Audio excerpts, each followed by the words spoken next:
could maybe pave a way. Know it's niggas that count the days till I fade away.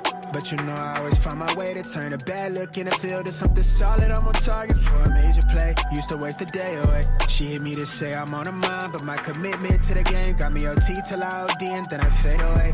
Lately I've been giving down tones and meeting milestones. No way I'm giving all of me. She settled for a left hand with a gem over a piece of me. My mind's always as clear when she done climbing on the top of me. Really by the code, need you to keep the same energy. I've been this in my sleep, bitch, I got your off muscle memory. Self-love gone missing, I'm right back to claims of needing you. I give you that attention that you craving, got you refueled. For real, I hope you find some sort of peace and all that meditating. I've been looking for mine inside the blood, I'm self-medicated. Bad little vibe, ride or die, she on standby. 30 from 30, I'm not missing if I'm shooting mine. All I ever did was take the risk and learn in real time. How you think I'm up right now, been living on this type of time. All I ever did was take the risk and learn in real time. How you think I'm up right now, been living on this type of time. All I ever did was take the risk and learn in real time. The world outside's on fire, niggas dying and the rent is due. When the babies learn to cock and fire back before they even get to live their truth. I think somebody God got me right, cause I don't really look like what I made it through. People from the past wonder how. Somebody tell the realest niggas this shit live inside you too. I keep a bad little vibe, ride or die, she on standby. I'm 30 for 30, I'm not missing if I'm shooting mine. All I ever did was take the risk and learn in real time. How you think I'm up right now, I'm stuck. In this real nigga renaissance. All in on myself, I treat the movement like an enterprise. Take a look around, you think we made it to the end of times. How you think I'm up right now, been living on this type of time.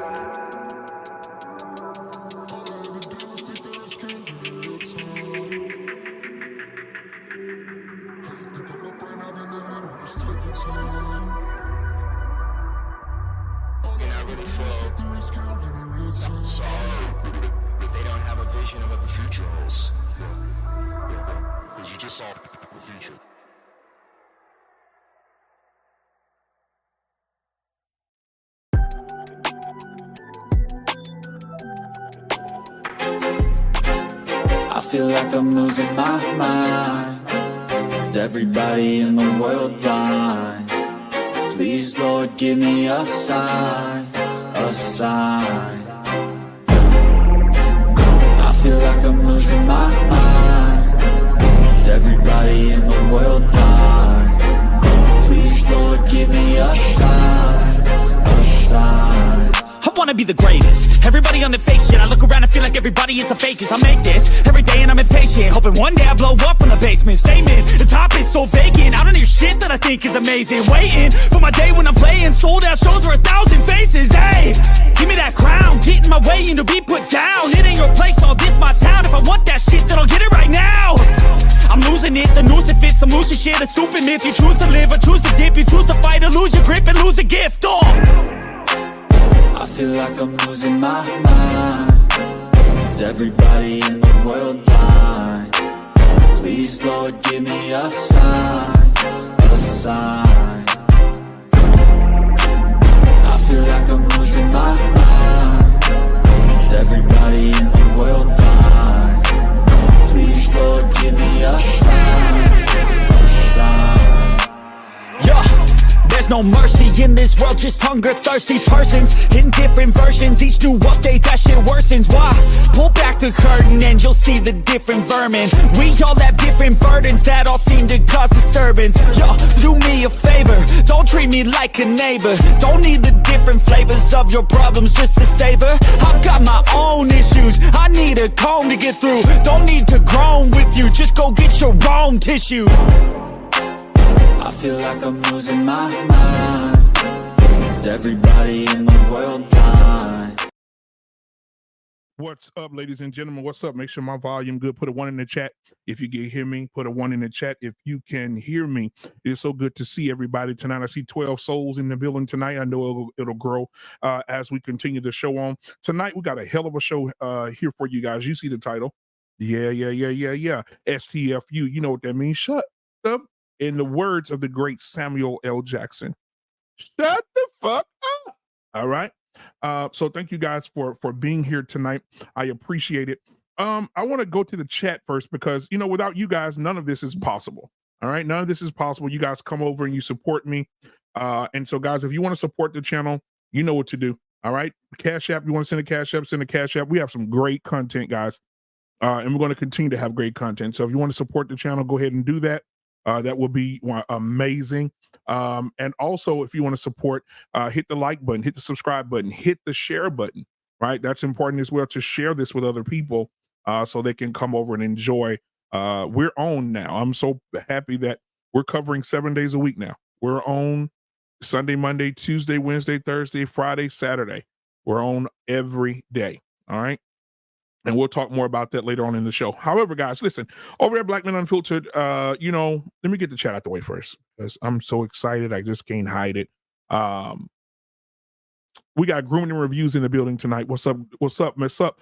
Grooming and Reviews has a show on the Black Men Unfiltered Network starting on this Sunday. So make sure you check him and Mr. Bennett out. They have a show called The Gray Area. So make sure you check them out on Sunday. They'll be grooving with us on Sunday with their first episode.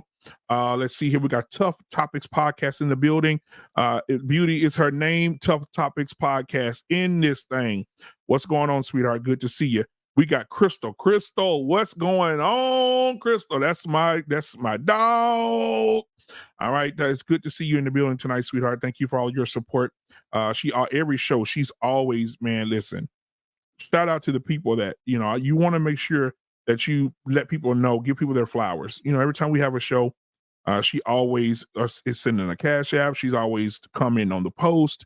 And so I'm proud to know you, Crystal. Thank you so much for all your support. We got Take Heed to the Message in the building tonight. We got What We Know Podcast. We got Trey in this building tonight. Who else we got? We got Trey Ferg in this building tonight. We got Tyrus in this thing tonight. All right. We got Clement Gray in here. What's going on, man? And he said, what's going on? What's up, BMU and Take Heed and chat. Marriage, Politics, and Sports is in the building as well. Make sure you check his show out here on Black Men Unfiltered Network. Our Pain on Mondays.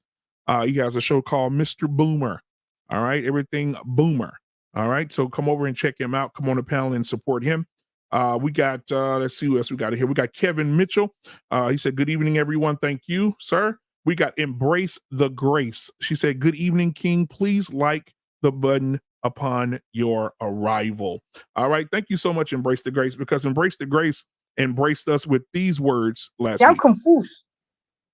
So thank you so much, Embrace the Grace, for being here. And I appreciate you. All right. Who else we got? Let's see if there's anybody else. Nope. All right. That's it for right now. Let's see. Somebody said world class up in this thing. World class is in here. All right. So thank you so much, guys. I want to talk about something. Last week we had, not last week. This week on Tuesday, we had a show called What is a Man Without Money? And we had a great conversation. We went into some really good dialogue.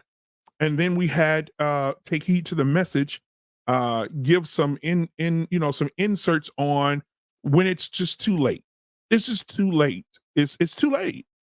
How most women who are older and of age and older, they've come to a point in their life that they've missed on so many opportunities that they had, that they could have been in, and it's too late for them now to find love now. So many people are, if we were to do a sermon today, it will be so many people are waiting on God, but God is waiting on you, and you denied him. And so thank you so much for that show earlier this week.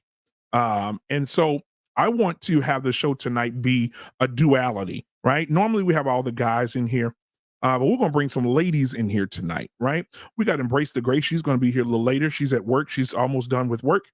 And so when she gets here, that'll be amazing to have her here tonight. But I want to thank everybody. I see World Class in the building. I see, let's see. Who else? Frozen. Thank you for being here. I appreciate you. All right. I think that's everybody. So I want to go ahead and start bringing everybody up because I think it's important to get all y'all, checked in. So let me go ahead and get all y'all in here. Let me see. All right, ladies and gentlemen, I'm gonna bring everybody up. It's Friday night. All right. The first person I want to bring up is my brother from another mother. You guys know him as Mayhem. It's his new nickname he is Mayhem, and he goes by his intro that does a little something like Can't help it that I'm custom made. I can't help it that I look good, smell good, can dance all night long. I can't help it. Trey is in the building tonight, ladies and gentlemen. Give it up for Trey. Yes, indeed. Yes, indeed. Let's go with you. All right. Next up, we have also another brother, man. All these my brothers are here tonight. We got JT from What We Know Podcast in the building tonight. Yes, sir. Good to see you, my guy. Good to see you. All right. Then we got Trey Ferg in the building tonight. All right. Good to see you, my guy. Good to see you. All right. Last but not least, we got two other people here, like emails in the building tonight. The first person I want to bring up is Anissa is in the building tonight. Anissa, what's going on? All right, and then the other lady that we have in the building tonight, last but not least, that all sits on the phone and looks down and says, "Hey, y'all, let me share something with you." Ladies and gentlemen, take heed to the messages in the damn building tonight. Yeah. All right. Now, Tough Topic says this song just hit me every time. So Shazni. Listen, you know what? You're right. And I like this song too. So I'm going to give y'all a little bit of it real quick, and we'll go right into the show. Here we go.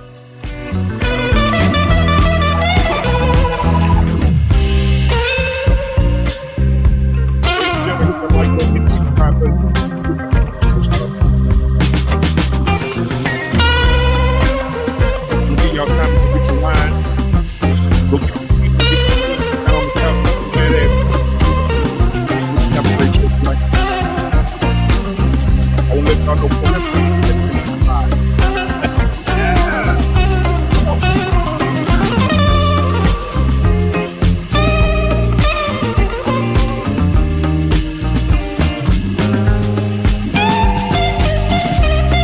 Ladies and gentlemen, before we get to the first part, I got a little in the back.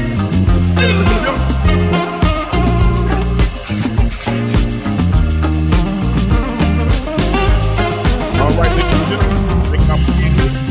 Let's get started. Brian Smith, thank you for being here tonight. Stacey, beat up tonight. Here tonight.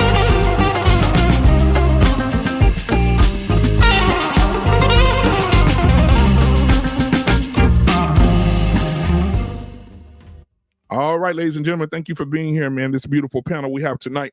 As you guys come in, make sure you hit the like button, hit the subscribe button. If you want to give to the channel, you see it at the bottom of the screen. Thank you. I'll be so grateful if you want to donate something to the channel. It'd be amazing. And I want to get everybody on the panel tonight. We got JT from What We Know Podcast, Trey Ferg, Mr. Bennett, take heed to the message, and Nissa in the building tonight.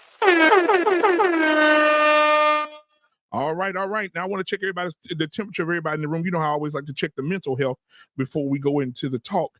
Mr. Bennett, we'll start with you first. How are you tonight, sir? How's the family? What's going on over there in Jersey? Family is great. Everyone's doing well.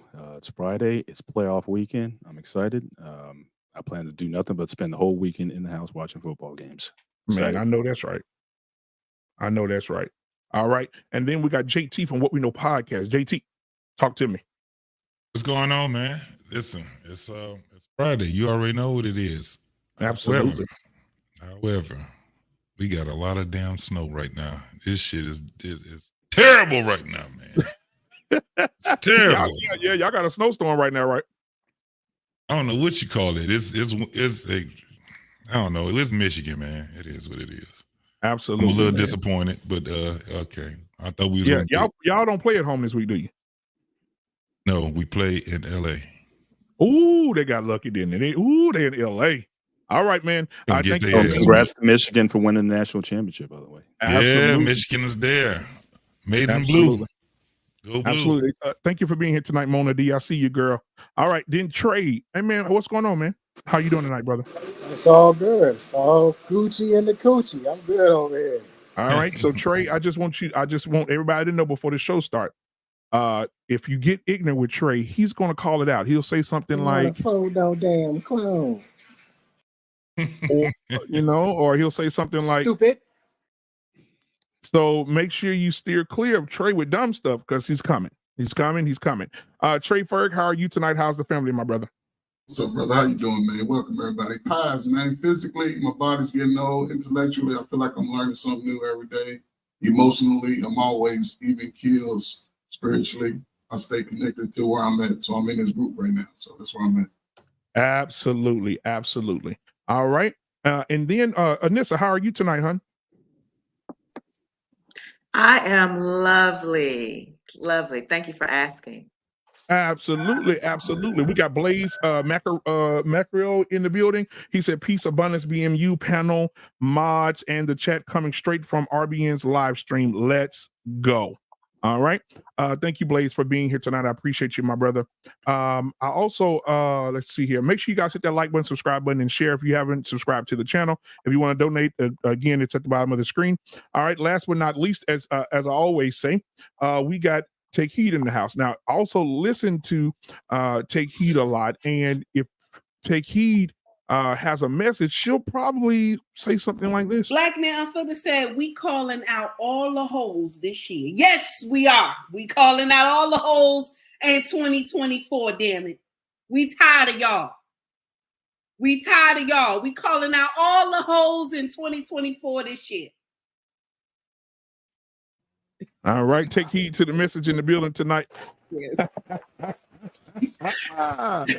Hello, everybody. I'm doing just fine. Family is doing good, thank God. And I'm here. That's it. I'm here. Absolutely, man. Thank you for being here. Now, I want to say this real quick. Now, when we I keep saying last week, on Tuesday, we had a show. What is the man without the money? And a lot of people have used that show to do a show, right? They used our content to create content.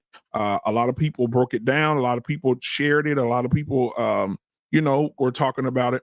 And one of the things that happened that the people were talking about on the show is the fact that we address that when you get to a certain age in life, certain age, attitude, perspective in life, that is pretty much over. Sometimes God gives you a man. Sometimes God will give you a man, and when that happens, sometimes women neglect it. I have an aunt like that. I have an aunt who was very beautiful. I've said this before, very beautiful in her 20s. I looked at pictures of my aunt. I said, damn, she should have been married. But she always had a mindset of, he can't do it. It's always got to be more. He has to have more. He has to have more. And the 20s left her. He had to have more. 30s, had to have more. 40s, have to have more. 50s, early 50s, have to have more. Late 50s now. And now in her late 50s, she's gained a little weight. She doesn't look the same, doesn't have the same flame that once torched the skies. And now she's meeting guys who she's settling. She's talking to a guy right now, probably got 2 or 3 teeth in his fucking mouth. A guy that she probably wouldn't even talk to back in the day. But she's settling because she just want to have a warm body next to her. All right. God, my God. Whoo, shit. Okay. So shout out to my aunt who made a horrible decision. All right. Now I want to bring up the situation with Take Heed and Anissa. Now, Take Heed said that, hey, it's too late. It's too late. Take Heed is very straightforward. She's very, when she talks, she just talks straightforward. And then, Anissa, Take Heed did a live on the show. And Anissa had some words for how the show was ran as far as she messaged me. She also went into some comments on Take Heed and addressed that as well. Addressed it in her comments.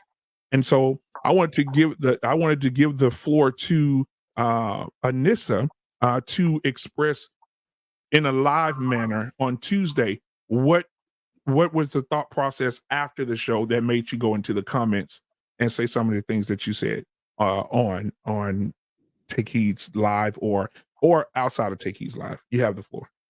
Okay. And hold on just a second. And all the guys, we're going to definitely try our best to navigate them through this conversation based on giving information or perspective as well. So I just want to make sure you guys understood that. All right, go ahead. Okay. Well, I definitely didn't think that the apple cart was going to be turned over the way that it was. Really, for me, it just really wasn't that big of a deal. I just fundamentally disagreed. Really, the only thing I disagree with her on is the statement that, if you're in your 40s or your 50s or whatever, that it's basically, she feels, her opinion, that it is just, over for you. There's just no hope for you. It's just not going to happen. You missed your time. You missed your guy.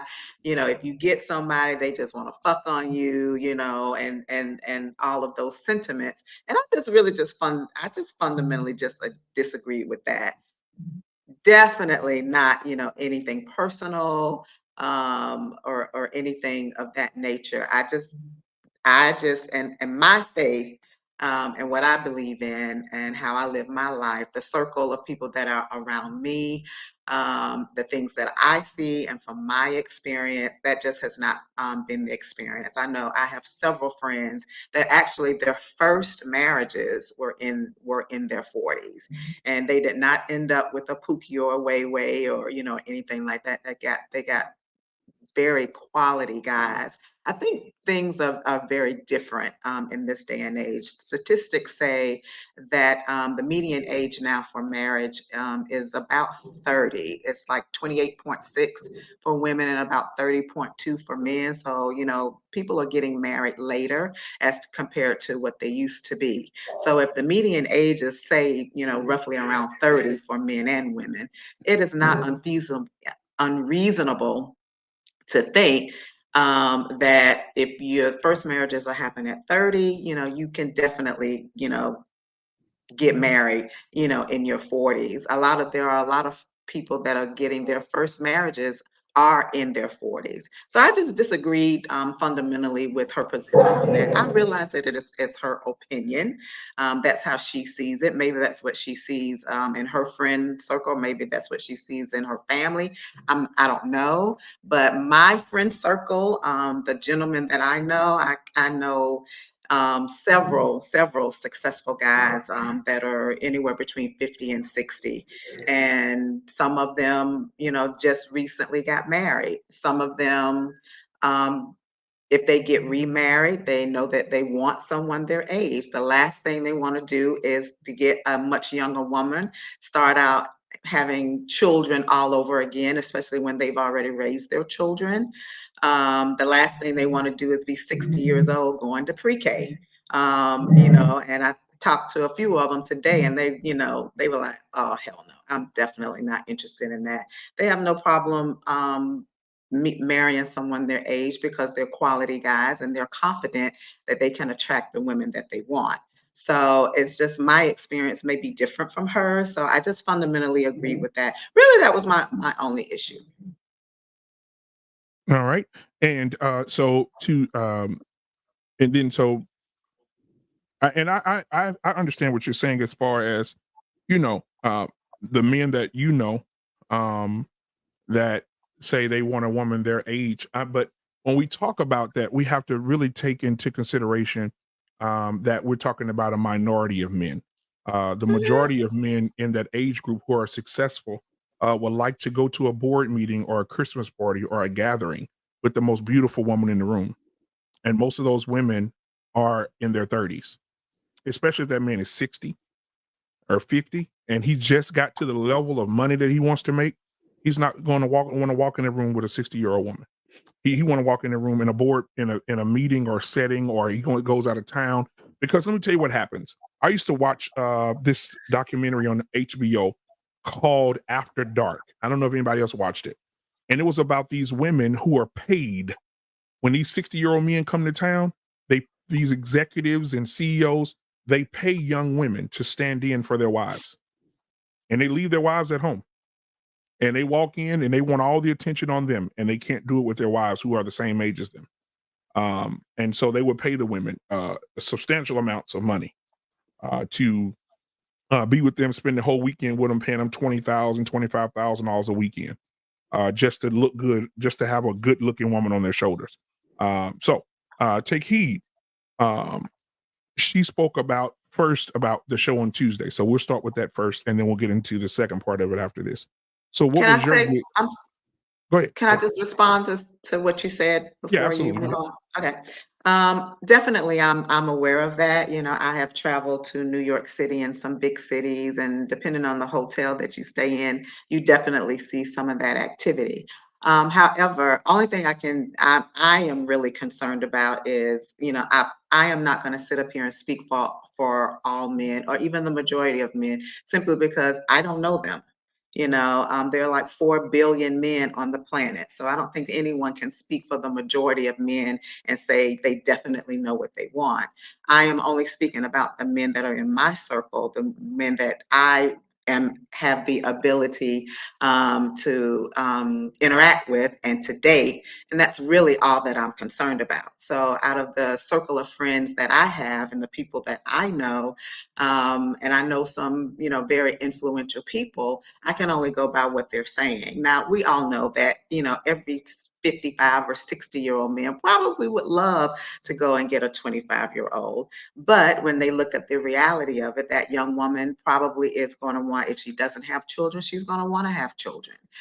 Depending on where that man is in his life, depending on what he does for a living. You know, there are some men that like, I don't want to get a young woman that I have to raise. I need someone that's already polished. When I go around my friends and they're executives or whatever, I want her to already be polished, know how to conduct herself, know how to have a conversation.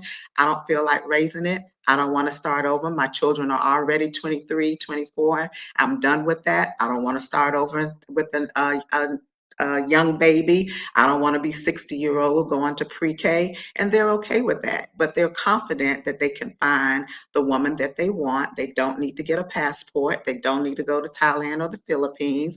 They're confident that they can find the woman that they want right here. And it's happening every day. It's not like it is, you know, it's just not happening for people. It is happening every day. And Now, that's just my experience, and that's right, my viewpoint. So I speak from that perspective. Hey, right. hey, Black Go man. ahead, After Trey. Take Heed goes, no. Take Heed is up next. After she's done, let me address this. Okay, absolutely. And this is missing something about these executives. So take heed. First, let's address the show first before we get into the second part of what happened after the show. So what was your looking back on the show, what was your initial thought? And when you were saying what you said, which 98% of the people believe you, and saying that, hey, when you get to a certain age, it's over. You know, because in your 20s, you had an opportunity, in your 30s, you had an opportunity, your early 40s, maybe. But sometimes when you get in those late 40s, early 50s, I mean, God just say, you know what? I tried. What are you thinking? What are you thinking? Take heed. So I love when we as a people, especially my melanated sisters, that we believe in that Black girl magic. We believe in that Black don't crack. We believe in this so wholeheartedly that they got a whole show that say Black girl magic.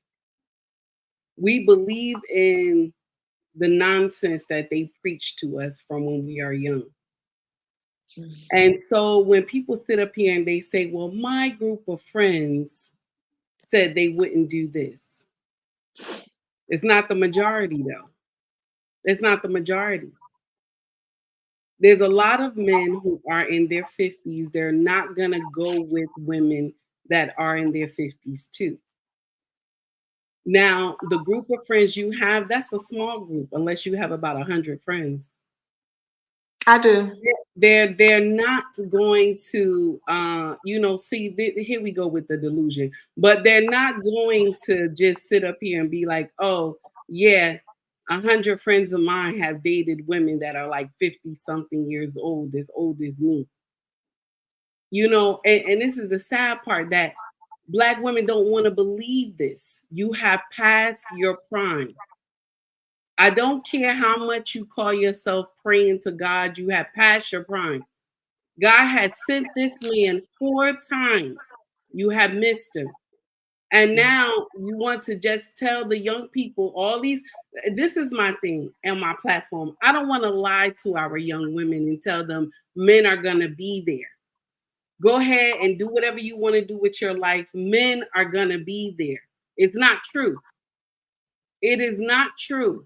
I understand we want to succeed. We want to go to school. We want to do everything, get that career, all that. But in the midst of getting that career, even Ebony K said it. The one who they were on fire with her about the bus driver comment. Even she had to come to social media and say to the young women, in the midst of you going to school, getting that education, and you're trying to get that career, please put into mind that you need to grab a husband, that you need to have children.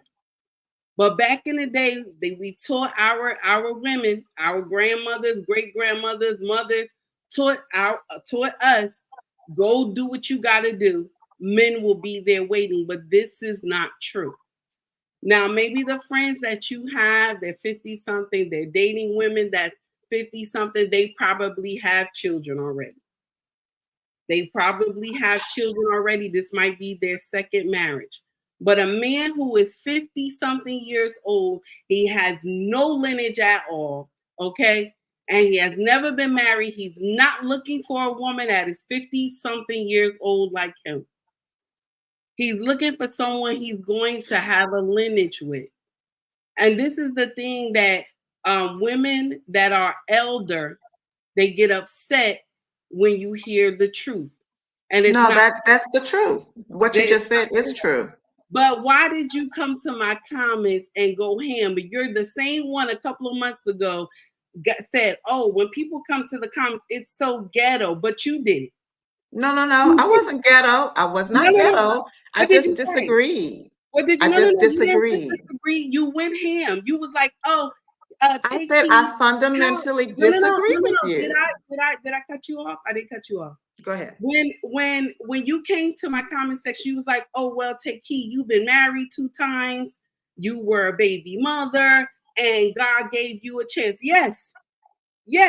And only how you know that is because I told it. Okay. That's only how you know is because I told it. Okay. And in the midst of me being a wife 2 times, it was in my youth. I'm not at the age now talking about I need a husband. I'm not at the age now talking about I'm waiting on God. And this is the thing where we get up here, older women say, oh, I'm waiting on God. I'm waiting on God. And God waiting for you to make the move. So you can't get mad because I told you what it was. And I wasn't even talking to you this week. It wasn't even me. You put your own self in the conversation. You mentioned your friends and I was responding to your friends. But since you put yourself in it and then you try to drag me in my comments and then you tell everybody in my comments, oh, she just copying what people say. They're talking points.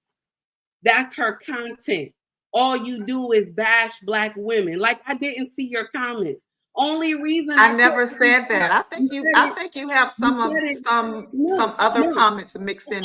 I know exactly what I said, and I never said you bash Black women. Excuse me, I'm not finished. I never said that. You sat up there and told people, "Oh, she's copying people talking points." I'm copying people talking points. I talk pull up exactly what I said. I talk from things that have happened to me. And yes, the manosphere have the talking points of what is going on in our culture. But I talk from experience. I'm not up here telling women that, oh, it's okay to wait as long as you want, but you're waiting on God. You don't know what God has for me. That's all you can say. You don't know what God has for me. No, I don't know what God has for you. But more than likely, what God had for you, you missed it. That's just my take on it. I'm done. All right. So I think Trey, before we get into Anissa's response to that, Trey had something he wanted to say. But before you go, Trey, we had a question from the audience. Guys, if you have a question for the panel, Anissa and Take Heed at the moment, please put a Q, semicolon, and put your question, and I'll definitely ask a question for you. All right. So Realistic Vibes, great content creator. Thank you for being here, Realistic Vibes. I appreciate you. She said she was listening to the conversation. She said, then why no man in your group of friends marrying you? Anissa, that's for you. Do you want to answer that question? I really have not gotten much into my personal life on these platforms, and that was intentional. The only thing that I will say is I don't know, everybody may not have seen some of the earlier shows. I have been married before. I am currently dating. The man that I'm dating is he's 60 years old, retired military. He's in the medical field just like I am. And I actually, we were laughing about the episode and your show, and I showed him your response, Take Heed, and he listened to a couple of minutes of it, and he was like, I'm just not gonna sit here and watch all of this. It's not his thing. But we're just on the same page about what it is that we want. I mean, he's 60 years old, and he's like, I am not going to go and get a 25-year-old or a 30-year-old. I mean, he doesn't want children at this stage. He's like, I'm 60 years old. I mean, what am I going to do? Go and have a kid with somebody and I'm 65 and I'm going to pre-K? He's like, I'm absolutely not interested in that. So for his life, which is the only thing that I'm concerned about, it fits me and what I want and what he wants, and we're on the same page. Now, that might not be work out for everybody else, but I have just been fortunate enough to meet someone and we are on the same page. It's not what he wants for his life. It's not what I want for my life. We are in agreement that nobody is trying to have children and start all over again with their lives. We do what we want. We can go when we want. As a matter of fact, I'm flying in the morning. I won't be on here long. We can travel when we want, and we're okay with that. Everybody doesn't want the same thing out of life.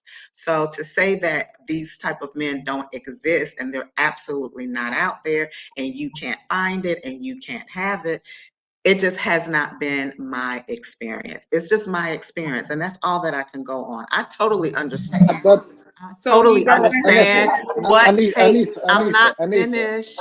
Anissa, you're looping. You're saying the same thing over and over again. We got it. It's not for you. You know men who are older. We got And it. that's my only point. I understand what Let me ask understand you a what question. Take Heed is saying. I Just be just quiet for a fundamentally. second, please. No damn clown.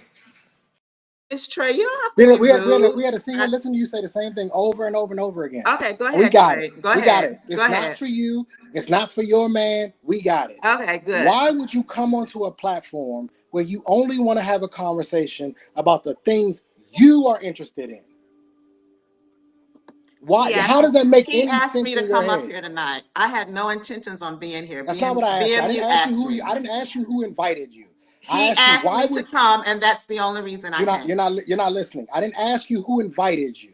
I asked you, why would you come up on a panel and only talk about the things that you care about? Because that's what you keep referring to. You keep going back to, well, these are the only things I care about. It's solipsistic. It's self-centered. You're on a panel with people to have a conversation, and all you care to talk about is you. BMU, did someone ask me a question directly and you asked me to respond? When you're making your points, Anissa, and stay with me. That's what I was answering. Okay, so why is it that when you use the stat, you use the general stat, but when you're talking about the entire conversation, you use anecdotal? What's your question, Trey? My question to you is do you believe that the majority of 60-year-old men want older women? I don't know what the majority want. Probably not. Take a guess. I would probably say it might be 60-40. So the majority of older men want younger women. They may want. Can they get it? That might be a different thing, but they probably irrelevant. Want Don't move the goalpost. The majority of the men they may want it. The majority of men want to date younger women. So why are you continuously having a conversation based on your life? If you know, if based on your own opinion, at the end of the majority day, of older men don't want older women. At the end of the day, that's all I care about. I don't then care why about are you here? Why are you wasting our fucking time with what you want? Why are you here? That's all I care about. I don't care about the majority. Then go somewhere else. Then go somewhere else. Is this your platform? No, but Because it's annoying. It's annoying because I don't you care about what you're annoyed derail the about, Trey. conversation. I don't You're care. not I don't having a care what you think. conversation. I don't care I what know you you think. don't. You I only don't care care what what you your think. That's the opinion point I'm is. making. I That's the came up exact here point for I'm making. BMU, You and only that's why care what I'm you here. think. Exactly. That's Okay, all so I go care about. somewhere else. That's It's a all I care pointless. about. There's no point in If having a BMU wants conversation me with here, you. I would be here. It's If he asks me fucking to leave, pointless. if he Fucking asks me to pointless. leave, I will. And now, BMU, do you want me to leave? I will. It doesn't no, matter to me. no. Thank And so, you. does anybody else on the panel have a Thank you, question for BMU. Anissa? I didn't even get to my point. My point is that the Okay, go ahead, executives that she's so-called talking about, yes, these guys that will pull these older women, they pull these older women because it's the optics. The optics are what makes sense to them, especially if they are a CEO, CFO, COO, something along those lines where people are paying attention to them, especially if that company that they're a part of is publicly traded. The woman that they're with matters because they're under a spotlight. So yes, he's probably going to go date an older woman. He's probably going to marry an older woman. But let's be very clear about something. On those Friday nights when he's by himself, it ain't the 50-year-old woman he with. It's the 25-year-old woman that he's paying who's college tuition. That's the woman he with. These executives, I know because I play golf with them in the summers. And it ain't never their 50-year-old wife that's showing up to the golf course. It's always some 22-year-old showing up to the golf course. There's always some 26-year-old showing up to the golf course. Doesn't matter. The wife gets all the benefits. With him. It's not his wife. Wives get all the benefits. So whatever. You're just moving a goalpost. You can say that about a 40-year-old. You can say that about a 30-year-old. What you're saying is most men cheat.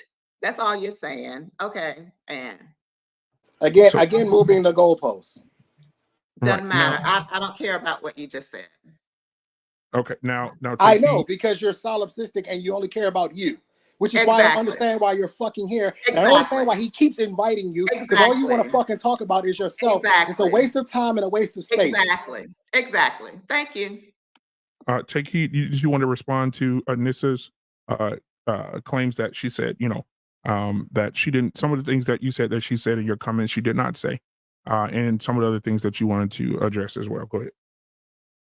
So you're saying that your boyfriend, that does that sound right? The age that you are to say I have a boyfriend. I don't know. I said the person that I'm dating. Yeah, that's the person that I'm dating. Boyfriend. That's what they call. Yeah, I'm dating him. I've only been going out with him for a few months, so we're dating. That's just what it is. And I said that a few months ago that I was dating someone. So this is my whole issue. This is my whole issue. At your age, you shouldn't be dating. Yeah. I have to date to get to know someone. You should be dating though. I have to get to know them. Now I'm going to share something with you. Okay. Now, what you said to him, he watched my show and he only could stomach just a little bit of it. And I'm fine with that. I understand. Everybody, he's a guy. It's not his thing. So now here we go. He's telling you he wouldn't do that. He has to tell you to your face he wouldn't do that. He has to tell you because he know if he told you the truth, it would hurt. That's why my husband, I'm going to share something. Well, I think that then he would be dating that person if that's what he wanted. I didn't cut you off. My husband always play this song in the house. I love you too much to ever stop lying to you. I want you to listen to that. I love you too much to ever stop lying to you. Mr. Bennett, we're going to take Mr. Bennett, for example, right now. Shout out to you, Mr. Bennett. He's a 60-year-old man. I think if he wanted to date someone younger, he could have absolutely chosen that. No one's holding him. When I said men that are older men that would date younger women, I'm talking about men that are still in their prime. Shout out to you, Mr. Bennett. Still look good. Body is built nicely and healthy. Those men are not going, if Mr. Bennett had a chance, he's not going for a woman that is his age. If a younger woman that's in her 30s shot out Mr. Bennett and he wasn't married anymore, he would take it, hands down. And the way that you said all your friends, 100 of your friends Okay, that's what you said. Would do that, would not be with younger women. I call cap on all that. I call cap on the entire thing that you said. Even my husband, in the age that he is now, he still look good in his prime. If me and him was not together, it wouldn't be someone he would go with. It wouldn't be a woman my age he will rock with. This is the truth, and this is the thing that older women, we don't want to believe this. We don't want to believe this. And I'm gonna share with you hands down, the age you are, no woman should be talking about she dating somebody. No woman should be talking about she dating somebody, because whoever you had, you were supposed to hold on to. And this is why we have this big thing with the younger women, because all these younger women are coming out of college like the woodworks. Okay? And the men who have not married and have not had children, they are looking at these younger women, smooth like honey buttermilk.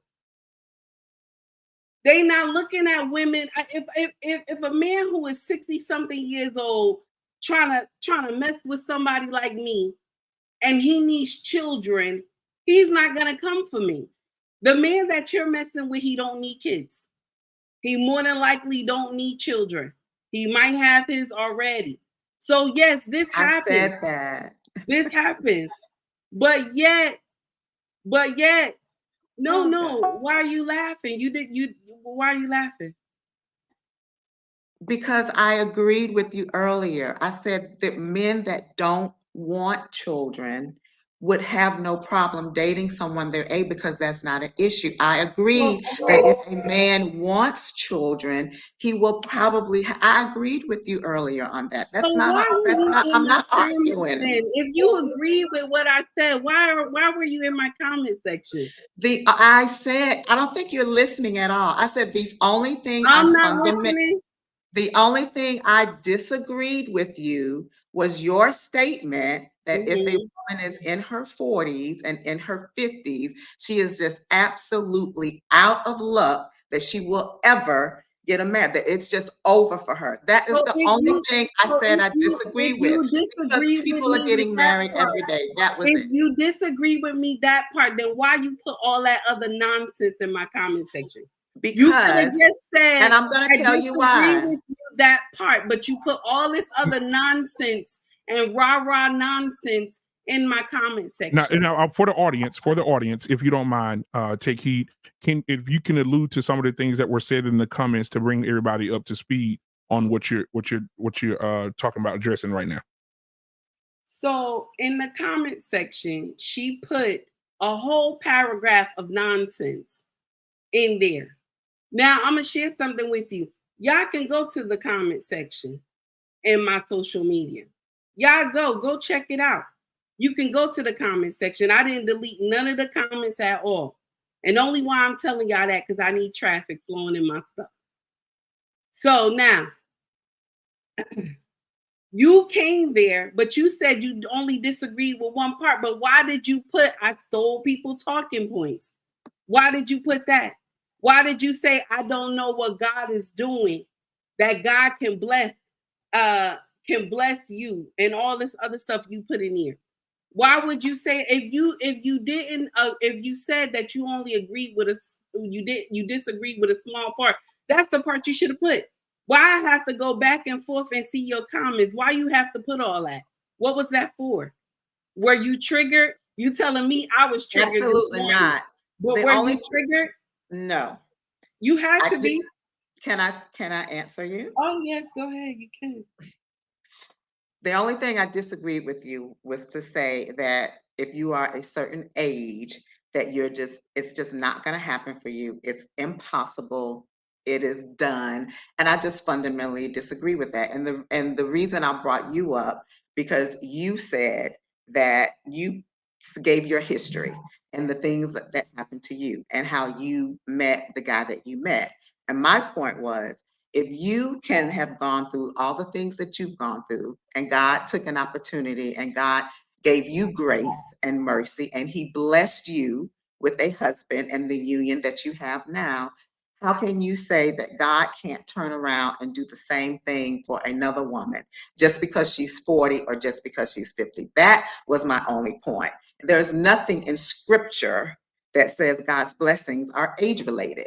There's nothing in scripture that says he can't bless someone, a woman, it's not going to happen for her. Her prayers can't be answered because she's 40 years old. If he can move in someone else's life, he can move in another person now. No, okay. no. That is your truth. Women the truth. That is your perspective. That's the reality. That is reality. That is men are not running around here marrying women that's in their 50s and 60s. Women are getting married every day. Come on now. Women are getting married every day. And jiving in this, so you up here chucking women are getting married that doesn't make sense. So the only women that are getting married are women in their 20s and 30s. Is that what you're saying? Well, statistically, hold on just a second, Take Heat. Statistically, I just looked it up because somebody put the question in there. We all also liked it. I know Mr. Bennett. Why do we have to look this up? This is common sense. Yeah, it is. Thank you. But I want to put some paper to it because people won't believe what you say. They believe what they see. And I'm reading it right here. It says here, after 40, I did 40, right? After 40, 23.2% of women in the Black community get married. The number for the man, Black men, is 47.5% of Black men get married after 40. So the number is very low. Not impossible though. God damn. Wait, please. I'm sorry, gentlemen. She said it's absolutely not going to happen. I have 5 girlfriends that got married. Anissa, would you jump out of a plane with a 23% chance of the parachute opening? Now you're saying it's 5. Listen, we can agree to disagree on this subject. I'm totally fine with that. Anissa, Trey had a question for you. Go ahead, Trey. We can agree to disagree on this. Would you jump out of a plane with a 23% chance of the parachute opening? They told you before. Relationships. Hell yeah. Relationships is just like jumping out of a goddamn plane. For you, they are. For you, they are, but not for. Would you just answer the question? Would you jump out of that plane if they told you your parachute has a 23% chance of opening on the way right before you get ready to jump out? I would never jump out of a plane. Period. Whether it was 100%. That's what men are saying about marriage. I would never jump out of a plane. Period. So that's exactly what men are saying about marriage. They just not even gonna get on the plane. So for the women who actually get on the plane, there's a 23% chance that they're gonna make it if they jump out of that plane. And you're saying, hey, there's a chance. Women are getting married every day. That's my. They're not getting married at 40 and 50 and 60 years old every day. After 40, the problem is that we sit up here and we lie to these young women and we tell them God did it for Sarah. That's all you hear Christian women say. God did it for Sarah. God made a covenant with Abraham. I never said no matter how old Sarah was, it was going to come to fruition.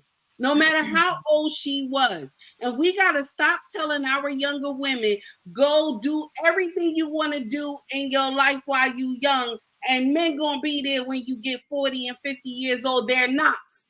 They're not going to be there. And that is not fair for us to keep preaching this like it makes sense. It doesn't. And yes, I said it, that 40 and 50 and 60, that you have passed your prime. Yes, I did. And then when I said that I was married twice, I was married from 19 and from my 20s. You could blow air on me. I got pregnant. So now, that's what I'm trying to say. It's easy for you to produce babies when you are young. Shout out to KS, may his soul rest in peace. It's common sense to produce babies when you are young. Men are not, a lot of men, Black men are not baby fathers, baby daddies, whatever you want to call them. There's a large percentage of Black men who do not have offspring. So they're not looking for women who can't produce offspring. And that is the true factor of the situation. And we got to stop lying to our women about you can wait till you 40 and 50 and 60 years old to get married. It's not right. It doesn't make sense. And women that sit up here and say, I'm dating, you're 50, 60 years old, you're delusional. I'm dating. I never want to hear that word say that I'm dating. I'm done. I'm finished. Can I put something in perspective? Yeah, go ahead. All right, so the thing is that what we're talking about, especially like with take heed to the message, is really conveying in the message that she portrays on her platform, on Black Man Unfiltered, and anywhere else, is the balance of probabilities. When you are a certain age, you should already be taking care of business if your business is about marriage. And if your business is about children, you should be trying to be one with the person. No matter how you look at it, it should be a marriage. The terminology of just dating at a later age, that does sound kind of it's kind of like 20-year-olds speaking. This is one of the things that I'm gonna put it from a man's perspective first. When you get a certain age in life, you start questioning, why would I want to get married, right? 39, 38, 40, 50. And the older you get as a man, the more that question is going to ring, right? Because at a certain age, men be like, I don't want any kids anymore, especially if we have kids, right? I don't want any kids anymore. So you have a certain demographic of men that would date women based off of they're not caring if they want children or not. However, there's a large percentage of men that don't have children, and a large percentage of men that want children. So from the perspective of what Take Heed is saying is that large percentage of men will not pick a woman if they're in their 40s and 50s, the same age as them. They want her to be at least at an age where they can still bear children. That's where we having the disconnect at, because that's what it is. Now, what you're saying, Anissa, that's a very small percentage of men that are dating. First and foremost, what's the purpose of dating? What's the purpose of marriage, right?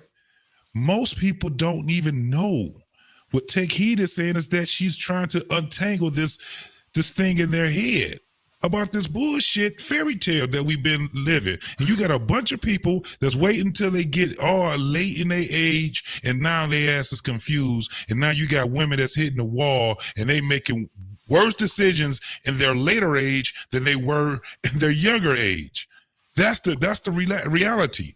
Now they trying to date young men like a man can do. You can't, because that young man ain't gonna do nothing but play with you.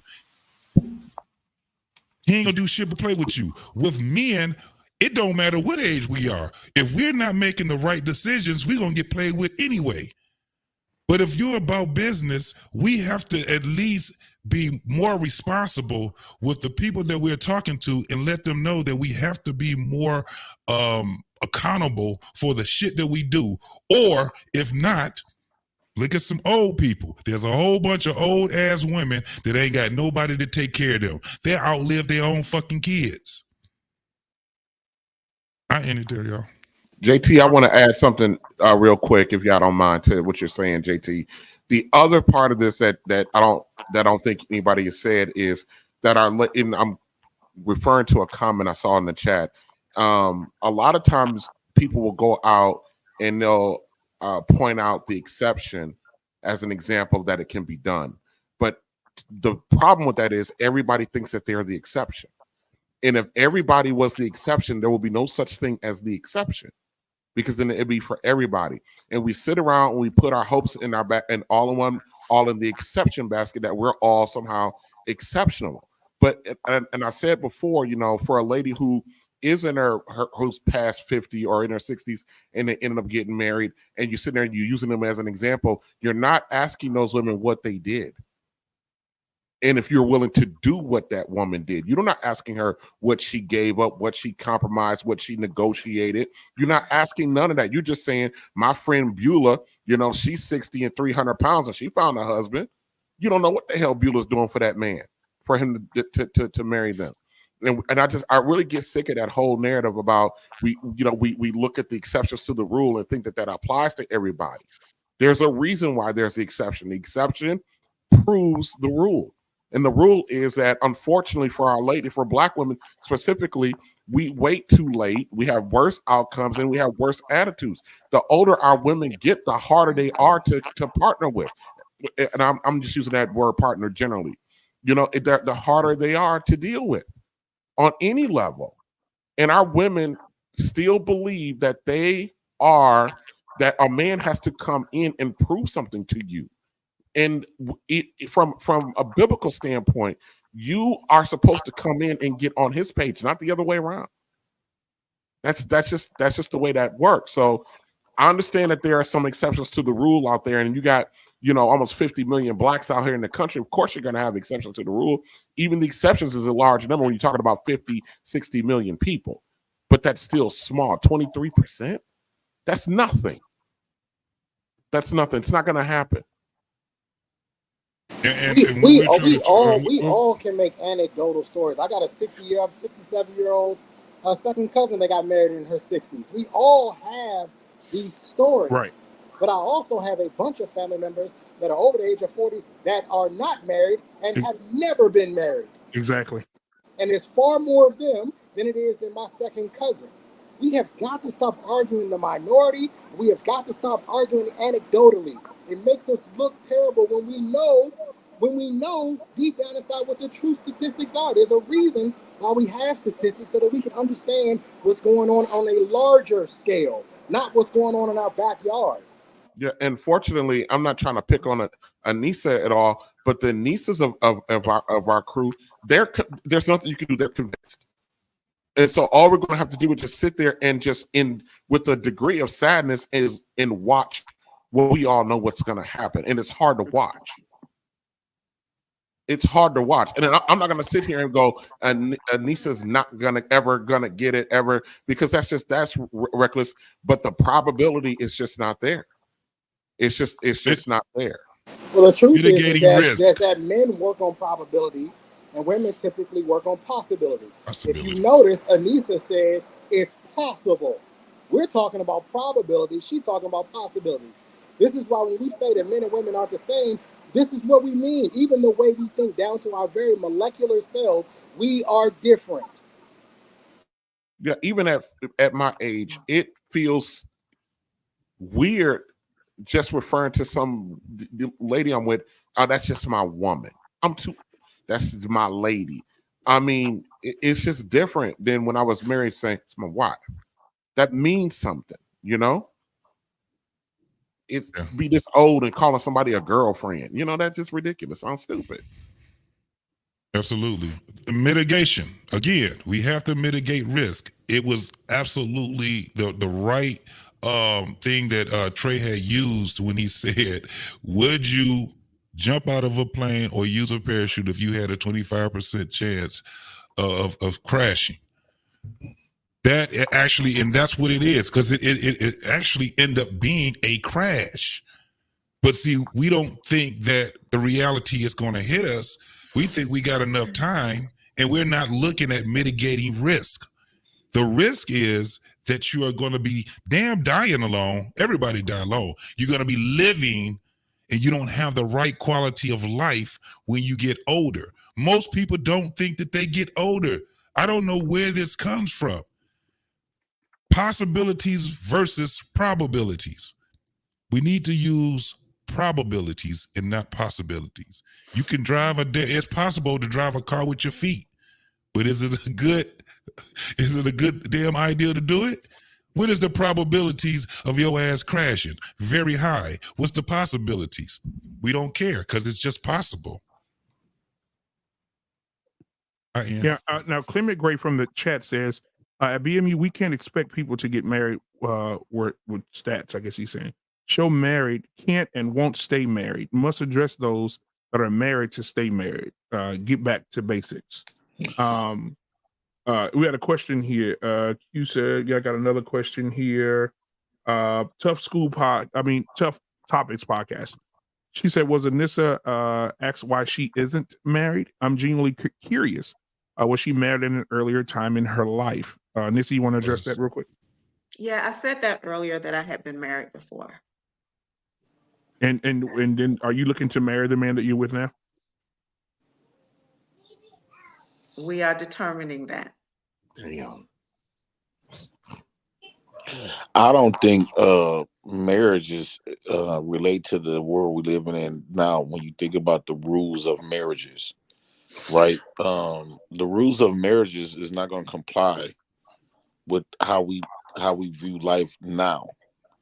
The concept of it is outdated. In order for the marriage will have to work for people, it will have to update it, especially when you talk about even for better for worse, to sickness to health, to death do us part. Even with that alone, now they got no fault divorces. You know what I'm saying? They could just leave a marriage at any given time. Even when a woman's supposed to move in with her husband.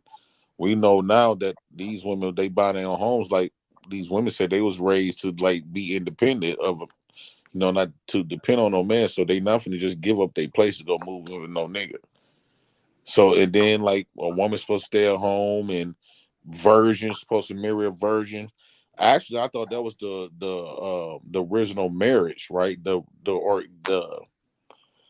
origins of marriage, a virgin woman and a virgin man, where it's been nothing but thoughts on both ends getting married. You know what I'm saying? So a lot of those rules that's been what marriage is all about has never been applied correctly. And then we never seen it worked. We have never seen it really work. We seen a lot of people, they stood together a long time, but we don't know they were still in love with each other or whatever. What is the end goal of relationships? That's what I would say for us, ask us, like, what is the end goal of being with somebody for long periods of time? What do you mean by when you ready. say we haven't seen it work? Because half of the marriages are working and half aren't. So what do you mean by when you say we haven't seen them work? What I mean, haven't seen them work, like, first off, what is the goal of a marriage, right? And what that goal is, sounds like the goal always be, this woman is for me for with only with me forever, and I'm only with her forever. And a lot of times that don't be the case. It's cheating in the next room. Cheating been happening way before we even was thought of. Your uncle might be your dad, type of stuff. No, I get what you're saying, Jay. And what's the But let me get percentage of this. that? We Wait, got to stop doing this, bro. We got to. What is the percentages hold of on. uncles being dads? What's the percentage that is not? I don't know, and neither do you. That's the point I'm making. Well, you can't argue it. We got to stop. Wait, hold on. If you Pulling know it stats out exists, our it ass, bro. exists. Come on, man. Hold on, This is Trey. ridiculous. Hold on, Trey. So, Jay, listen, this is what it is. See, we keep treating marriage as if a marriage is the vehicle. It's not. Marriage is the tool. That's what it is. It is the basis of a community. Marriage should be to build a community. It starts with what? The woman, the man. Then what should you have? You should have children, right? Then you do whatever it is that you need to do to build your community. It's not about what I get out this marriage shit. See, that's why you got so many damn marriages ending, because people trying to figure out what they get out of it. Everybody want to be scared of each other. Everybody don't want to get cheated on. Everybody don't want to be lied to. They got all these goddamn status, this shit that they got going on in this thing called marriage. So this is where we having a problem. Marriage is not built for you to get something out of it. It's for you to contribute something from it. It should be, once you do what you do, guess what? How you get out of a marriage? Anybody? You die. You die out of it. Death. Die. That's the only successful Anything marriage. else Is a there failure. You go. Yep. Anything Well, we got else 70% of anything no else. fault divorces, and 70% of the women is leaving it. Okay, so you got people that's following other That's people not doing true. shit. And That's not a true stat. So women, 70% of women is not giving up on marriages. I know what you meant, Jay Prince, but that's not what you said. That's not what came out of your mouth. I know exactly what you meant to say was women who from the divorces that are filed, 70% of divorces that are filed are initiated by women. That's what you meant to say. That's not what came out of your mouth. Well, I would say nowadays, I don't think a lot of men don't have a problem with marriage. I think that men and women should have the say so of the contract itself. I think the contract should be based on the individuals, like certain marriages. I mean, individual couples, because How do you not? because the marriage contract that we have, that's like an umbrella that covers everybody marriage and stuff. It's a set stone for everybody marriages. And like, for an example, like You talk about through the courts? yeah, through the courts. I think that should be based on the couple. What's you? So Are you signing a contract with the government, or you are notifying the government of your union? I think you signing a contract with the government, because at the Okay, end of the day, when you get divorced, So you mean to tell me that the government can sue you? Huh? The government could sue you for breaching the contract. Actually, yes, they can. Yeah, and when you get a divorce, you got to deal with the government. Jay Prince. It doesn't happen, but Trey, they absolutely can. But let's not argue for the minority. If it doesn't happen, then let's move on. But you asked the question, so let me just answer it just a little bit. I'm not going to participate when a court wants to. Let's just say you are the mafia and they want to get you with something, and they can prove infidelity. In most states, infidelity is an actual crime. It's an actual crime on the books. So I've seen it. Being a former paralegal, I've seen it when they've actually used marital laws to go after people when they're, because they could get them other ways. But it just doesn't really happen like that anymore. But yes, technically, the state can actually come in and sue you. Yep, and lock you up. When two people go to the government that they're going to get married, are they thinking the government can sue me if I cheat? No one's thinking that, but that doesn't mean it can't happen. So again, why? I mean, we really got to stop doing this. We making these arguments for the minority. That's not what's happening. The fact of the matter is that they have all types of contracts. You can get with a lawyer. I know I've sat down with a divorce attorney because I wanted to know if marriage was the right thing for me. And he said, "Look, we'll write it up this way. We can write it up that way. This can happen. That can happen. You can absolutely be in control. The question is are you going to do it?" Nobody thinks. And the truth of the matter is that most men won't take the time to do it. Nobody thinks about a divorce when they get to. But what I'm saying is, I was told by the lead attorney. Yeah, they do. I was told by the lead attorney. I was told by the lead attorney and a few other lawyers that the prenup, not prenup, what do you sign? All the other types of stuff. Prenup. A lot of times the judge could overturn that. No.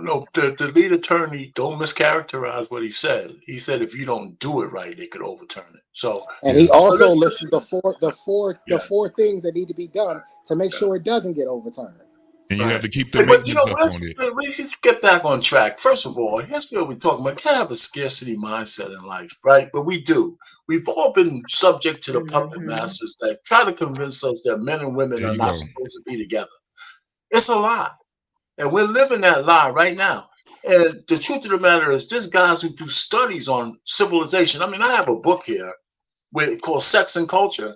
This guy did a study of 86 different societies over a 5,000-year period, right? And they found out monogamy and building families is what holds societies together. And when you have one or two generations of just polygamy bullshit, society begins to fall apart. This book, it's not even good bathroom reading. There's a lot of pages, man. There's 600 pages. Shit, man. I'm looking at it, man. What's the picture? So I gotta read. That's encyclopedia.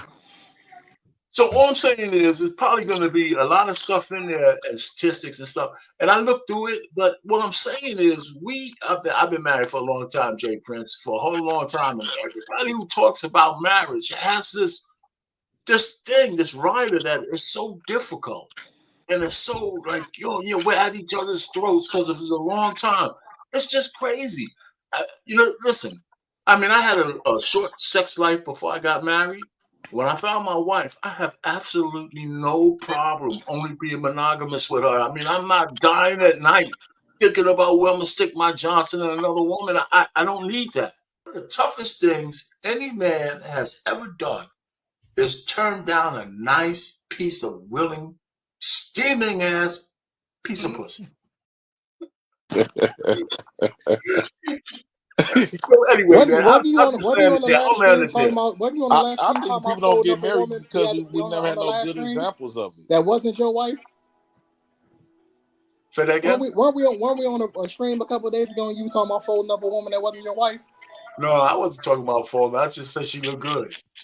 I said she looked That's good. what I'm saying. And she looked that's what I'm good, saying. man. We She never had did good look good in that examples of picture. Listen, you know what? Here's one of the things, Trey.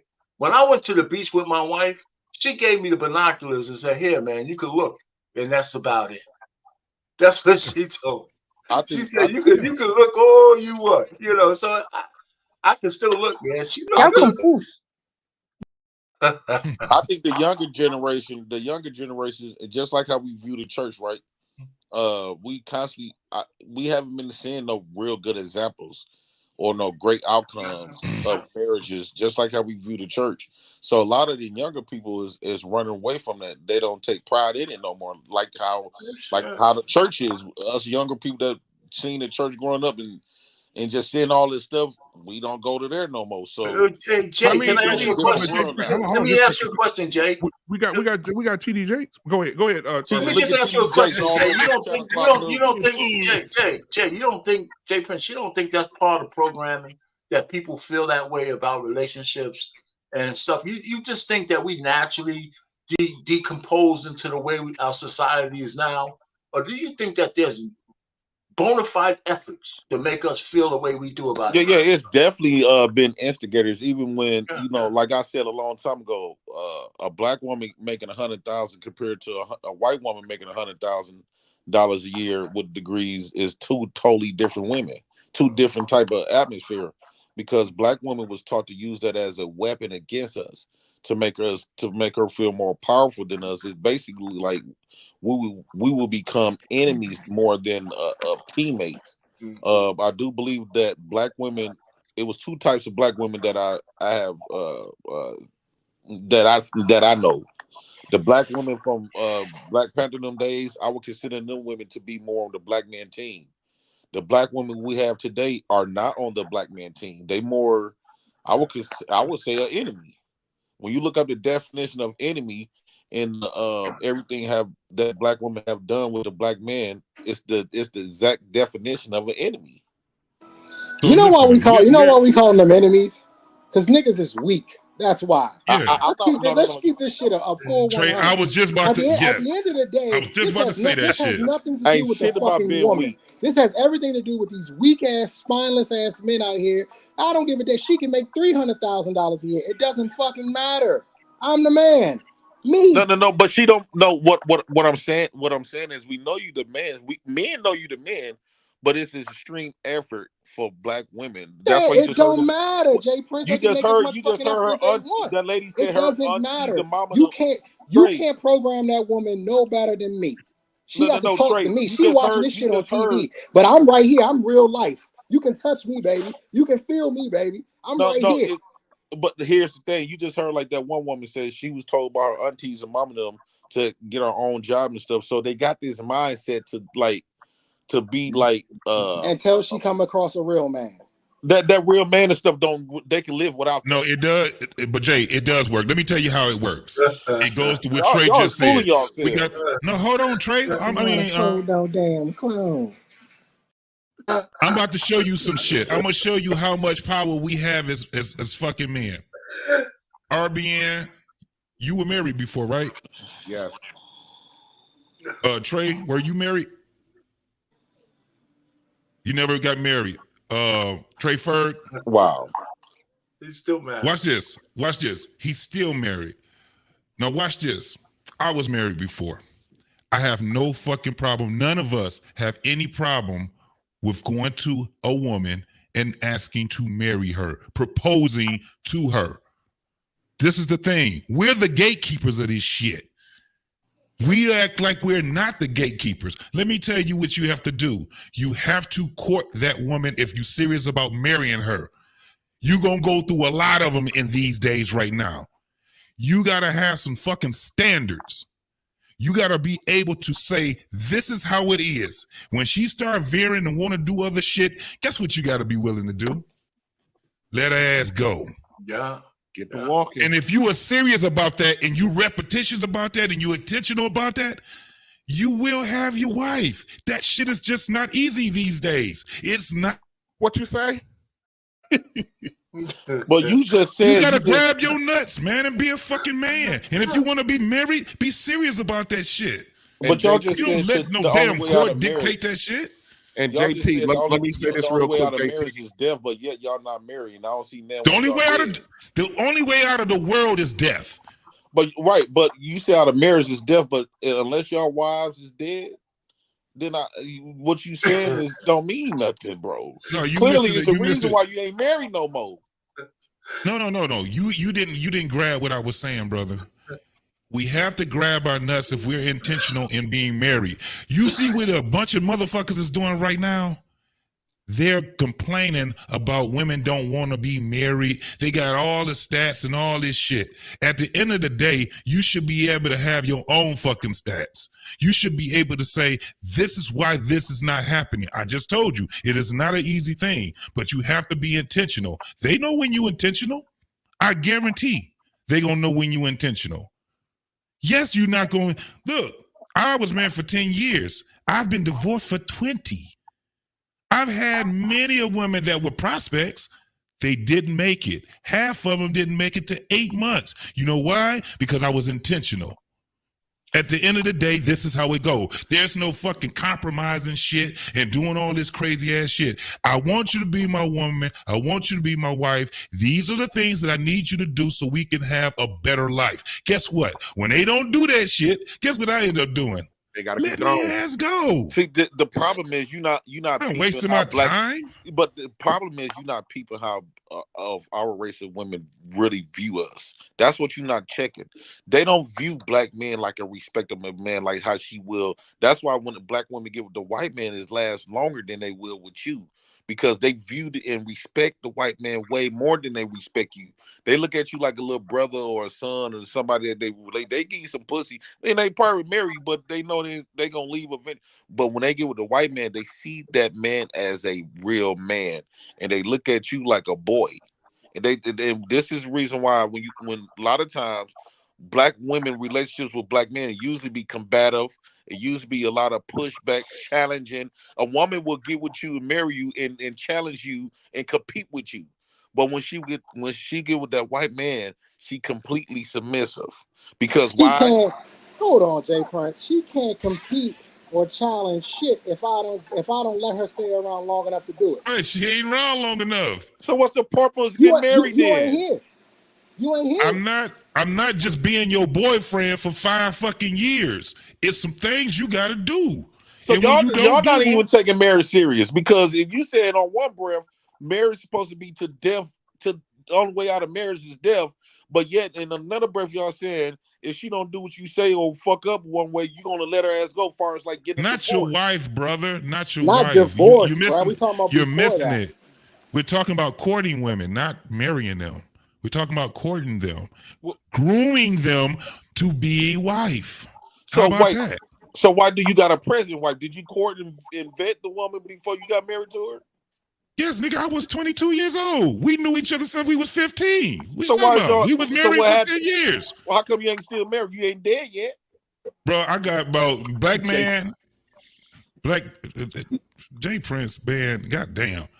I have plenty of goddamn fucking footage on what happened in my marriage. I'm not gonna do it tonight. I'm just telling you, when it comes down to that, we dropped out. That's what we did. We dropped out. Me and her both, just to sum that shit up. How about that? We failed. We failed. We was a statistic. We were statistic. Me and her, both statistics.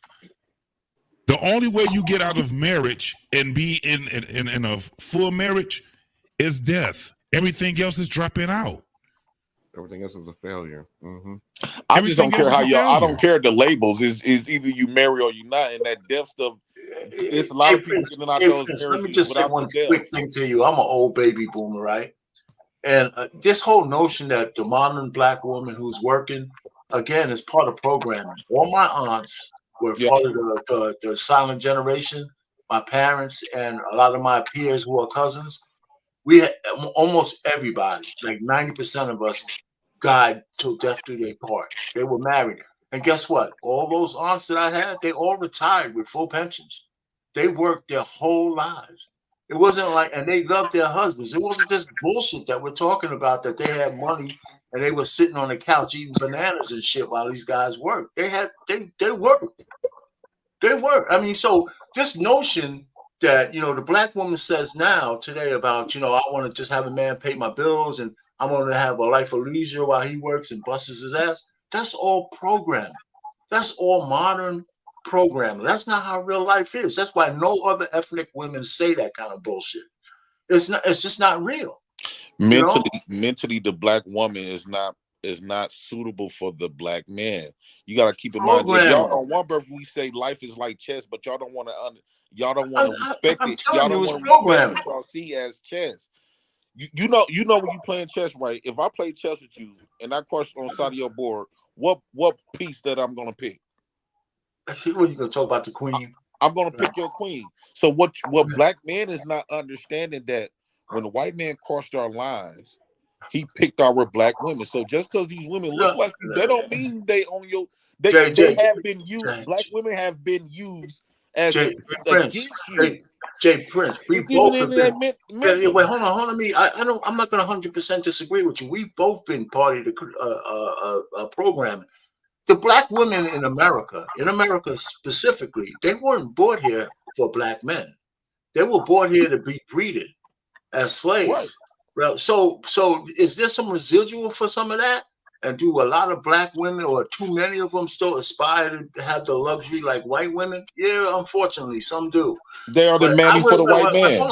Hold on. But it's not the majority of them. It's not. It's just a loud minority. It's just, and I think the sisters are starting to take some of that shit back. That's why we have women like, Take Heed and the Crimson Cure and some other sisters out there saying, wait a minute, man, you guys are upside down. Shahrazad Ali. These kind of women, she's like 30 years ahead of her time. And so what I'm saying is it's all programming and we need to be deprogrammed. And when we get on these panels, I'm gonna land it here. When we get on these panels and we keep repeating the same old tropes, we don't do ourselves any benefits. But it ain't the women that need to be reprogrammed though. No. All of us do.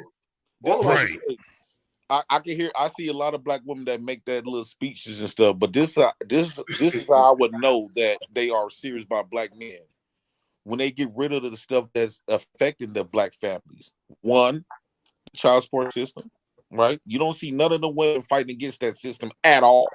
In fact, they support it. They grab onto it and all of that. The Me Too movements, another negative thing that been affecting her race of men. Everything that the government have put in place and used as a detriment against the black to tear black men down. The black women that we have today is leech and use it for their benefit when they get mad or whenever the case. They use this as a car. We just got done talking about it on the channel when a woman get pinned against the wall. She used the R card. So these women, until I see black women, not them marching when we get beat up or getting shot down. Not fuck all that. Fight against those systems that y'all benefited from that fucked up and created feminine black men that they complain about. Programming. You know what? I'm gonna go ahead and ask hold on a second, y'all. First of all, I get what you're saying, Jay Prince. Good evening, everybody on the panel.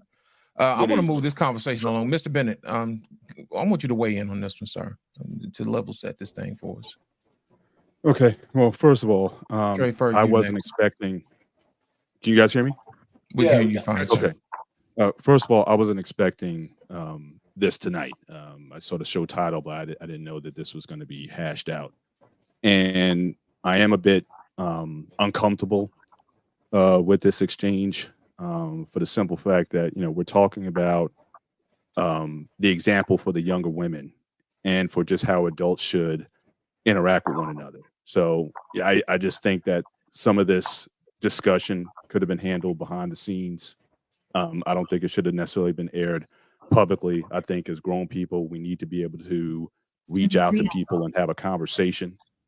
So I'm not saying, one over the other, but I just think this could have been handled very differently. And I don't think it's a good example for how we want the younger generation to deal with conflict or disagreements or what have you. I don't think this is the place to hash out things, especially off air. We can have it within the context of a conversation if that's what we're talking about. But I just wasn't comfortable with this tonight, which is one of the reasons I didn't want to jump in because I just wanted to, let it go where it was going to go. So that's my first point. But speaking again about the young generation, again, what do we want to show them? I think as Jay Prince was talking about, I think there is a general principle of how we should be doing things versus our experience. And I don't mind having shows. So Trey, when you talk about anecdotal, I don't mind anecdotal. I think anecdotal can be very useful as long as it's complemented by the facts and statistics. I don't think we have to be choosing one over the other. Our personal voyages and stories help to, put a lot of those stats into perspective. So I like hearing the, where people have come from and certainly what they've shared. But I think JT said, we're talking about possibility versus probability. And I think it is a responsibility for older people to make sure that the probable always trumps the possible. But I'm not here trying to trump the possible also, because a lot of times we talk about that when it comes to marriage, but we don't apply it to other things. We always talk about being entrepreneurs in this space. Oh, you need to start your own business. Well, if you look at the small business statistics, in 10 years, 65% of businesses go out of business.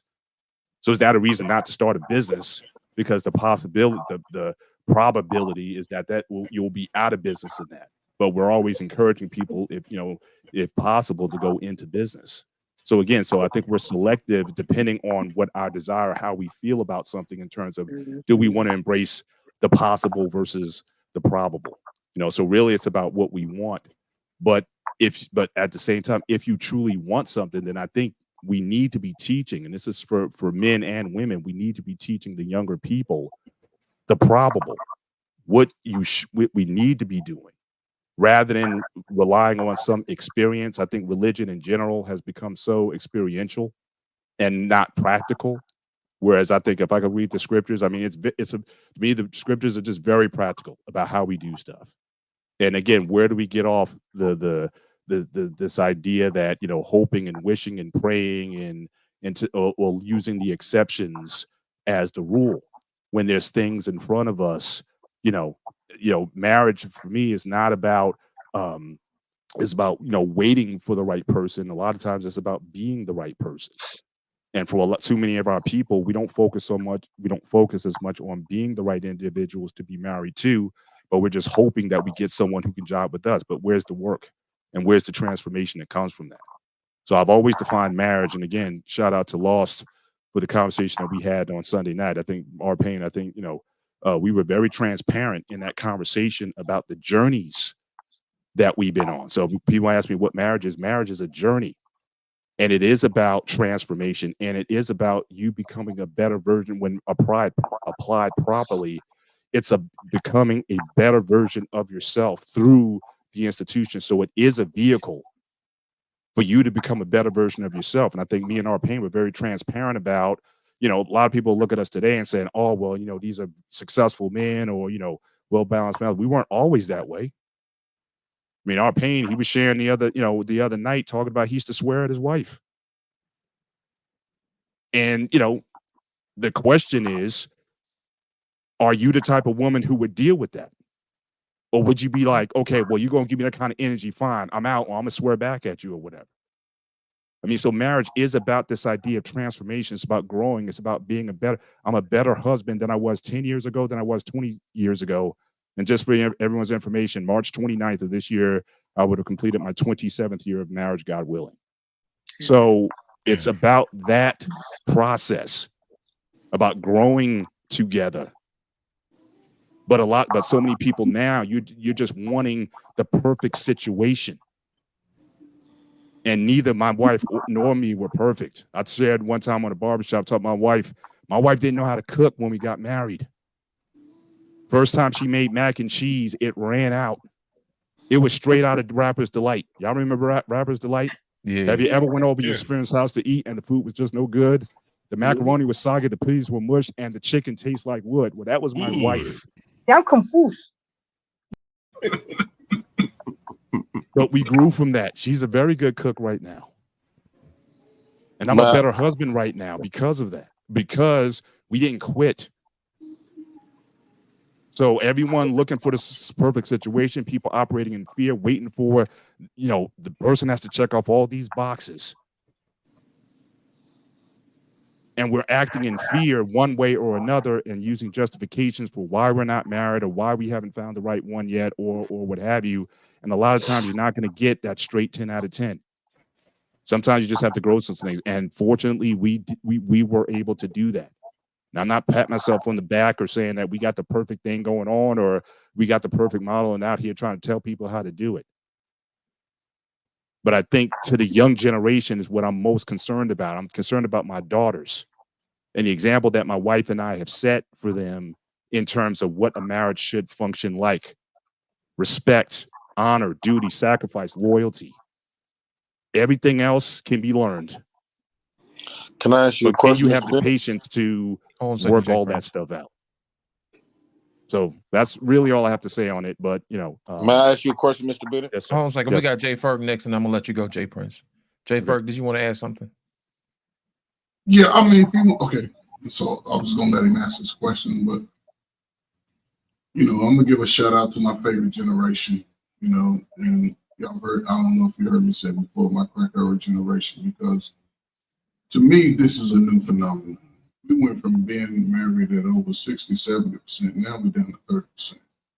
And it has nothing to do with the individual person. It's just a time that really affected us as a community.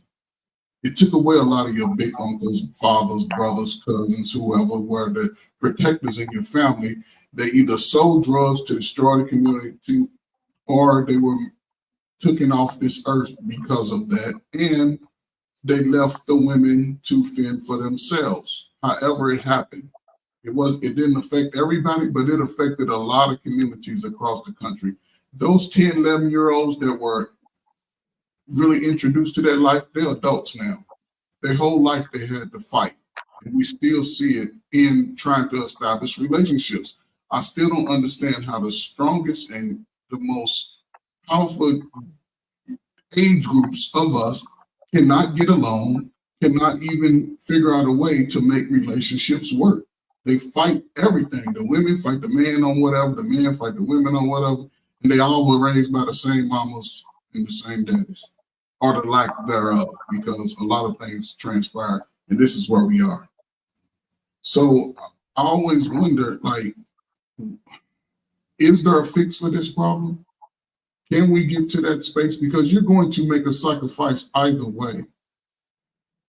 You can spend the next 20 years trying to figure things out by yourself and wonder why you're not generating wealth because you keep having to spend all of your resources out to make someone else rich, and we just still going and buy all the knockoff stuff? Or do you say, at least let me try to work with someone? And I'm a man. I've always told my wife this: if you leave me, I'm gonna be all right, because I'm a man. I know how to build. So somebody else gonna be over here cooking me dinner if you decide that. Now she looking at me like, if I go, I'm going to the basement. My address gonna be the half. I ain't going nowhere. I've been in it. I put in the fight. I'm not gonna just let somebody else do it. Now that's my situation. But and I'm like Brother Bennett, I speak for the younger generation. A lot of 40-year-olds, they disgruntled. They cry about everything happened when they was kids. We all came out of the moon. Some of us didn't even get a chance to, we didn't have leather shoes. We had canvas shoes. And you wore it till you had to put cardboard in it. And you never went to your mom and said you was poor. You made it work. You respected the moment. And we're in a very delicate moment, but it's also a very unique moment for Black men, because Black men now are speaking out. The voices are being heard from one end of the country to the other. And with that, I'm saying this: if you're a young man, 21, Because I have boys that are turning 21. One is my son. He's 21 on the 28th. The other's 21 in September.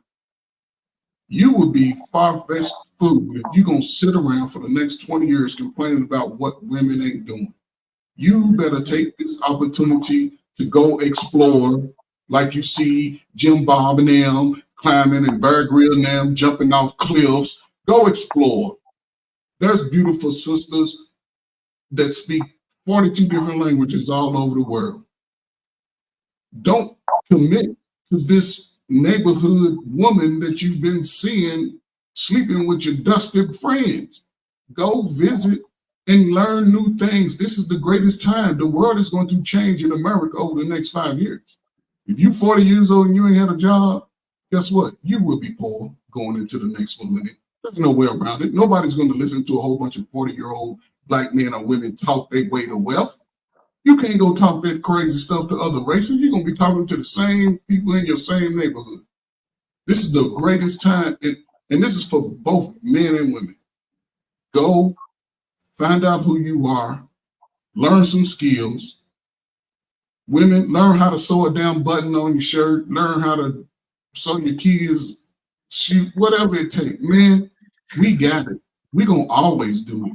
You just got to stop listening to those guys that want to hold you down and go out, find out what it is you like and don't like, learn the skills along the way, because you can't go to these countries thinking you're gonna post up shop and you ain't willing to be a shoe shiner or make shoes or whatever it takes. You have to take advantage of this time. You cannot complain about what parents didn't do. Our parent, I heard this is my last thing. I heard some guys complain about, well, today we are dealing with the police and all that. Guess what? Our ancestors and our parents before us not only dealt with the police, we dealt with regular citizens trying to kill us. Regular citizens that didn't even want us to be a part of anything, and they still found a way to make it happen. So if you want different, you have to start today. You cannot go into 2024 complaining about what other people ain't doing. Now is your time. Now is your time. Or if not, get out the way. Let these young folk have an opportunity to thrive in this same thing. We all in this together. We ain't gonna never get it together if we stay separate. Thank you.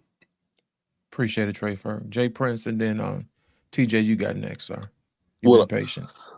I would say, since the time I was born, the mission is always was to go to school to get money, right? Everything was about money, get money, owning stuff, highlighting, having a dream to get more money and to buy stuff. What wasn't highlighted was families, right? It's classes on teaching me how to get money. There's no classes on teaching me about families. So this learning how to be something that never was taught to you is just outlandish crazy. This stuff, a lot of times, this stuff got to be educated to you.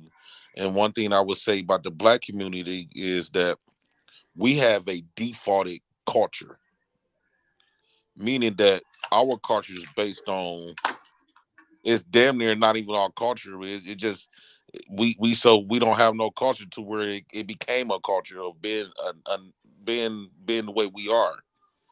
So I think that's the bigger another problem, because not having culture, not having environments keep us lacking when we talk about families and mention outside of just making money. We don't have nothing that we believe in the Black community. Everybody got their own beliefs. I'm an individual. Whatever them niggas got going on over there don't got nothing to do with me. As long as me and my family straight, fuck them other niggas. That's the attitude that Black people got. They don't got no type of unity on nothing. They don't think about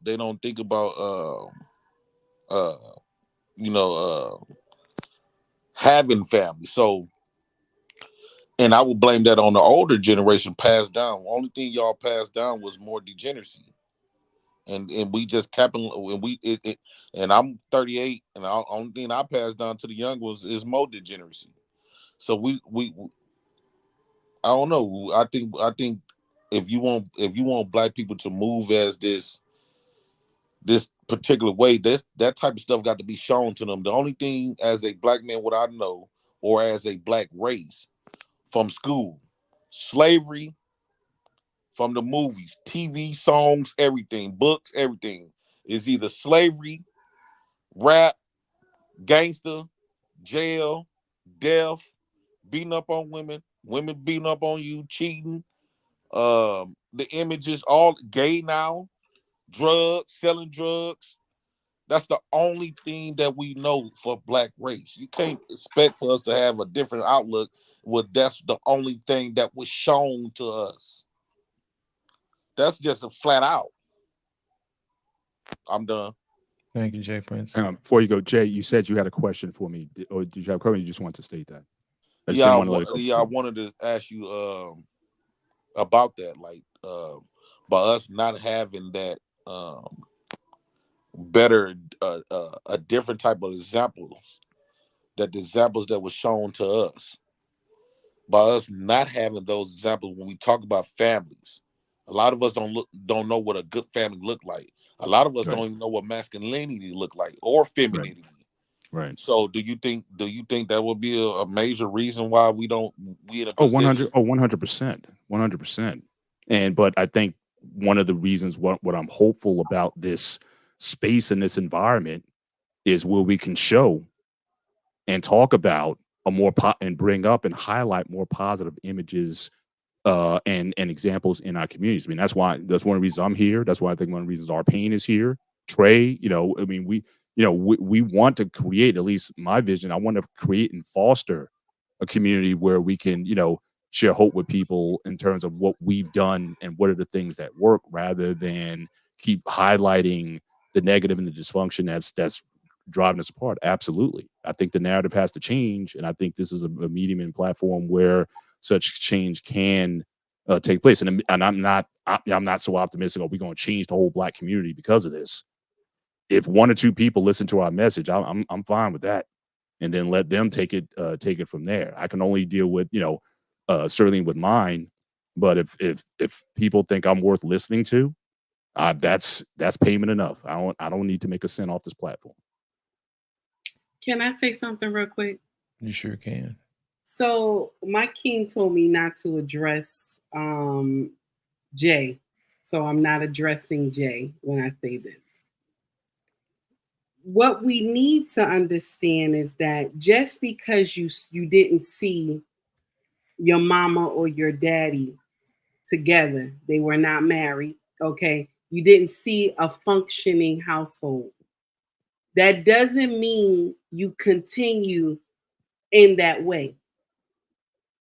Even if you grew up in a certain type of area, that doesn't mean you pass it on to your children. This is the thing in our culture, because we saw something, we continue to pass it along.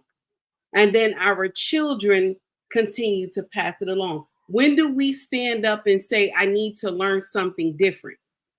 Mama and daddy didn't teach me how to be a wife or a husband. But when do I go out and get the knowledge for myself? When do we say that? Because just because my daddy's father didn't raise him. So now my daddy say, well, my daddy didn't raise me, so I'm not going to raise mine. That's not the mindset we should take just because we saw it. My mama did crack in the kitchen every day. I ain't doing crack in the kitchen. You got to understand that part. I don't think we should, if you haven't lived a hard life, we don't copy it to pass it on to our children. That's what our generation, our bloodline is missing. Because just because you lived a certain way doesn't mean you pass it on to the next generation. You must learn something is not right. You saw your mama, your daddy doing nonsense. You don't pass it on to yours. This is when you go out and seek the knowledge for yourself. That's why on my channel, even though my channel be indignant sometimes, I'm not going to sit up here and lie, okay? But I'm trying to tell the younger ones, You don't have to copy what the older women are doing. You may not end up well like the older women. Like when they sit up here and tell us you can go and do whatever you want to do while you're young and travel and do all these things. I understand that. But in the back of your mind, baby, also think you need to get married. You need to have children. See, I have watched a lot of people, me working in healthcare, I have watched a lot of people when it's time for them to go to glory and they did not handle it correctly. Okay, they didn't handle their youth correctly. Nobody comes to see them. Only people they see is the doctor, the nurse, and me taking them down to the freezer. That's it. Okay? Or either they see me taking them to somewhere that they got to go in the building. That's it. But then I see women and men who created dynasties. And when they go off to glory and they about to go off to glory, you see about 50 family members. 10 of them are their children. The rest are grandchildren and great-grandchildren that are coming to say goodbye. I would rather be the parent that when I'm going off to glory, I have a legion of bloodline coming to say goodbye to me. Instead of it just being the nurse and the doctor and the person that's taking me to the freezer. So we have to get out of this mindset that this makes sense. Back in the time of my great-grandmothers and great-grandfathers, I know this time was not perfect. We understand that, but we were together. This is the thing that our culture is missing. We strive better together. Even when we in these spaces and disagreeing and all this, like Mr. Bennett said, that we should not hash it out in public, it should be in private. I'm gonna share something with you. When you have a disagreement and you're married, you should hash it out in front of your children so they can see the difference of, yes, it was the disagreement, but how we came together and worked it out. Now, me and Anissa may not agree on everything. We will not, because I don't agree that we should just let our young women say, well, when you're 50s or your 40s, you know, you're going to get somebody. I don't want to push that narrative and say that. I want to tell them, go to school, do what you got to do, get your career. But in the back of your mind, understand that you need to get married. Understand you need to have children. Because when it's time for glory, and we all pass away by ourselves, okay? But when it's time for glory, God called you to glory. You got a legion of bloodline wrapped around you, telling you, mama, daddy, you did a wonderful job. I'm so happy that you was my mama, you was my daddy. Thank you for loving me. Because the people who don't have the legion around them, they cry when they going home. They cry when God is calling them to come home because they know they didn't do the right thing. That's what I try to talk to young women on my channel. Do not be waiting till your 50s and 60s talking about you want to get married. I'm done. Thank you, Taking. TJ, you got next, and Embrace the Grace. Welcome to the show. Thank you.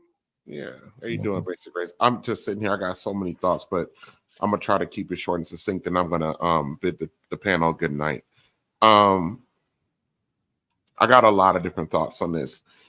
Believe it or not, even in the disagreements of the conversations up here, believe it or not, no one is wrong. No one is wrong because the volume of issues that people who share my reflection have is endless. It's endless for a plethora of reasons, and we all know what most of those reasons are. As a collective, we're gonna have to make a choice. And I'm trying to be, I'm trying my best to be artful about what I'm trying to say, because I know how I might come across. Take your time.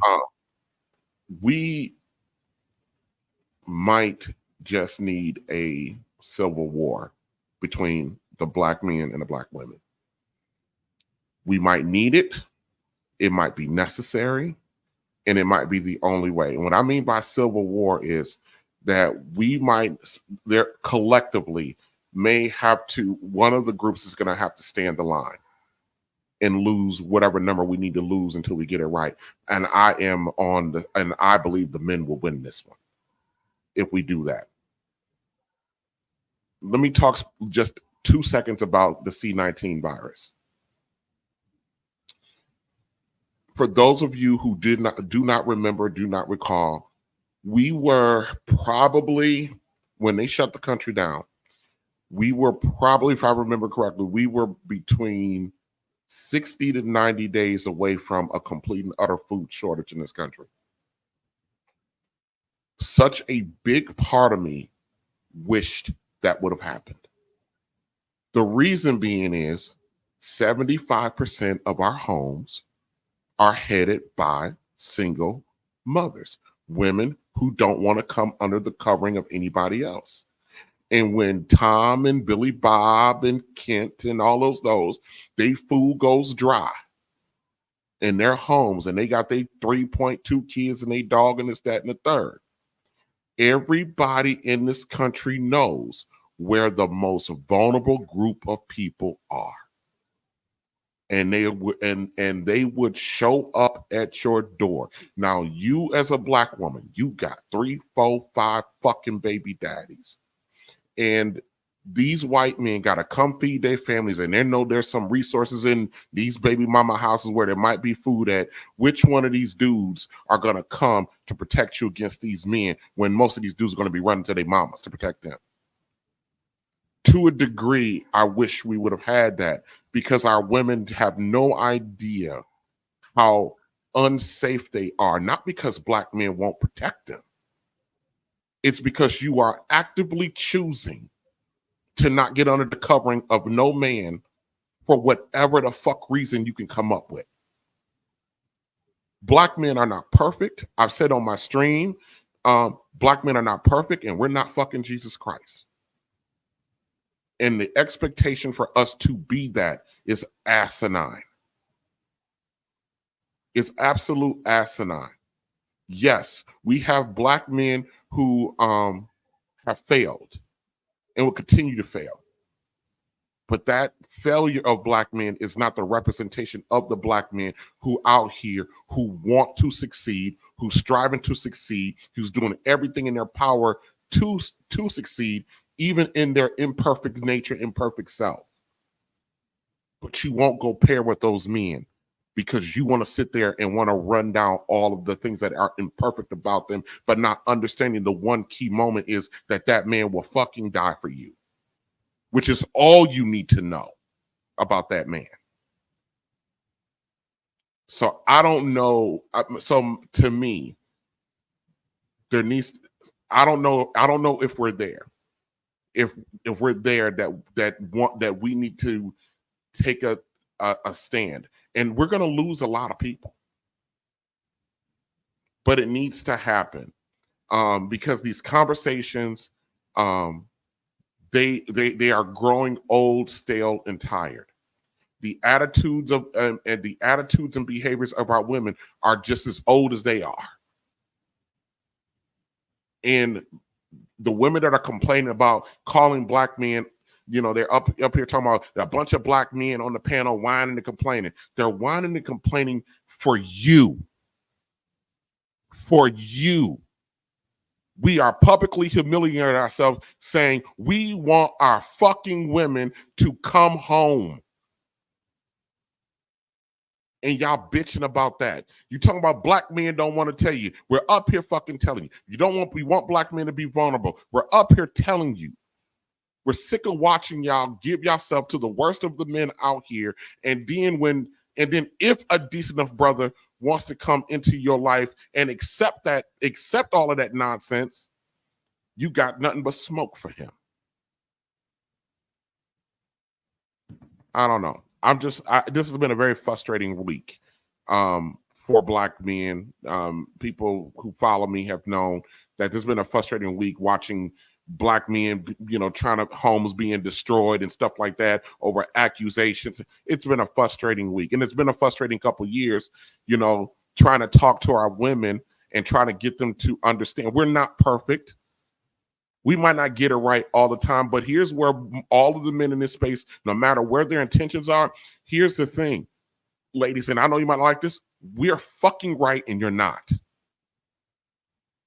You're not right. Any conversation that you have that is coming up with an excuse for you not to get with somebody, you're not right. You're wrong. Full stop. I don't care if you're 25, 35, or 50. You're wrong. Good night, everybody. This was good. I hope to be back with you guys on Tuesday. Take heed, my girl. Take heed. I'm going to thank you right now publicly because and Black Men Unfiltered, because I clipped up the exchange, and you too, Anissa. That exchange, that dialogue, that conversation has been very fruitful for my channel as far as engagement. And he made no money off of it, but as far as engagement, and people and other content creators have been looking at that conversation, particularly between Anissa and Take Heed, even though those opinions were diametrically opposed, but it sparked something. And ladies, you're both ladies, that conversation sparked something. Other men have actually come on, found that clip, and dissected it for whatever the perspective you have on it, but it's having the conversation. Okay, Jay Prince, I'll catch you later. Everybody else, thank you. You guys have a good night. TJ. Thank you, sir. Embrace the grace. You are next, darling. Thank you for coming out this evening. Thank you for having me again. Hi, everybody. Good evening. So I've been hearing everything that's going on, and it's very interesting because I'm stuck in the middle, literally, of what Take Heed says and Anisi. I'm 49 years old. I'm single, but the thing is, I am aware that the walls are closing in on me. I know that my value is diminishing. That's why my standards are not unreachable. I mean, if the guy doesn't drive a Maserati, I'm okay with it. But does he have a car? Okay. He doesn't have a 4-bedroom mansion. We have a roof over our head. I mean, you have to be reasonable. You really do. I don't date men that don't have children. Why would I? That would be a waste of his time and my time. You just have to be realistic. I mean, all my pretty ain't gone yet. I got a lot of good personality and, other things. But I realize what Take Heed says, and she's right. But I'm also not going to give up because you never know what God has in store for me. But you have to be realistic. I'm not going to go for the CEO of a company because I may be pretty, but there's going to be a 30-year-old that's prettier than me. So I understand that. So what I try to do on my channel is just to make people become better versions of themselves, because when you know better, you do better. We're not going to change everybody's mindset, but if you could hear, I mean, and RB is right. This conversation of Take Heed and Anissa it's epic, because we are teaching these young girls, live your best life, do this, do that. And then you stuck like Chuck at 35 years old, 40 years old, buying a dog and dying alone. I mean, that's real. What Kevin Samuel says, winter is coming. Winter has come, and it's going to stay. And I did a little, I don't know if you saw the clip I did on Trigger Mike. I snapped because people were upset that Cynthia G's channel got taken down. That should have been taken down.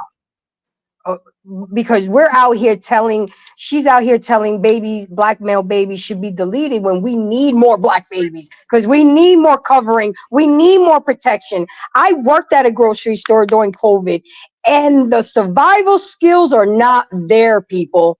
People were fighting over sanitizer and toilet paper and paper towels when unnecessary. Unnecessary. And he's right. We were almost shortage of a food shortage, but it didn't leak out. Them truck drivers was rolling 24/7 to make sure y'all have food in these grocery stores. The only reason I keep that job is so I can have a source. I got a plug. I will never run out of supplies because they make sure they take care of us so we can come to work. So I keep that job 2 days a week just to make sure I got a source to people were making fun of me. Are you selling toilet paper out the trunk of your car? I say, hey, if it gets to that, then I got to do it. But we gotta get along because we can't count on the government. We can't count on them. We got to count on each other. We got to stop being crabs in the pot. And we gotta unite. And us women, we really do gotta bring something to the table when it goes down. If you don't know how to cook, you're useless. If you're not a nurse to be able to take care of the men that get wounded, you're useless. You're gonna be the first ones out. And the children, they're absolutely right. And ladies in the panel, you better take heed to the message. I'm just saying, embrace it. Because if you don't, you're going to find yourself alone and you're not going to have the protection of a man. Them houses, them PhDs, them Birkin bags, and them nice cars is not going to mean nothing when it's time for martial law. I digress. My mic is muted. Thank you. I've been sitting back and I've been watching, and I'm going to go ahead and say my piece. The problem that we have today is that we don't respect men. We don't. We do not. And that's the problem, because we're too busy leaning on fear of what a black man will do to you instead of thinking about what a black man can do for you. I'm glad TJ brought up the C-19 situation. I'm going to let y'all know the story. Back in September of 2019, I was watching the news and they were talking about this virus that was kicking up dust over there in China. And I told a friend of mine, I was like, you know what, if that gets over here, this country's going to be shut down for about a good 5 years before it's back to normal. And she was telling me, I don't think so. I said, no. Let me tell you, whatever it is you got to do, stock up. And that same day, I went to shopping. So when everybody else was, that March and that April or May of 2000, when everybody was running to the stores, trying to clear stuff out and to get this and that and fighting over, I was straight. I just sat back and I watched people do that. And what women don't realize is that men see things that you don't see because we don't operate in fear. Our mind should be clear to do other things. The amount of stuff that we worry about on a daily basis has absolutely nothing to do with conversations like this. We're busy trying to repair the world, trying to fix the world, and having somebody who likes to go back and forth does nothing but derail us from being great. It's a waste of time and it's a waste of space. And just like the other Sunday when we sat down with our pain and Mr. Bennett, we had a real life conversation. And we talked about a lot of stuff. We talked about leadership, what it takes to be a man, what it takes to be a husband, getting back to the basics and the fundamentals and what we need to do. Now, here's the thing, whether the women want to come along or not, that is totally on them. However, we will not be waiting. And I learned a lesson a long time ago. It said, a man convinced against his will is of the same opinion still. If you want to stand behind your ignorance, I suggest you put all your chips in and let's see what happens. Ladies, men are tired of talking. I'm just going to tell you just like that. If you're willing to bet on your way of doing things, let's see what happened. I can't tell you how many women who actually came home from work because their husband said, you know what? You don't have to work no more. I've seen plenty of wives who came home because their husband said, guess what? You don't have to get out there in that. Husbands were going to the stores, fighting off single women, getting products and whatever it is that they need for their wives, because that's what men do. And I saw desperation in women's faces, and that's when stuff became real. I also saw a show today with Crimson Cure. And she said that, you know what? I think women are getting tired of women embarrassing other women. I don't know if y'all saw it or not, but that's a good lie. And she talked about it in the comment section. Well, I think it was Suki Hana or whoever it was talking about, I need to figure out exactly what's the best birth control. And a lot of women in the chat was like, you know what? You just wanted to show out. You should have went to Google for that. You just wanted some attention, didn't you? And a lot of women are starting to push back now because they have seen the fruits of the labor of the women who came before them, who lied to them. Even Ebony K. Williams had to come back and get up off of her high horse and say, you know what, I was going to freeze my eggs. But then again, she never really came back and told us, but I can promise you this. I bet you I know what happened.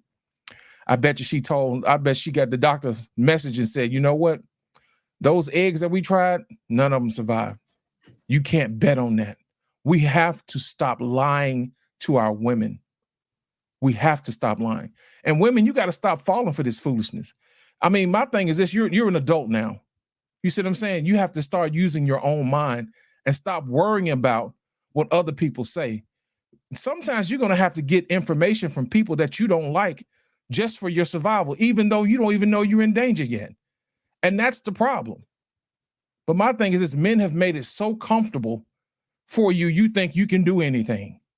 Let me tell y'all something, man. I sat up under Kevin for the last 2 or 3 years, and I watched the foolishness night after night. At first, I was like, I can't believe it.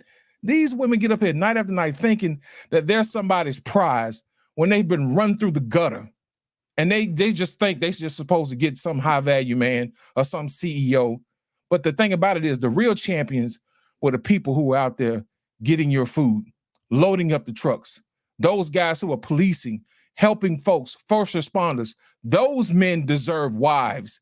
Those men deserve helpmates. And for you to sit up here and tell a man he's not good enough, how dare you? How dare you?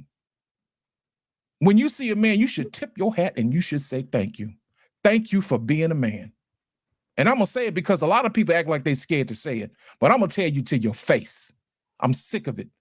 And everybody's sick of it. It's a bad example for us. It's a bad image for us. And we're tired of it.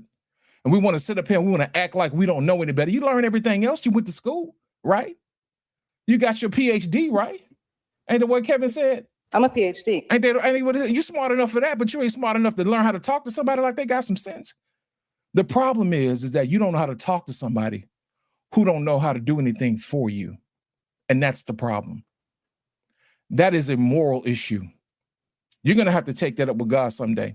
And when you sit up there before God and you have to give an account for your attitude, when you have to give an account for your actions, when you have to give an account for the things you've said and the things you've done and how you operate on this planet, may God have mercy on your soul.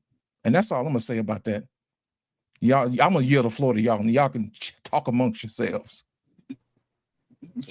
May I ask? Look, I'm sorry. A Simple Claus didn't drop off a cake for me this Christmas. So whatever these women decide to do is whatever the fuck they decide to do. I could care less at this point. My last little thing is that I'm going to take a few trips this year. If I can't find a wife overseas, then I'm going to spend the last 40 years of my life being happy and being a bachelor and spending my money. I worked very hard to make the little bit of change that I have. So I'll give it one more shot. Somebody asked me earlier, why are you not dating black women anymore? And I said, well, Tia Mowry graduated from her divorce. I retired from dating black women. I spent the last 21 years dating black women since I was 18. I am officially retired from dating black women. I will give some South American women a chance and some East Asian women a shot here. And if that doesn't work out, I'm going to move on. The problem is that I think there's a lot of men who are still trying. And that's your mistake. That's your problem, is that you are still trying to help women that don't want our fucking help. They don't want it. They don't care. Hashtag leave them behind. The women that you are seeing that are acquiescing and converting over, they're the ones who are getting the message. They're understanding the things that Take Heed is saying. They're understanding the things that Crimson Cure is saying. I've been telling JT for weeks. It's getting cold out here. It's getting mighty cold out here for a lot of these women. And they want to come into a warm home. My home is not open. Now, there's some other black men out here whose homes, the door is wide open, right? Won't you come? But mine is not. I would suggest to black women that you get up off your fucking high horse and you put your pride aside, because there's going to come a point in time there ain't going to be no more black men left for y'all. And y'all gonna be fighting over what's left. And most of those men are already gonna be married. The Mr. Bennett's, the R. Paynes, the Trey Fergs, the Black Mans, the good men, they're gone. They're already gone. They're already taken. So at this point, I suggest y'all do something about it. But good luck to you though. Hopefully my next wife, hopefully her name is Maria or something like that. I can't help. I can't help you. May I say something real quick, please? Go ahead, Jay Prince. Even though I understand, why black men feel this way about black women, trust me, I do. But I still like to be balanced across the table. If your women acting a certain way, you got to check the man. You got to go to another race of a woman, right? And get a woman that's in check and know her place, because the man of that race of men keep them in check because they got power, right? When you complain about the black woman, you basically acknowledging that. Complaining about the black woman, black men should be embarrassed, because at the end of the day, let's talk, let's be for real, because I also talk about this. When you think about what do women want naturally, her essence, power, right? That's one. Resources, that's two, and protection, protect, provision, right? And producing and stuff, right? Okay, cool. When you boil down, when you talk about protection, who do the black woman got to go to get protection from? Not black men. Typically, she got to protect herself from black men, but she got to go to the white man for protection. Stop. No. Don't tell me to stop. Hold on, let me finish. Stop. Provision. Let him complete his thought, because this finna get cooking in a minute. Provision. Black men, neither one of us own. We might got individually income, but collectively we are broke. Right? We are broke. We don't got no power, no resources, no systems where our race of women nor children could go. As a black man, let's say if I want to help with my food truck, get my business off the ground, there's no black men that I can go to and get those resources. That's not true. No, don't. That's very. I'm sorry, I can't let you go on. That's just no. not true. You could let me go on, because no, I can't, because you're lying. Because I'm you're not lying. telling the truth. How many black banks are there in America? You talking about black bank? Come on, man. I'm saying. No. You said resources. If you wanted to get money for your food truck, you could go to a black-owned bank and file for a loan, just like white people go to white-owned banks and get a loan. You could do in my it. city, I don't see no black-owned bank. The only black-owned bank we had was TCF. Was called TCF, and that's the problem. That's the problem is that you haven't researched, because I'm in Maryland and we got two right here in Maryland. Me and you don't know. You haven't done the research, Jay. You haven't done the research. Trey, you interrupted me. You got to sit down and because you don't know what the fuck you're talking about. You're wrong. No, you're wrong. In your feelings, because you just want to. No, because you're wrong. I'm not going to let you sit here and do that nonsense. You're wrong. There are black banks out here. If you want to go get money for your food truck, get your credit right and walk into the bank and ask them for a loan. We have to be accountable on both sides. We have to be accountable. Bro, you speaking gibberish. You don't know what the fuck you're talking about. I'm agreeing with you when it comes to the women, but where we stand as a man, you have to be. If black men, by the position that black men are in today, right? If you are okay with that and proud of that, that is sad. We're gonna be in this fucked up position as black men. We are losing. We are the only race of men. Jay Prince. So how do I fix that problem, Jay Prince? Hang on. We are the feminine man of all men. Hang on. How does Trey himself help fix that problem? Do I do the best I can to contribute to the team? See, the problem is that's the number one thing that's keeping us weak, because you said Trey myself. And what makes you other didn't men, hear me. You didn't hear what me. Makes other men great because am I supposed to do the best I can to contribute to the team? If the team is the black community, Trey, am I not supposed to be the best that I can be? I understand it's hot, but let's keep it thorough though. You're not listening. Other races of men. You're not listening. White men. Okay, let me say You're not listening. No, because I was talking. Yeah, but you're saying bullshit. Listen. No, I'm not gonna listen to you and I was talking. Okay, all right. Well, keep spewing your bullshit. This is why crap. You think white men is so powerful, because They move as a unit. Every other race of men, when it comes down to it, move as a unit. This is Black men in bullshit, America, bro. black men This in is utter America do not bullshit. move as a unit.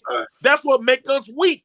Hey, Jay Prince, can you land the plane so we can just motherfucker, then y'all gonna let this motherfucker interrupt me, then say land the plane.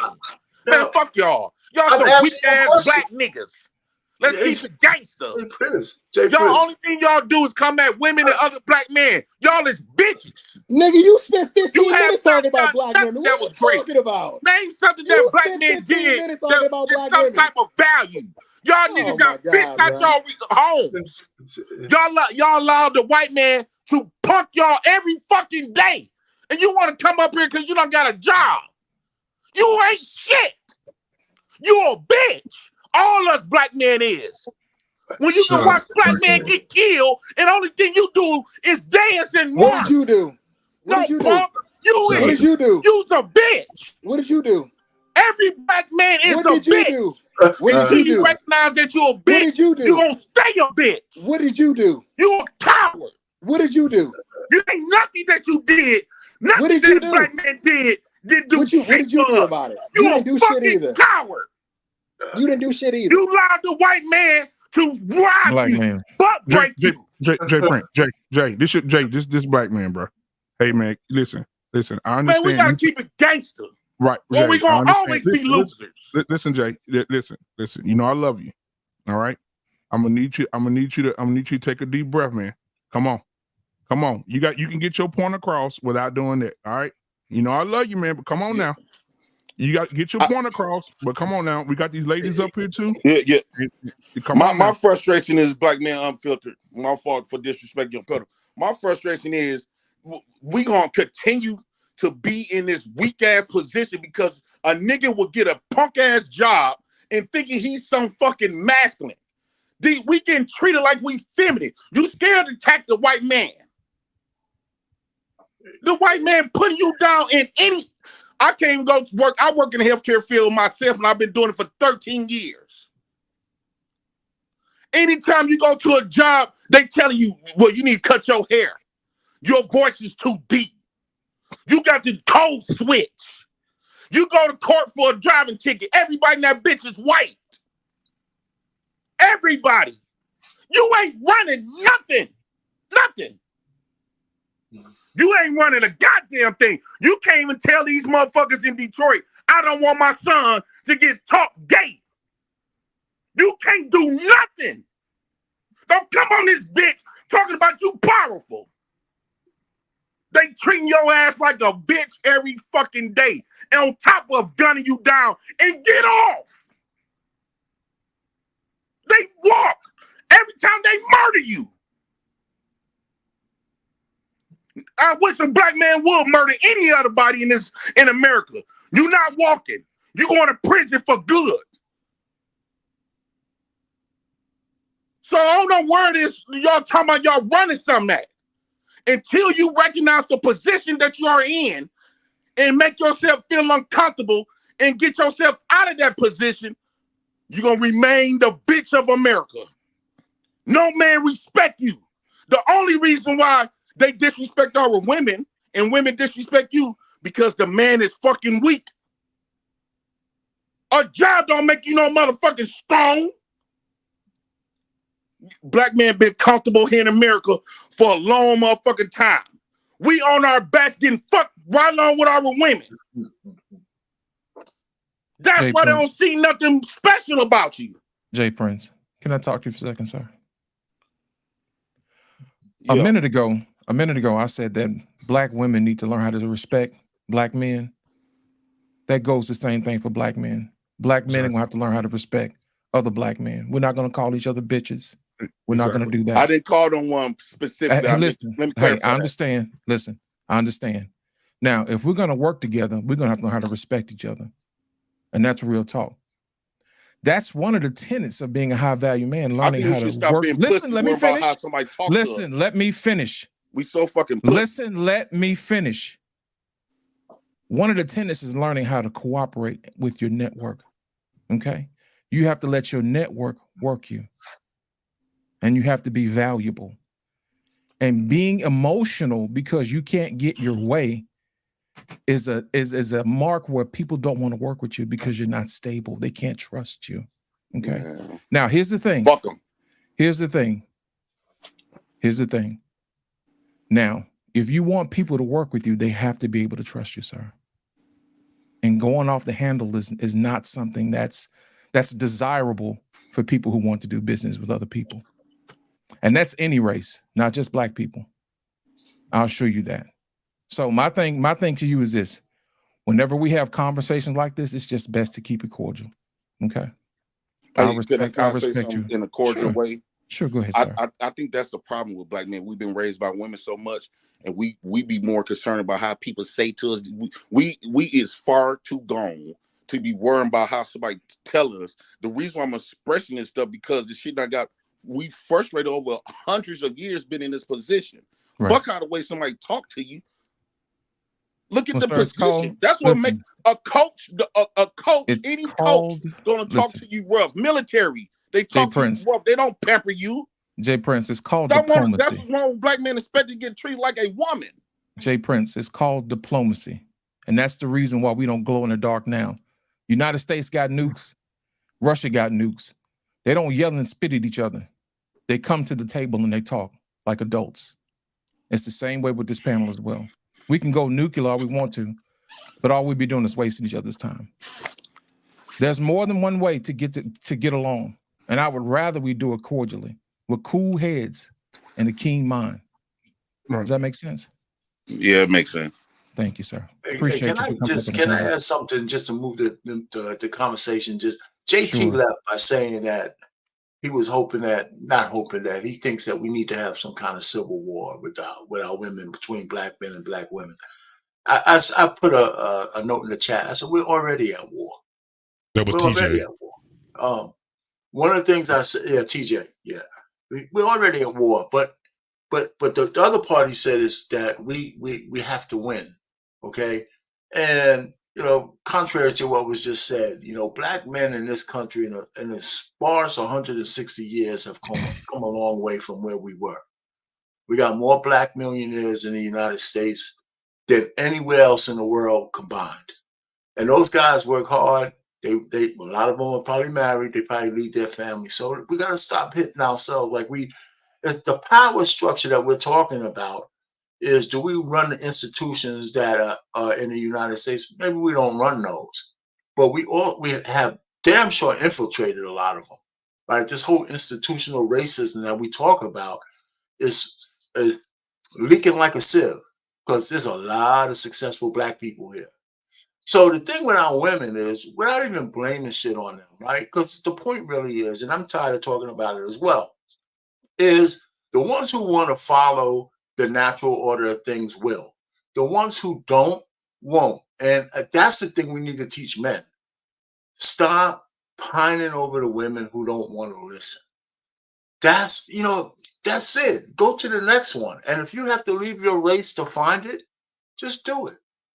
You don't have to say anything about it. Just do what you need to do to find the person you need. And if women want to do that, if the black woman who priced herself out of the market, right, priced themselves out of the market with some of the shit that they talk about, then let them find who they can find. Because the men that they want, they're not checking for them. And the men that they give their best years to are a disaster, right? And how many women do we hear on these panels say, I don't want a good guy. I don't want a nice guy. He's too boring. He's too this. I mean, or I got a job. I don't need a man. I mean, we hear that shit all the time. It's time to stop arguing over it. And let's just move forward. And as black men, and we do have black men who are on their square, Jay Prince. I mean, you try to have your family's under your purview, right? You got your children. You're trying to move forward. And whether you want to have a one woman or not, you still have a plan for your family. That's what it's all about. That's what you got a plan. If you have a plan, then that's the beginning. Hold on, Jay Prince. Real quick. I want you to keep breathing over there, okay? Because I want you to get it together. But I want to say this to add on to what my boy Lost in Translation said. I appreciate you for that. As men, we do have to have and to learn how to build. I had to learn this myself, that you have to have some self-control. Now, the men on this panel know me. Mr. Bennett knows that. Mr. Bennett told me one day, he said, "Black man, if I ever had a problem with my family, I would never call you." Yeah, he did. Am I right, Mr. Bennett? He said that. Absolutely. And Mr. Bennett says, I will never call you black man, because he understands if he calls me, I'm not coming to talk to nobody. If somebody messes with Mr. Bennett's family, we're going to take it. We're going to get all of them. And he said he never called me.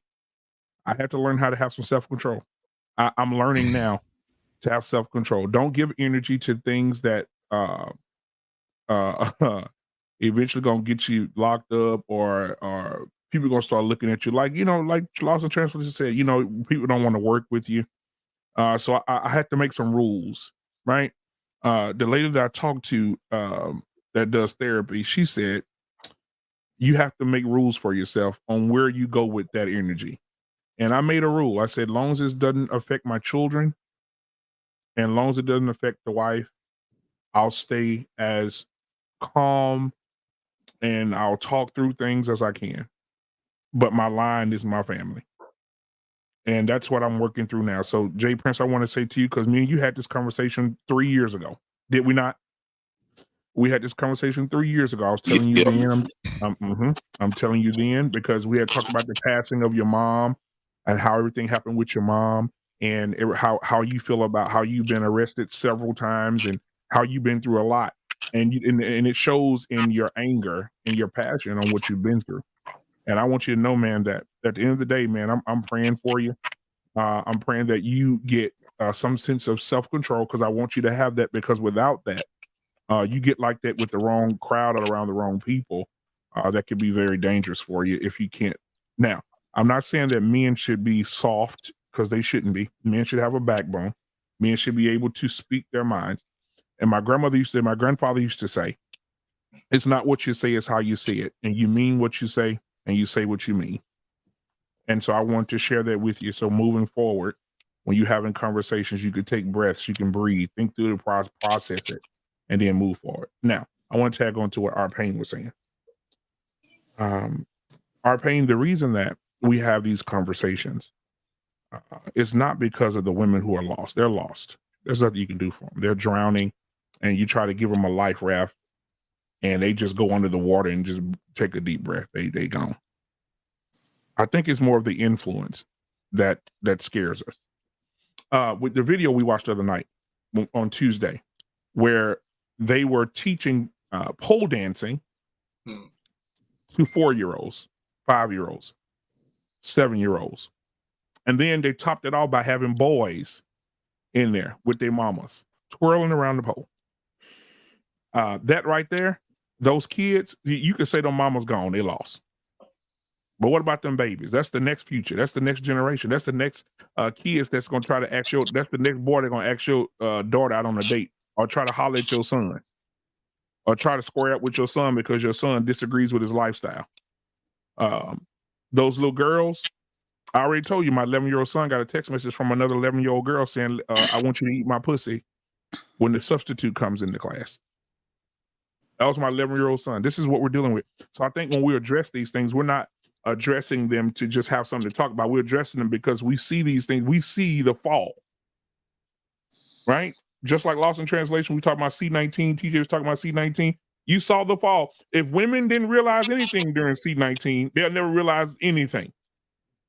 Women were scurrying around. Oh, can you please go to the store for me? Even my neighbor, she's a single woman, very successful woman, stays right across the street from me, has a nice, beautiful house across the street from me, and has no man. Guess what she was doing during C-19 with a mask on at my door, covered from head to toe?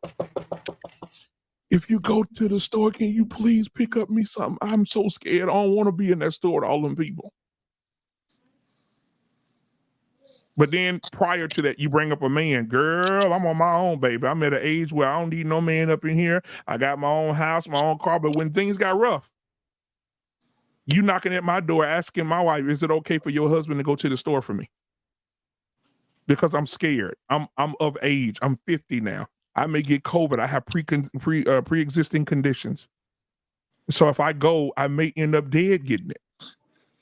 So can you sacrifice yourself and go to the store and do it? So I think that it's the influence, Mr. Payne. That's the scary thing right now. I think that's what it is. And I'll land my plane there. Thank you, Jay Prince, for taking a deep breath. I'm gonna need you to get it together. You need to talk to me behind the scenes. Something? Please reach out to me, brother. Come on, JT. Can I say? Come on, JT. All right, so one of the things is that of course we have we got problems, you know, with power and stuff like that. But Prince, I'm telling you, bro, we have to work with what we got. And one of the things that we have as men is the ability to have discipline. It's the ability to have discipline, bro. Listen, just like everybody else, I could have been in prison for a very long time because of what my temper got to me. I learned that shit, and from that point on, man, every time that I lost control, and listen, we get passionate and everything, and we talking up here. That's why when you went, we understood what your frustration is, you know, was. So we understand that you're frustrated. Same thing with me. Same thing with a lot of us. We all been up here and vented out and shit like that. Yep. Oh, shit. Even the goddamn hoes black man shit. But this is the thing I want to say, man, because I don't want to stay. I don't want to stay. I want to keep it long. It's already 12 o'clock. There's a song, and I always bring this song up because I'm just going to get back to this whole thing about women and men being together. You better not say ski eat. If you do, I'm gonna drop you. Hell no. But you were asking about the whole thing about marriage and you know, with the purpose and all that, because I always ask it too. This is the thing. We all have certain struggles with this. There's a song called Family Reunion from the OJs. People think that song is about going to a family reunion because everybody plays it at their family reunion. But if you actually hear what the song is about, it's about a man and a woman that had children, and their children had children, and their children had children, and their children, and it kept going on and on and on. And what he was talking about was the premise of our value and our currency. Our currency is within each other. It goes to what you were saying before, togetherness. The only way we can be strong as a unit is togetherness. And right now we're in that deficit. I don't even know if that song even resonate with people that actually grew up with that song playing. You gotta listen to it. People, you gotta really listen to that because that's what it was about, unity. And with men, us having this conversation up here, this is what we're trying to at least get to is a starting point for that. After we talk, then we can be somewhere, you know, where we can all do what we need to do. You see what happened on This Might Be Risky. Shout out to DJ Hemp. He's trying to get the earlier or the later generation together. The first thing he's doing is step one, letting these brothers sound off. People were getting frustrated with them because they were hearing what they were saying instead of saying, let me shut the fuck up and listen what these young men saying. Then we can start another way on how we can have the conversation. We don't know what the fuck they talking about. We 50 years old. That's why when OG, and shout out to OG, when he went in there, he went into a goddamn clay mine. He went in a, man, that shit was crazy as hell. They was lighting his ass up and he was frustrated. What that showed us was that we got a lot of work to do. And we are all frustrated. At some capacity, we're all frustrated. We talk about women versus men, generations versus each other. Man, fuck white versus black. I'm going to tell you that right now. We got too many problems with ourselves in order to even try to fight the other bullshit. It's out there. It exists. But we got to change the game. We got to change this shit up, man. I'm an end right there. Appreciate it, JT. All right. If you ain't willing to do the work, don't cry about it. I'm sorry. Lost and Black, I got a lot of respect for y'all, but this coddling baby and crybaby nigga ass shit, I'm not with that. You can sit here and complain about how bad this country is, and get your shit, pack your shit, and get the fuck up out of here. Go somewhere else if you don't like this country and what's happening here in this country. Because I've been to 30 different countries, and I fought 2 wars, and I'm here to tell you, this country ain't that goddamn bad in comparison. Now, does this country, is it without its faults? No, of course not. Is there some bullshit at hand in this country? Of course there is. Is some bullshit at hand? Anybody take a look at what's happening in Ecuador right now? Anybody paying attention? Ecuador is going through some shit right now. Go to Ecuador. If this is bad, go to Ecuador. See how long you last there. The fact of the matter is that we have this mentality, we have this thought process that everything's going to be perfect. And everybody's going to rub baby oil and baby powder on your booty, and everything's going to be nice for you. It's going to be sweet for you. Everything's going to be comfortable. No. Candace Owens said it. Life is hard. Get a helmet. It's tough out here. We were not dealt a fair hand. That is a fact. I think everybody can agree with that. We weren't dealt a fair hand. But what you choose to do with that hand is on you. If you are refusing to read a book, to pay attention, to study, to invest, to save, that is your problem. I retired at 35. At 35, I never had to work again because I did the work. I delayed gratification. I wasn't worried about getting the nicest car or the biggest house or having the baddest bitch. I worked and I paid attention. I listened. I read. I studied. I failed. If you're not willing to do the work, I don't want to hear your fucking tears.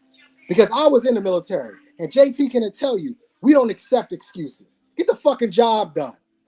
I don't care how you get it done, just get it done. We don't want to hear all this, well, the system. Yep, and guess what? You go to Africa, guess what they got in Africa? A system.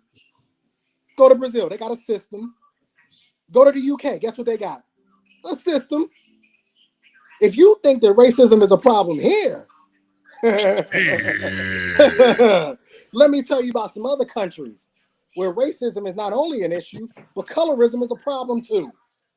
They got the same problems we got here. Do the best with what you have.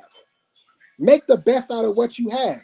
Now listen, my personal opinion on what I want to do with black women has to do with what I chose to do. That's me. Right? If other men say, Trey, you're wrong, fuck that, we going with the sisters, then go for it. By all means, go ahead. I got a 33-year-old sister. She's single. She the man. If you a good dude, let me know, because she the man. This is a personal choice that I made. If you are not willing to do the work, don't cry about it. Because at the end of the day, everywhere you go on this planet, in this universe, is going to be some fucked up bullshit somewhere. The question is which realm do you want to deal with? And I am telling you, it ain't that damn bad here. May I say something now? Go ahead. Go ahead, Jay. When you talk about discipline, hold on, Jay Prince. I want to get the ladies first. So hold on just a second. We get the ladies first. Take Heat want to go, then Anissa, and then we get Embrace the Grace, and then we get back to the fellas. Go ahead, take it. So I just want to say this. This is the first time. I'm gonna be right there with you, Drake. Jay. This is the first time that I ever heard that all black men are bitches, and I'm surprised. So what I want to say is that in order for us to get on the same understanding as our men, we have to come under the natural order. And in order for black women to follow black men, they have to talk with logic. Yeah, you have to talk with logic. For black women to follow black men, you have to talk with logic. She's not going to want to follow a man that is in his feelings, and just because he don't agree with someone, that he's gonna go off the handle. I have a king that I reside under over 16 years, and even when things don't go his way, I've never seen him lash out. I see him rise above it, and whoever lashing out against him, he rises above it and he treats them like the baby that they are. I have seen this in real live 4K. And the thing is that when our children are raised, when our young men and women are raised just by their mother, they will act like their mothers. They will act like their mothers. So if they have never been around their father, they won't know logic like the father. And if the father that raised them was acting like his mother and only been around his mother, he's going to pass that on. So just like I said earlier, we are supposed to learn for ourselves. We're supposed to look for ourselves. Just because we were taught something doesn't make it right. I was taught growing up that it's okay to smoke crack. It's okay to be out here hoeing. I was taught that. I was taught it's okay to sling drugs and go to jail for a couple of years. I was taught that. And my mother occasionally went to church sometimes. I was taught that.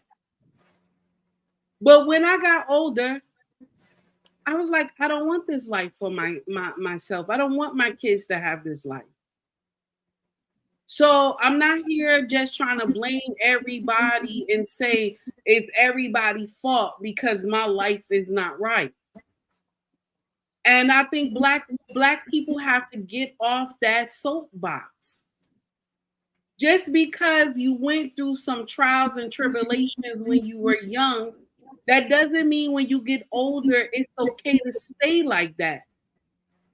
If I took the understanding from my mother, my kids would be in turmoil.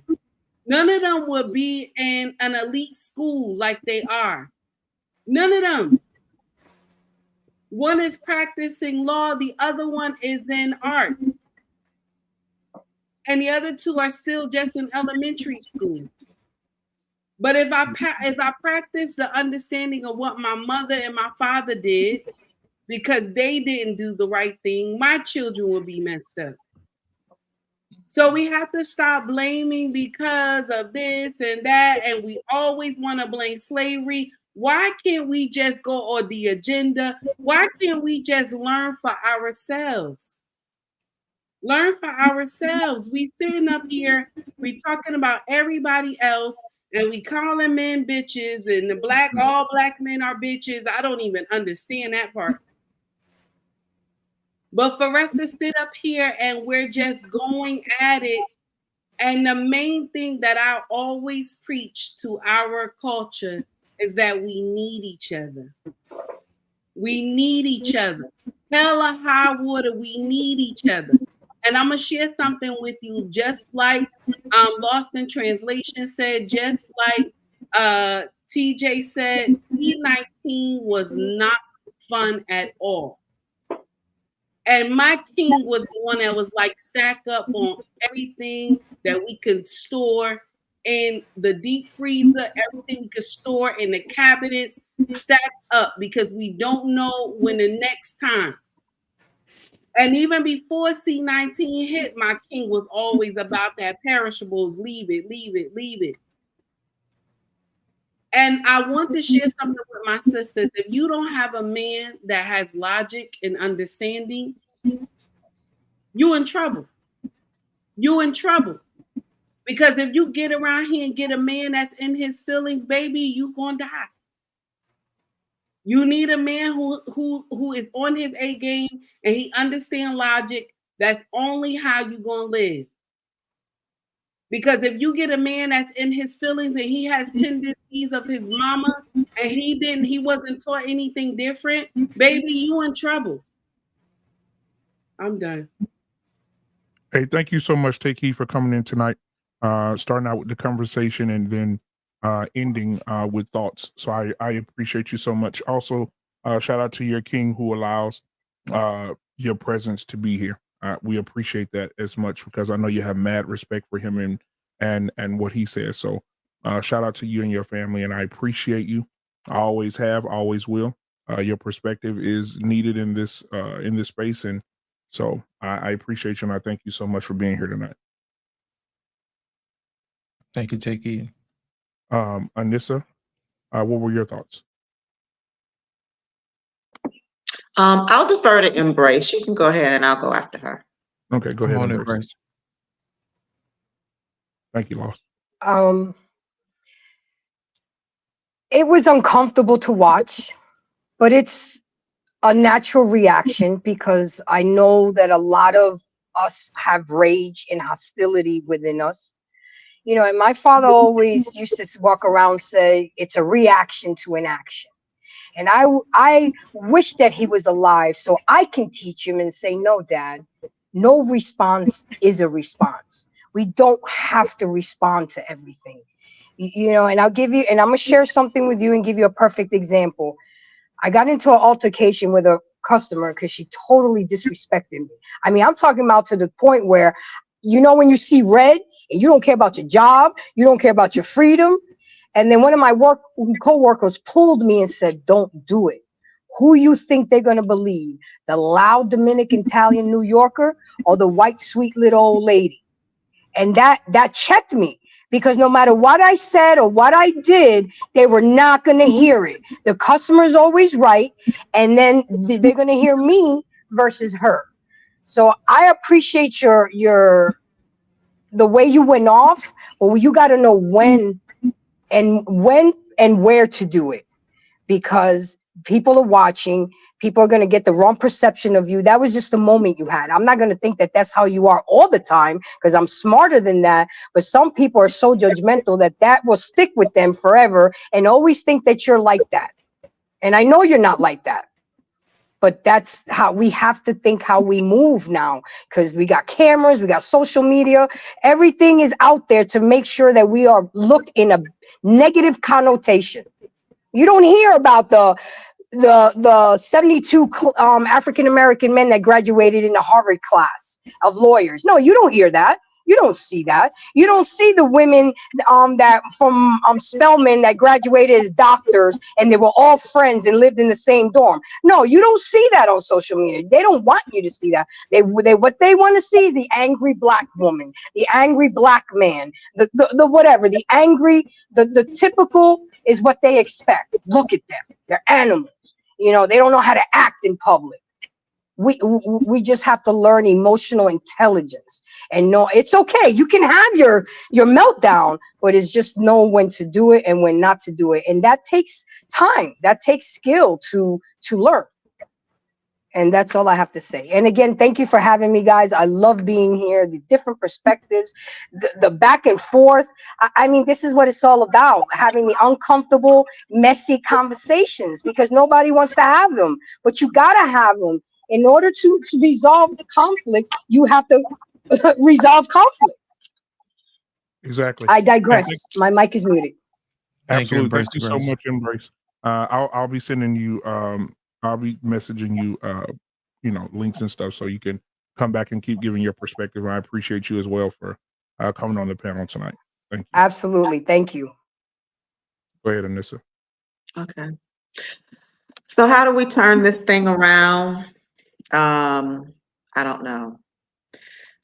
Yes, the ideal is for us to get together and for people to want to get married and get married young and have families and all of that. But when you look at what's going on with our 20-year-old women and our 20-year-old men, can you honestly say that these women and these men are ready to be husbands and wives and raise families with the way that we see that the women, the images that BMU brings, you know, every week of the things that the women are doing and the things that the men are doing? Can you honestly say that these young people are ready to come together and be husband and wives and make a family and go from there? I don't see it. I don't see it, and I don't know how in the world anybody thinks that this is going to turn around anytime soon. Um, it I mean, I'm really at a loss. I don't have children, you know, but somebody's got to raise those kids. Somebody's got to go get their kids and raise these kids and instill in them the things that they need in order for this to happen.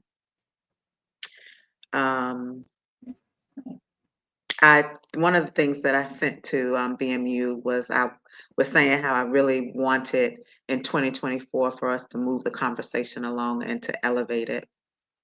I'm overseeing all the ratchetness, to be honest with you. We know it exists and we know that it's out there, but I'm over it. I'm like Embrace. They don't show you the guys that are graduating from Harvard, Morehouse, that are doing their thing.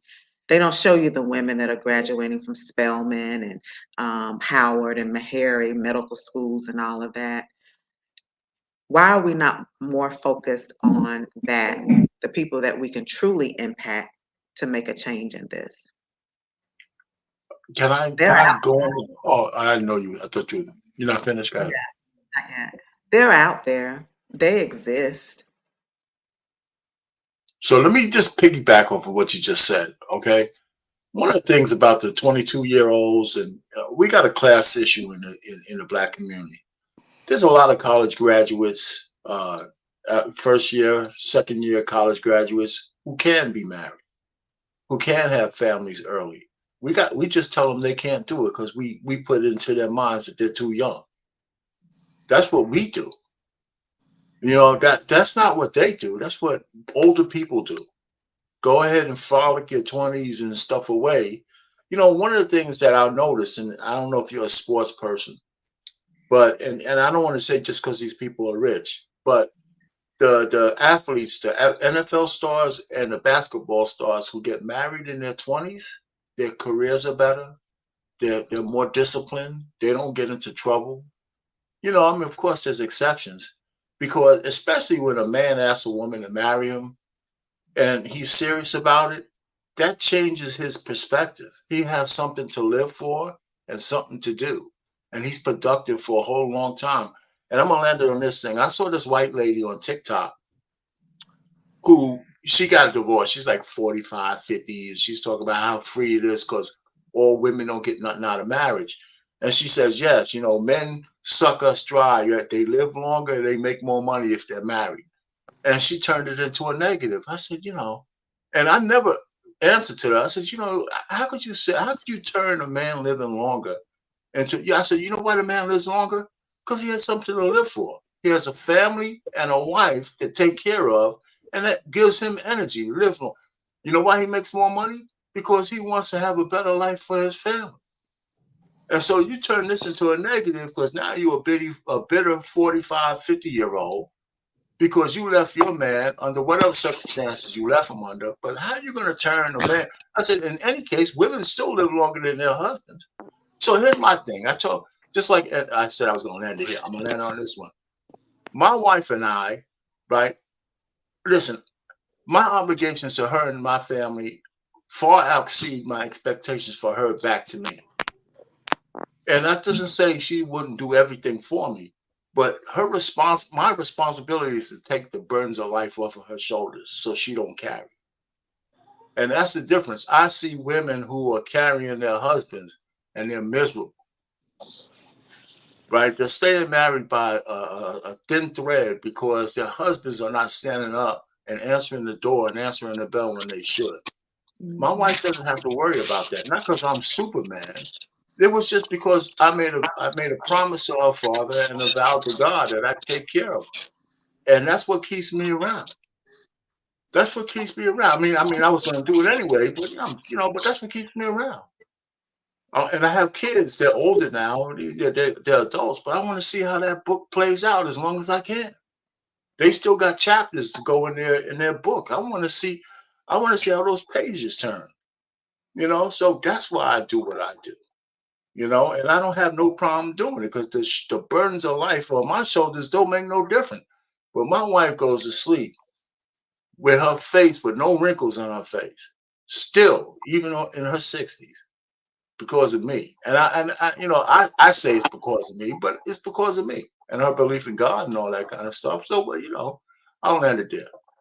You know what? Hold Hold a second, Jay Prince. Hold on a second. I'm going to piggyback off of what Embrace the Grace said and what Anissa said. They said that they don't show enough men and women graduating from college, this, that, and the other. Let me explain something to y'all. That's a small portion of the population. And to ignore everyone else as if they're more important than everybody else, it's doing us a disservice. And I'm going to tell you why.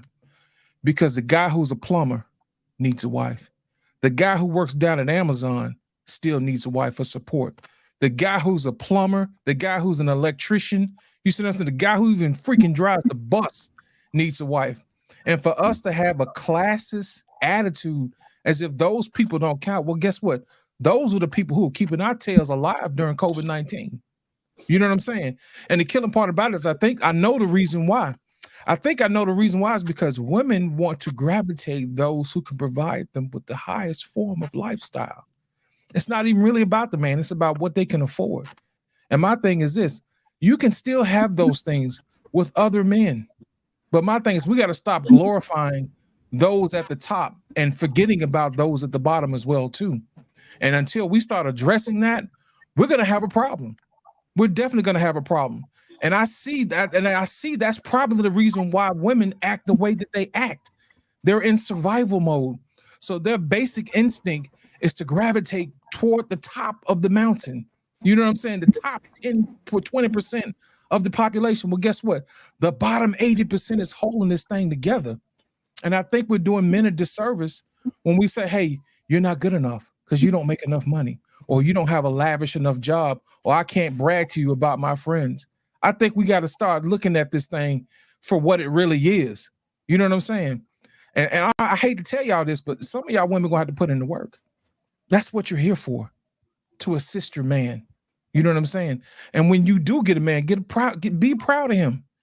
You know what I'm saying? Like I remember Kevin was talking about when the guy was down at Home Depot selling oranges or whatever, his wife was right there. And he come back home and she treated him just like he was a CEO somewhere else. She treated him like he had respect. But for some strange reason, in our community, if you ain't got this high-powered job or this thing that you can brag on, you don't want to brag on your man because for some reason you're ashamed. All that is fear. And until we get back to supporting all of our men and not just a few who we think deserve it, that's the reason why we have the dysfunction that we have. And that's all I'm gonna say about that. Go ahead, Jay Prince. Wait, can I say something real quick? Man, Excuse me. I'm gonna lose my point. Go ahead. Go ahead. Okay, I just want to just before I lose my point, for the lady that kept bringing up King, I think her illusion of King is kind of fraud because I'm reading the definition. It says the king was in complete control under the feudal system. He owned all the land in the country and decide who he would grant a like pieces of land to. Okay, that's I consider to be the white man, right? Another thing, it is posited that a king is divinely appointed by God and is accountable to God alone, giving him absolute or near absolute power over his people. Her king that she referencing ain't neither one of those, right? And this why I say we give ourselves these fake accolades. We didn't put in the work. We have been over here for 400 years, been disciplined, right? Black people always did the right things to keep from getting their ass spanked, right? So when y'all talking about these education systems and all the other type of stuff, I do understand that we need education, but who we should get the education from? Who curriculum that we should get it from, right? And this is why when Trey was talking about the military and all this other type of stuff in other countries, this is one thing that I give white men the props to. Because that same stuff that he's saying that was going on in other countries that was worse, guess what the white man did? The white man said they understood that. So what they did was they found them some land, America, went over there, took it over like a man's supposed to be, like a warrior supposed to be, took it over, claimed it, and now you got the greatest country on the planet because they didn't tuck in their balls, right? They stood with their balls out, and with the war, a lot of them died with their balls out. I think when it comes to black men, we got so much duct tape on our balls, it's ridiculous, right? So So that's one aspect. So you can't call yourself a king when you ain't operating. Her man that ain't got nobody ruling. He ain't ruling over nobody. He don't own nothing. Nobody is responsible to him. Don't nobody come and ask him for his permission for nothing. So we need to let go of these titles. All I'm just saying for black men is that this is the white man's house that you keep trying to compete in, right? And the white man got us black men living inside of their basement, right? You'll never be a king in another man's house. You must understand that. You must understand they say we was here first, but right now their name is on the deed, on the title. It's not black men. You living in the basement, and they treat you as such, right? So they treat you as like you live in the basement. Yeah, you go get they gave us opportunities to get little jobs, get a little money here and there. And all of a sudden we thinking we sit on the throne right aside of them. No, you do not. You better ask Kanye. He worth a couple of billion. The moment he opened his mouth, they shut him the fuck up. Right? So that money don't make you powerful like we thought it did. So all I want for my black men, is to we've been last class for a long time. Right? I think this is just a new upgraded form of butt breaking. Right? When we had to conform. Hi, how you doing? My name is Jay Prince for president. I'm applying for this position. All majority of black men got that white boy voice, right? You don't see white men conforming for us, but we conforming for them, right? That's one. When the police come around, white men is not when we see white people, we jump. When white people see black people, they don't do nothing because we don't place that fear in them. They not worrying about us. We don't police their communities. They police ours. Right? We don't make laws where the white man have to follow. They make laws for your black ass have to follow. Right? So the military, you fought their war. You didn't fight the black man's war. And when you talk about building something, how the fuck you gonna build something? Excuse my language. How the hell you gonna build something like they did with all those black Wall Streets? How you gonna build something great when you don't got no military to protect it? That's how they tore down the other shit. You don't have nothing to protect it. If they want, let's just say we do get together and we build a city, we build something great. Guess what? If they wanted it, if the Mexicans wanted it, if the Puerto Ricans wanted it, if the whites wanted it, all they gotta do is come up there and take it. And you ain't gonna do a goddamn thing about it but march and beg them for freedom. Why would you build it without a military? You're gonna beg them for peace. Why would you build it without a military? All I'm saying is, I was told once upon a time, black people was the powerful people. But that's why I will not sit up here and acknowledge that black people are powerful, because you disrespecting what power really is. It's not gonna motivate us to get out this position that we are in, because right now, let's say we was powerful, we not acting like it, and we haven't acted like powerful for 400 years. We depend on the government to take care of us. We depend on them to give us our information. We depend on them to give us jobs. We depend on them for give us good credit at the banks. We depend on them to give us our education, their curriculum. We depend on them for everything, our food. Hold on a second. I want to change up. I don't want to change up the topic just yet. Hold on to that. Embrace the Grace, you wanted to address what I said earlier. Go ahead. The reason I brought up the reason right over what I said, huh? Just disrespect me like that, huh, JT? The reason why that wasn't JT, that was me. I'm sorry, JT. Yeah, that was me. What was that for? Because we already talked about that 20 minutes ago. I want to keep the panel moving. That's all. Oh, okay. Fuck it. Yeah.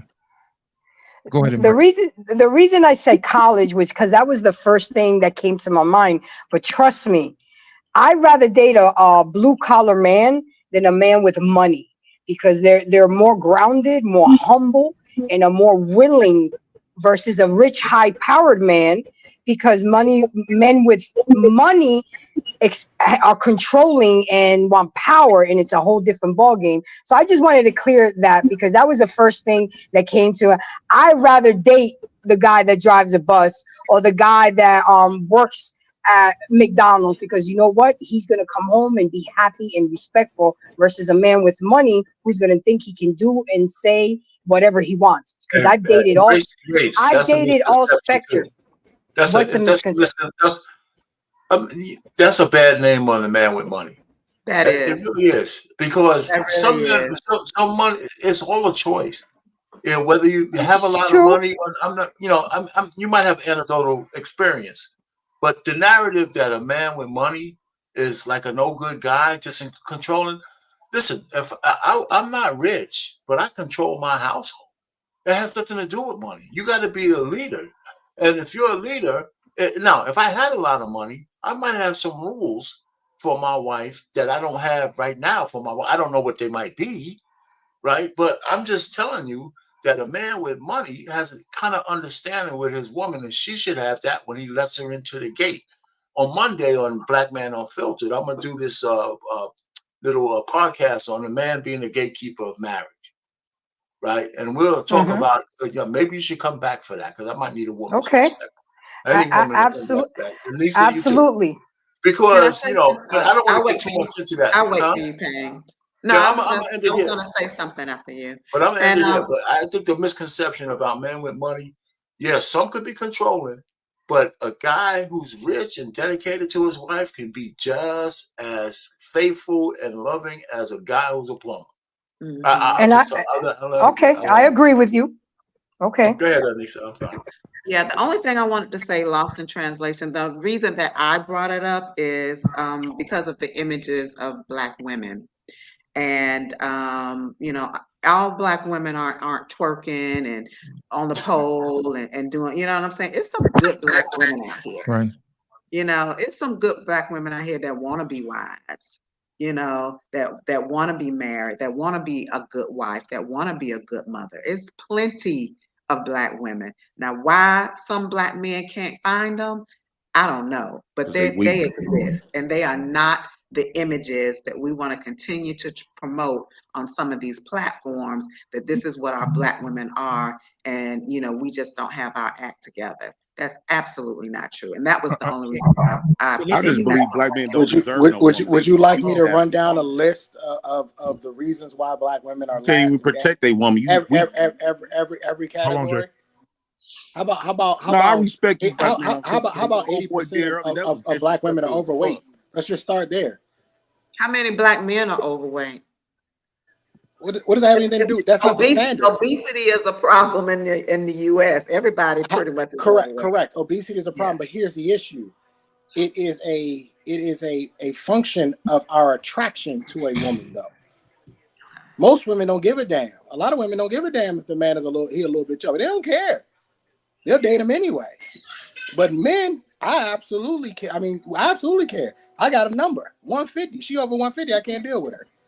So her weight absolutely matters. So if 4 out of every 5 of y'all are overweight, now what am I supposed to do with that? What are men supposed to do with that if we find that unattractive? So do you understand there could be a correlation? Okay, because men are visual and women want provision. So just like you have a correlation about someone's weight, you can't get upset about a woman that might have a correlation with your income. I don't have a problem with it at all. Okay. It doesn't bother me. It doesn't bother me one bit. But here's the difference. Men won't run away from the fact that we're not making enough money. We'll figure it out and we'll go out and go try to make more money.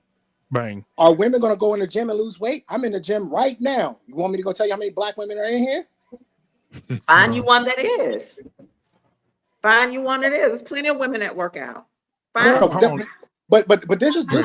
Anissa, this is you can't find one. No, they're all fat. All women. My sister We're not going to do the all women thing again tonight, y'all. Fat. That's how we got here. My sister is not fat, and she's an attorney in DC. If 80% of them are overweight, that means the majority. That means the majority of them are overweight.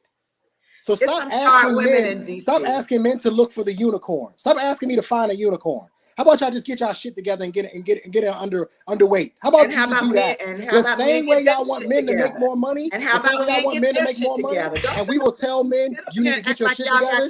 You need to get your shit together. Yeah, but the difference is I will tell a man he needs to get his shit together. I'll tell him to his face. So You're not making enough money, sir. You work on getting your shit together and get other black men. And then since you all are the leaders, you all are supposed to be the heads. You get your stuff we are together, not leaders, and then you'll be able to attract the woman that you want. If you can't find what you want, it's something about you. No, I stopped looking because y'all fat. So I stopped looking. It's something about you, and it could be your attitude. It's not me. That could be the problem. It's not me. I have a standard, and black women don't fit it. It's never black women don't fit it. That's the problem. We are not leaders. If I can, let me hop in there real quick. I want to say this real quick. Sick of that conversation. When you can be as sick of it as you want to, but the facts are the facts. Y'all fat as hell and don't nobody want y'all. And y'all broke as hell and nobody wants y'all. And there it is. So y'all keep y'all fat asses in America. We'll take our broke asses overseas and we'll see who wins. We'll see who wins in the end. Because I can be broke and go overseas and still get a family. Your fat ass gonna be in America alone. The check is always on the women, not the white man though. So let me say this. Let me say this real quick. The check is always on the women, not the white man though. Now let me say this. The white man giving them the food that making them fat. How about that? The white man that took your woman. Hold on, Jay. Let me say this real quick, guys. Tell the white man to give him better food so he ain't fat as fuck. When it comes to Anissa, what Anissa said about, the women, all women are not like that, which we all come to that conclusion. We're not going to do the all women is all thing. I agree with Lost in Translation. But we do have to go about something that Trey said on Tuesday. Trey said, I was a police officer. And when I was a police officer, if I am a part of a unit who is doing something that they shouldn't do, and they're using their badge as a power, their own individual power, and I'm sitting watching, I'm no better than the person who's doing the act. So when it comes to, let's be correct. I said if I don't speak up and if I don't say something, I'm complicit. I'm just as guilty as they are. Exactly. And I want to take that same notion when it comes to what you said, when we don't see visions of people. You have women who have graduated, like you said, beautiful black women who have graduated, who have gone on with their lives, who have been very successful, have saved their money, have gotten homes. And those same women, and this is for me seeing it for myself, those same women are encouraging homosexuality in men. They're encouraging women who are twerking, or the women who are doing it and they're not doing it. When you hear in the background, hey, girl, hey, drop that ass. That's that doctor. That's that nurse. That's that lawyer, right? I saw a lady running for Senate that she did a video. I don't know if y'all remember this. Do you remember Lost in Translation? Yeah, twerking on the beach. She went to school, got her doctorate, went to school, got all the things she needs, no reason to be out in the streets. And she's on top of, she flipped over on top of her head. She was running for a candidacy of the Senate, flipped over on her head, twerking to get votes. And this woman making $150,000, $200,000 a year. You don't have to do it. It doesn't matter. I told my pastor this one time about his son. Me and him got into a discord here. He said, my son is going to be a lawyer. I'm not worried about no racism because my son got the best opportunity. I'm not worried about it. I said, at the end of the day, your son's still a nigga. And when that police officer stop him, they're not going to see no lawyer. They're going to see a nigga in a Lexus, a brand new Lexus you just bought him, and they can do anything to your son. Just because he has a license to practice law don't mean he's above it. And it's the same thing right now with that lady I was just talking about. Same situation. You have no reason. You went to school, you graduated, you making $250,000 a year. Why are you on your head talking? It's not about how much money they're making in this. It's the fact that it's what's on the inside of them that they cannot suppress. They don't have control over. They don't have self-control. if Anissa right now, Anissa, you could take any woman right now. This is the point Come I'm on, making. Biggie. I'm gonna land my plane here because the fuel light on. If you take a woman who's making $250,000 a year and you give her that a year and she works her ass off, what my question to you would be, what is the reason that these professional women, doctors, nurses, lawyers, women who are running for office, mayors, why do they still feel the need to show their ass? That's my question. And I land my plane. And that question is for you. Oh, I'm sorry. Before you go. Also, I want to address this and I'm done. Jay Prince, when people allude to king and queen and all this other stuff, like right now, there's somebody can say, hey man, you a dog. I'm not a dog. I don't have 4 legs. I don't roof, right? I mount up, I'm married. However, I'm not a dog. However, when somebody called me that, it's a reference to that. It's a reference that I'm a dog. Hey, listen, don't fuck with his family. That's a dog right there. They know that if they pull the chain hard enough, I'm coming. They refer to me as that, as being their protector. If someone calls their husband king, she's looking at him in a higher authority. Not much of the definition, but what king means. When you hear king, it's power. In her household, she looks at her husband as if he's over them. He protects them. He provides for them. And so she calls him that based on the fact of his work within that family and what he does with that family. Now, you could use a king in that situation, and I know the king that we're talking about from back in the day. But can I want ask to you a question, black man? Please. Yeah, real quick, so I can get on this in here. Okay, when we talking about how the women acting, like when you saying twerking and stuff, even how they use the systems and stuff like that against us, I understand why black men became passport bros, because they saying black women, and I would agree they're uncontrollable, they're intolerable. But do you believe that if you attack the people who give them that power, which is the policies of the white man, the government who give them that incentive, right? If you remove their power source, maybe those black women will act accordingly to how we want them to act. But as long as the white man is giving them that power, those incentives, we're gonna always be on these platforms bitching. So do you believe that instead of going after the woman, like Trey, he been in the military, so he will understand that you attack their power source, which is the government. Do you believe that? I think all the rules have been set since the beginning of their forefathers. I don't call them mine. That set all these things into motion. I don't disagree with that. However, it's not what you do, it's how you do it. And I think that in order to change policy, you have to be able to look at people who have been successful. Because think about it. You want to talk about black men ain't getting this, we ain't getting that. Look what the LGBTQ community did. They got together, they said we want something, they went out and they got that shit. They all came together and got it. When Me Too, you brought up Me Too. Yeah, they bought a president. Yeah, exactly. And if you ain't got money to buy no president, you sit your ass down. The Me Too movement. Guess how many women showed up for that? How many women were out there saying "fuck you, men"? It was thousands. They covered 12 fucking blocks, 13 blocks, nothing but women. Me Too, marching down the street. They made a movement. So if you're planning on, if you want power, you must have to have, like you just said, a source of power. The source of power is planting, rooting, being able to root and put people together in position. If you don't have no money to play with, you ain't gonna get shit. Everything was bought. The Me Too movement was that they bought the people who changed those things for them. The LGBT community, they bought it. And then they put it in, and then guess what they did? Not only did they buy their representatives and a president, they said, if you say anything to us, we'll take your platforms, we'll take your livelihood, we'll take your jobs. And that's what I'm saying. Like when it comes to black men calling themselves kings, I never heard a king cannot get their woman in check. Right? Jay Prince, let me ask you a question. What's stopping white women from twerking? I don't think other races of men have what issues. Answer my question. What is stopping white women from twerking? Right there. Nissa, you can answer that. Because they Have protect you the not image. heard of Helen of Troy? They fought a whole war because that bitch was out of control. Let me ask you right quick.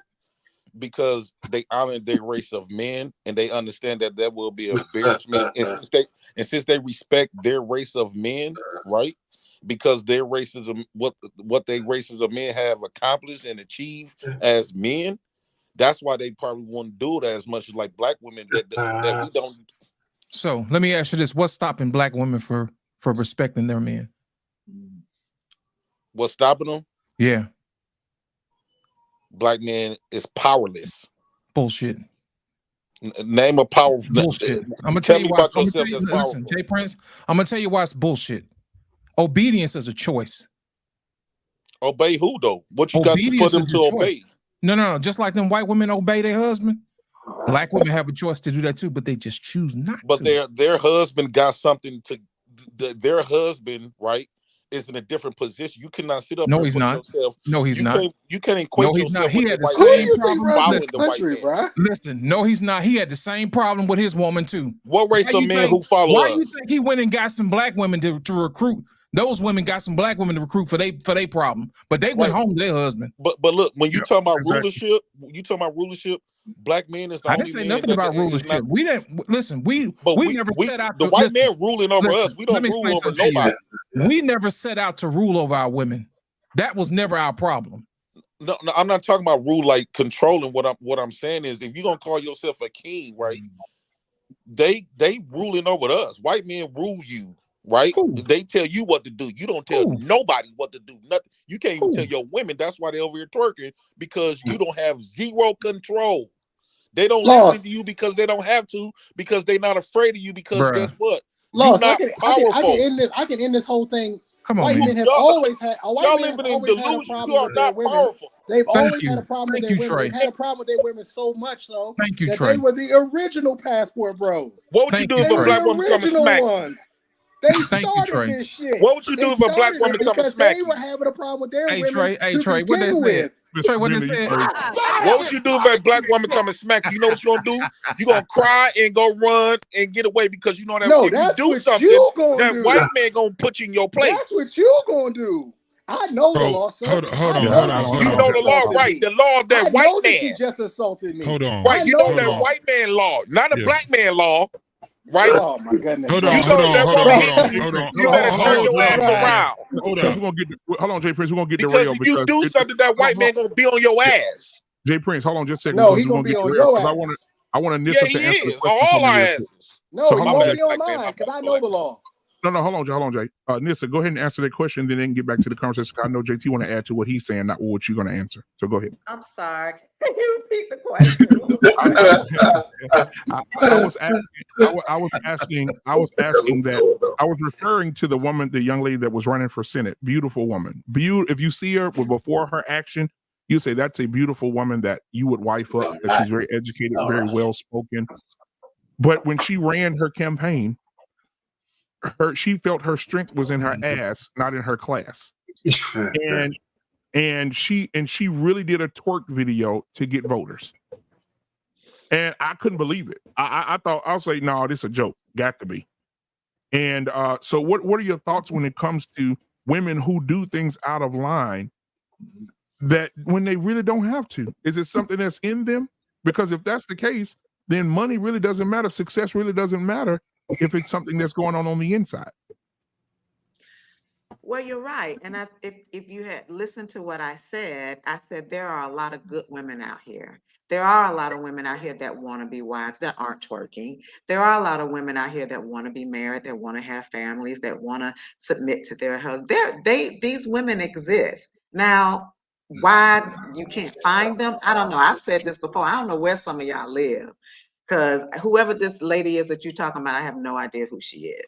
She's from Massachusetts. She was Massachusetts, I think. It was Massachusetts. I want you to answer. I don't know. I don't know who she is, but my point was there are women out here that are good women. Now, why we're missing each other, the men and the women, I don't know. Do you believe what Trey said? We didn't answer Black Man's question. Right. Go ahead, brother. We didn't answer the Obviously, it's question. something, Here's the thing: it's the something not all within and the that some. woman. Listen, the It's not something all and the within some. that woman. Okay, wait. Let me finish. Let me set it up. The not Okay. all and the some is a deflection from the original question. He asked, what was that again, black man? Would you be proud to have this woman as a wife that's representing your country twerking in the Senate? Absolutely not. That's inappropriate, totally inappropriate behavior. Follow-up question, black She man. won, though. She did win. She She had a won. square butt, though. It was kind of square. Yeah. She won. You know You got what? a wife, brother. You got a whole wife in that house. Now, here's the $1,000 question, black man. Is she married? Is she married? No, she's not We gonna married. get She our paid won. in trouble. A large He gonna get majority. himself in trouble. A large majority of her voters were women, of course. She's not married still, and She's that a goes lesbian. back to what Trey said earlier. If you don't say nothing and hold her accountable, you are as guilty as she is. It doesn't matter how professional you are. Like you just said, I don't know what kind of women y'all looking for. Even the women who are not twerking are encouraging the other women to twerk. They're And going voting to for strip them. clubs. They're going, they got their gay friends doing splits at the fucking Don't we see this across the board? We see this across Listen, the we're board, not going to move. especially We're not in going to move the point. politics. Is being moved. We're not going to not move the voting point. for the most qualified president or the Listen, most we're not going to move the qualified goalposts. person. It's We're going to true. address. It's across the We're gonna board. we're not going to move the It's goalposts. We're across going to the address. board. We We're going to address aren't the voting issue. for people with integrity and Listen. that's have You mean to tell class. me that only the listen, Anissa? You mean to tell me the only people who voted for her were the twerkers? I don't even know who y'all are talking about, so I really can't. It doesn't matter. She She exists. ran for I don't Senate know. and she won. There She is won. something wrong with that person, with that lady, whoever she is. If she feels she needs to Maybe it's behave something that wrong way, with And people all who the something voted people for that her. voted for And her. all the people that voted for her. I would agree. So, That's what we're black saying. man, I black mean, man, might I ask Trey a question about what the do you want me to passport say? bros? Uh-oh. Well, no, what I'm saying, hold on, Jay Prince. Let me talk to this for a second. What I'm saying, that's what the point that I'm making. They're as guilty as she is because no one held her accountable. They didn't. Right.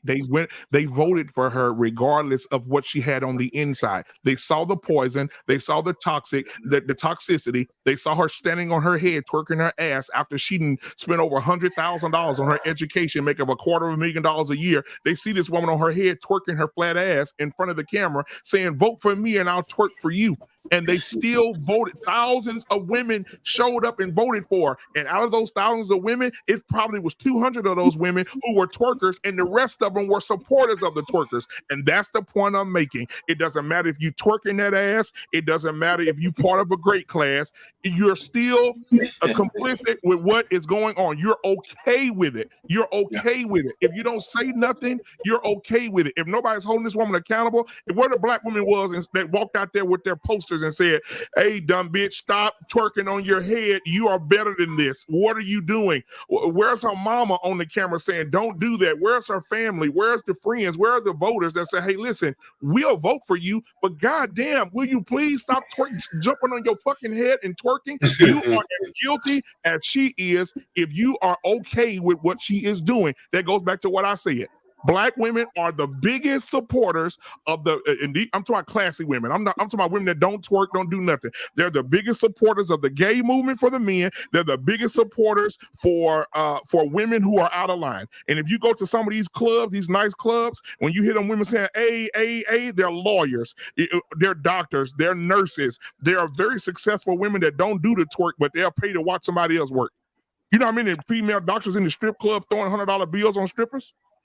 I don't support any of that. But they're doing it. I would say at least my question to you, hold on, any ask of this that. question, then I'm gonna land my plane. I'm gonna land my plane here. My question is, do you feel like those women are guilty for not holding that woman accountable? They're just as guilty as she is. I think. Listen, everyone is. What's the age of accountability? What is the age of accountability? What you say? It varies. Yeah, it varies, right? What does that have to do with the question? I'm pretty sure this should I'm reach just somewhere asking, what's before the 50. age of accountability? We're all adults here. There is nobody up here, no woman up here that's really going to impact me in my life at this point. But I know how to conduct myself. I don't twerk. I don't go to strip clubs. I don't hoe around. I don't sleep around. I'm nobody's baby mama or whatever. But those are those are the standards that I have for myself. I don't need anybody else to hold me accountable. But Anissa, Hold would on, you defend their At right? some Would point, you defend their right? Anissa, can I I want you finish? okay, go ahead. I want you to answer the question. There has to be individual accountability. You got to be responsible for yourself. You got to want more for yourself. I don't need any other grown woman to come and check me or hold me accountable for anything. Because I'm a grown woman. Now you might not agree with everything I say and agree with everything I do, but you're not gonna come check me. You don't need to hold me accountable. Anissa, you say you're Because you're on the Christian, go. right? It's on that individual person to hold themselves accountable. Anissa, are I'm you not a gonna Christian? hold another 40-year-old woman accountable. What kind of consequence can you give yourself? Hold on, Trey. What kind of consequence can you give yourself? You want me You to hold come yourself to accountable. Massachusetts and talk to this lady that I don't know? I mean, what Yes. Anissa, I hold on, I want got a all of question y'all for to you, do Anissa. it. Anissa, you say you're a Christian, right? You love the Lord. He heard your cry. Is that correct? Absolutely. In the Bible, there's a scripture that says the elder women should talk to all the younger women to keep them from being drunken with wine and prostitutes in the streets. Do you know that's in the Bible?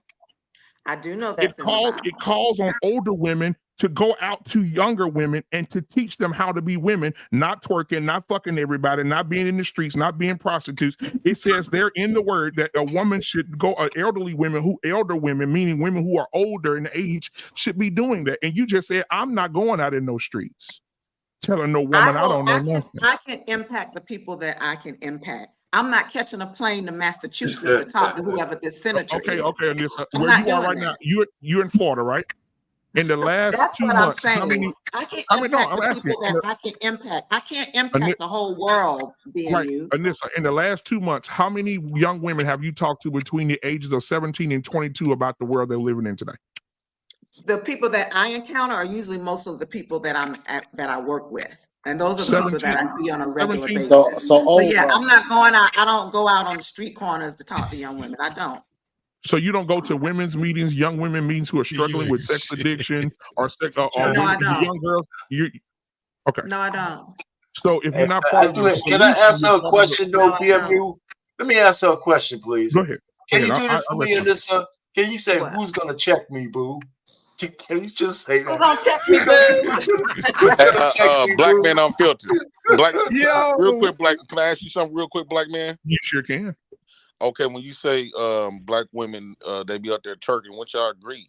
I agree with the twerking stuff. That shit is crazy. But I think can I please finish my point?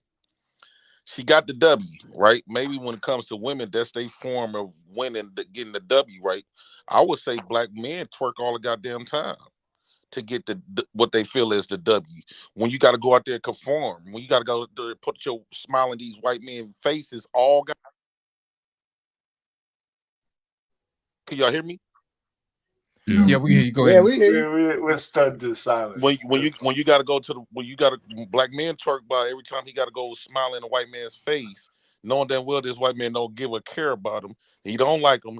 You know you don't want to smile in this man's face. You got to go up there, conform, put on your white boy voice, fake, and you can't even be real with yourself. You got to be wear a whole new mask, basically twerking.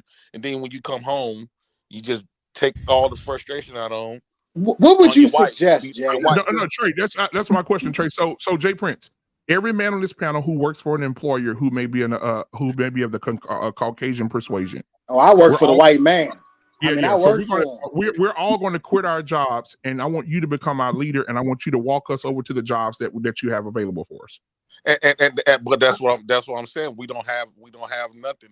That's this to my original point. But so until we get something, we need to live off the land in the country with no house. Right. So that means we got. I can't catch no raccoons, bro. We got to continue. But all I'm saying is, in order for us to get that W, we got to twerk for it, right? No, hold on. Let me say something. I need Anissa. Hold on, JT. Let me finish with Anissa just a second, because Anissa ain't getting away. Yeah. Anissa, Mm. And then I'm gonna spank the shit out of Jay Prince right quick. Okay, yeah. Pause. Whoa, Pause. Pause. Okay, so so I wanna don't say chase this. booty. I don't. Wait. We having a break right now. Hold on. We having a break right now. Pause. Your eyes may shine, your teeth may grit, but this booty here, you will never get. Okay. All right. So I want to get back to Anissa. So Anissa, if I've learned, my grandmother told me something that used to bother me a long time ago. She said, if you're not part of the solution, you're part of the problems, grandson. She said, I'm tired of listening to you. This is when I was young. I'm tired of listening to you saying what you don't like. I was going to a church. I just didn't like the church. I was a young kid. And I just wanted to not go. But you know, that ain't happening in our age. You got your ass knocked out. But anyway, my grandmother said, stop talking about it and don't be a part of the problem, be a part of the solution. And so for us to sit here and say, you know, I don't know those type of women. The reason that you don't know those type of women is because you refrain from doing what it is that you've been called to do. You've been called, you're successful, you have your own home, you've made a good living and a good life for yourself. You just said we need to see more positive images. That means, Anissa, you should be the face of these girls' meetings. When they have them, you should go and look at your local place, your local chamber of commerce, anything like that. Find out when they're having these meetings with girls who have just been rescued from being trafficked. Go find the girls who are starting their lives over, girls who have had children, girls who have had abortions, girls who are lost, and be the face and the voice to those women. And you be the example that they see so they don't have to go back to the streets. They can say, you know what, if Anissa did it, I can do it. If Anissa got a home, I can get a home. If Anissa got a great job, I can get a great job. She's leading me and guiding me on a journey, on a path of success. And if you have not done any of those things, then you are not a part of the solution. You are part of the problem. Do you agree or disagree with my dissertation? I disagree, and this is why I disagree. I can impact the people that I can impact. I can impact the people that I encounter in my family and my friends, the people that I work with. That is who I can impact. I can't go out here and save the world. I can impact what I can impact. Where are those girls? They have parents. Y'all got to stop being. Parents got to be parents. Anissa, I can only impact what I can impact. I can't what I'm take on the saying is whole world and say I'm gonna go out there and fix the whole world. But I can impact my circle. you selfish as fuck. Anissa, there's Call a it what you want. Anissa, Listen, when you have children, you're responsible for raising your own kids. That ain't my responsibility. And I still mentor every Monday. Right. And that's something that you enjoy doing. I impact because I'm not selfish like you. Anissa, call it what you want. There's something called hereditary hope. Have you ever heard of it? No. There's something called hereditary hope, right? Where that means if the mother was very promiscuous, those things can also be passed along to the child. If the mother was not raised and she's a young mother and she becomes a young mother to a young child, and that mom is not in that baby's life, she needs somebody to mentor her and to get her back on track. What we're saying is, forget about the grown women, because I wish Dr. Nkumbe was up here tonight so he can show you these statistics where these girls 12 to 14 years old have 10 bodies already. They're very sexually active. They're out in the streets. Half of them don't have daddies. Half of them don't have mama or daddy, living with a grandmama who's 70 years old who can't do nothing with them. And we're saying that by 12 and 14 they got 10 bodies. Those girls need all the help they can get. And I think that scripture in the Bible rings true. And that separates the wives from the women. Because let me say this. I agree with what you're saying, but let me share experience with you, because absolutely. Years ago, I worked at a position that was in an inner city, and I had technicians. They were young girls, and I did exactly that. But you know, the problem that I encountered, you can talk to them, you can take them out to lunch, and you can try to show them other things and expose them, to other things. But what the difficulty came is when they leave me and they got to go back home, and they still got to, because they live with their mama. Or they don't live with me. I can see them a few hours at work, or I can say, hey, let's get together this weekend. Let's all the girls get out and we can go get pizza. I can do all that, but that's just a few hours a day here and there. But when you live in where you live in, your mama's influence or your daddy's in whatever it is going on in that household, unfortunately, is going to be stronger than the few hours I can give them here and there. And some of them would listen, but a lot of them, they just that force was greater than what I could pour into them. So you can only do the best you can do. You try, but you know that you can't save everybody. And that has just been not that you don't try, but you realize that you can't save everybody. But even if you get one, I agree with that. I understand what you're saying. And that's what I wanted to say. There was a young man, very, very didn't have a father, very he wasn't masculine at all, right? He came out to play football, didn't want to take a hit, acting bougie like a female. Right? I wish my wife was here. This is powerful. He came in, he wanted to fight me, wanted to fight the other coaches. I hemmed him up a couple of times, tough him up a little bit. And after about 2 years of working with this kid, I'm in the store and his mom was shit. She was horrible. So I'm in the store. One of the coaches came up to me and said, hey, you changed your number? I said, yeah, I changed my number, man. He said, man, I need your new number, bro. He said, it's about Jeremy. I said, God damn, I hope the streets didn't get him. He said, no, I'm going to send you something. He wanted me to send you something. I said, what is it? And then I'm going to show you. I'm going to make the screen a little solo here so I can show you. This is the picture that I got sent. Now, he went from a troubled kid. This is not text message right here. He went from a troubled kid to getting a full ride scholarship to college. And you know what the message said down here? Let me go to the message. He said, happy Father's Day to the father I never had. Right there. And he's in college because of me. That's what I'm talking about. You got to be able to go out and reach people.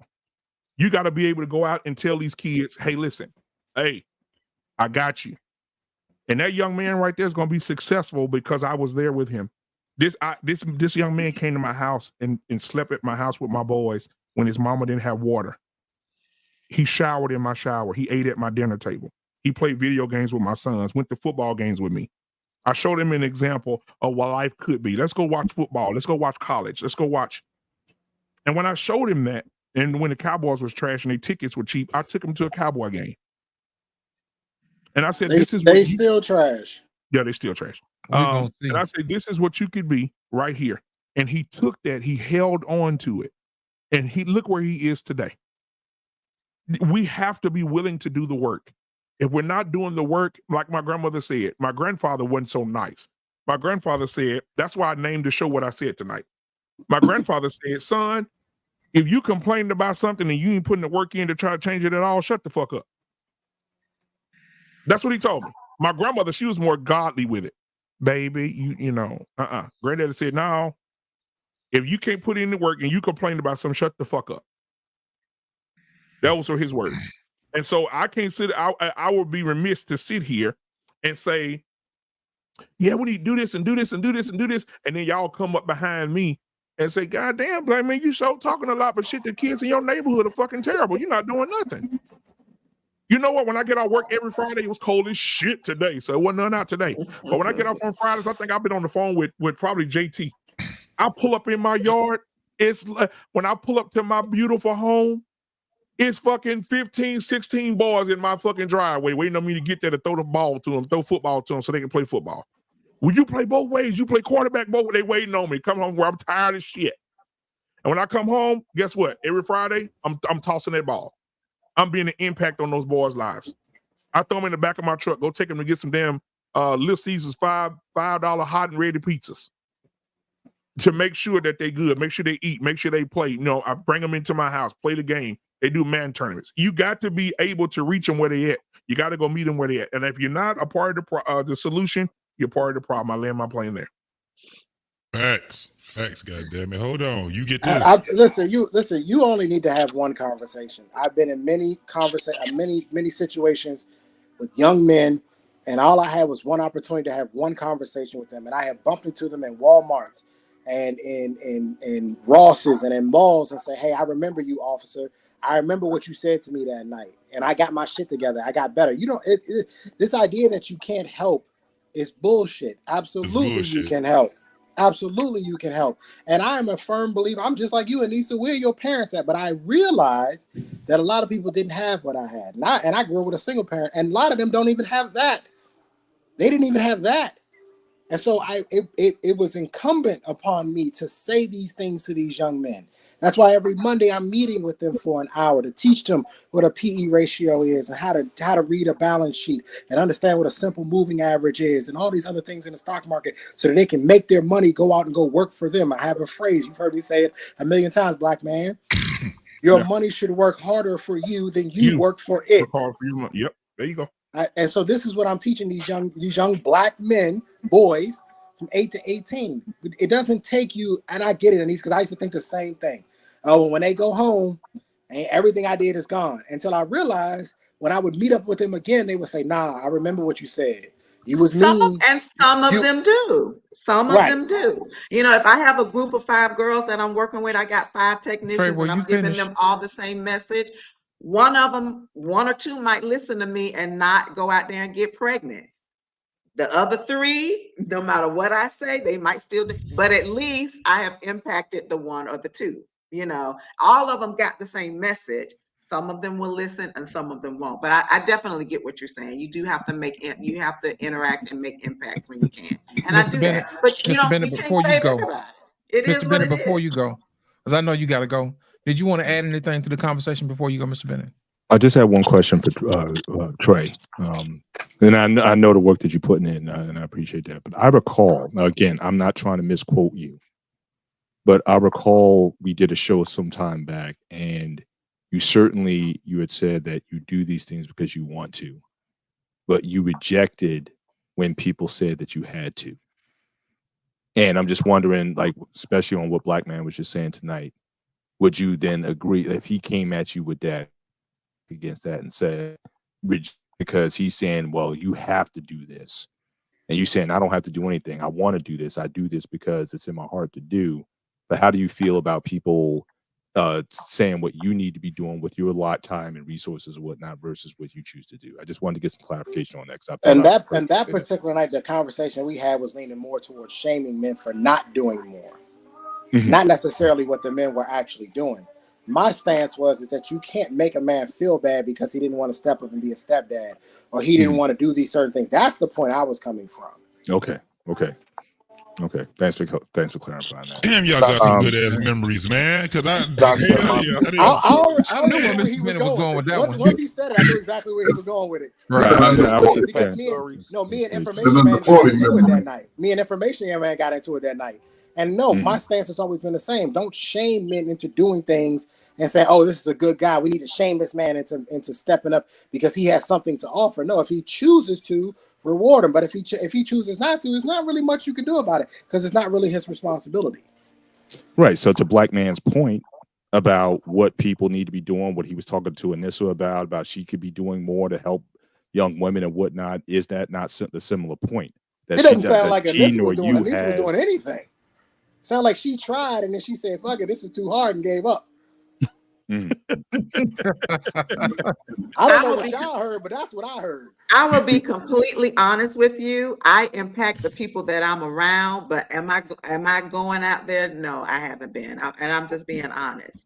I impact the people that are in my circle, in my interaction, whether it's work or whether it's church or whether it's family or whatever. But as far as being used talking about, I'm not actively going out like, let me find a girl's home or I have not done that. I do impact the people that I am around. Now, before Well, you you go, can Mr. also Bennett. unpack. Okay, go Hang on, ahead. you Go can ahead. also unpack where your skill set is. Like no one's Right. saying go out of your comfort zone and do something. I mean, black man, he coaches. I mean, his life is And that's what I'm football. saying. He does Yeah, that. That's right. why he's So got 16 boys at his house or whatever. right, And right. that's why I So no say one's I saying you got to impact the go. people that I work with, Yeah, my technicians, I impact my family. I have, young ladies in my family, and, I have friends that are like, hey, spend some time with my daughter. She's kind of like a tomboy or whatever, and you're so feminine, da, da, da, da. So I have those type of interactions. But what I'm saying is I'm not actively saying, let me go to the girls' home and, whatever. I impact the people, that I encounter and that I'm around. right. And I think that's fair. I think if a lot of Yeah, people just simply operated in the areas where they have either right. expertise or comfort, but Mhm. no one's saying you got to go travel halfway across the world and start a missionary or something like that. I mean, Right, Yes. right. Now, Mr. Bennett, that's before you go, yeah, I want to say yeah. something. Mr. Bennett, he has him and Grooming and Reviews have their first show on Sunday on the Black Men Unfiltered Network called The Gray Area. Before he leaves, I definitely want to promote that for him. Mr. Brother Bennett, Bennett. Mr. Bennett cleaned it in a pair of scissors at Martha Stewart's house, ain't he? And so make sure you guys tune in on this Sunday. They'll be on Sunday. Make sure you tune in to them. What time is it, Mr. Bennett? I'm old. Sunday, I'm getting old. 9:30 Eastern Standard Time. Yeah, 9:30 Eastern Standard Time. And Mr. Bennett, if you want to go ahead and elaborate on what you guys, what this show is about, what it's based on, and what you guys are going to be talking about. So Grumman reached out to me a few weeks ago, and he talked about having a show where we have some cultural exchange. So it's going to be a series of topics that we're going to be talking about, and we're going to be looking at the perspectives that we come from. So him being a Greek man, a Greek American, dealing with some of the things we've been talking about culture, about family, about education, religion, just in the intersections that we may find, where we find the differences between one another, but where we find those intersections of common ground and commonality. Because at the end of the day, as much as we say we're different from one another, we're also very much the same. And so it's just going to really be, from the perspectives that we bring and other cultural ones. We may even invite people on if you have a different cultural perspective. So I mean, I'm looking for Asian Indians, whatever, and just to have dialogue where we can really talk about how we grew up and how different cultures and families, how they deal with some of the things that we've been talking about tonight, how we deal with some things. So this is meant to be a dialogue, not a debate. But we're just trying to see if we can find that gray area that unites us all as human beings. And but it's going to be mostly driven certainly through his experience as now a Greek immigrant, a Greek American. What's it like, for example, to go home back to Greece? Are you looked at still as Greek? Are they calling you whatever the term is in Greece for an Americanized person? What's that interchange in dialogue like? So just things like that we're going to explore on. So definitely looking forward to it. Hopefully it'll be organic, and certainly I would appreciate you guys stopping on through and seeing what we're doing and fleshing it out. So appreciate the support by Black Man Unfiltered, who certainly gives us the platform for these conversations to take place. And just for tonight, I mean, we were all over the place, so I didn't know where to land because of the diversity. But I'll just summarize again. My main point is I think we all have to do better in terms of how we engage one another publicly and privately. When it comes to when we have disagreements, we need to again be able to show this young generation that it's just not about just going into shouting and cursing at each other. That there needs to be better respect from the elders. We're all elders here. No one's here. Youngest person here is like 38, so no one's here is a young person, but young people are watching us. And I think I would pray that we can have better examples of how we can deal with disagreements with one another. Everyone is valuable here. Everyone has made solid points here tonight. And one thing I do say, I appreciate this community because,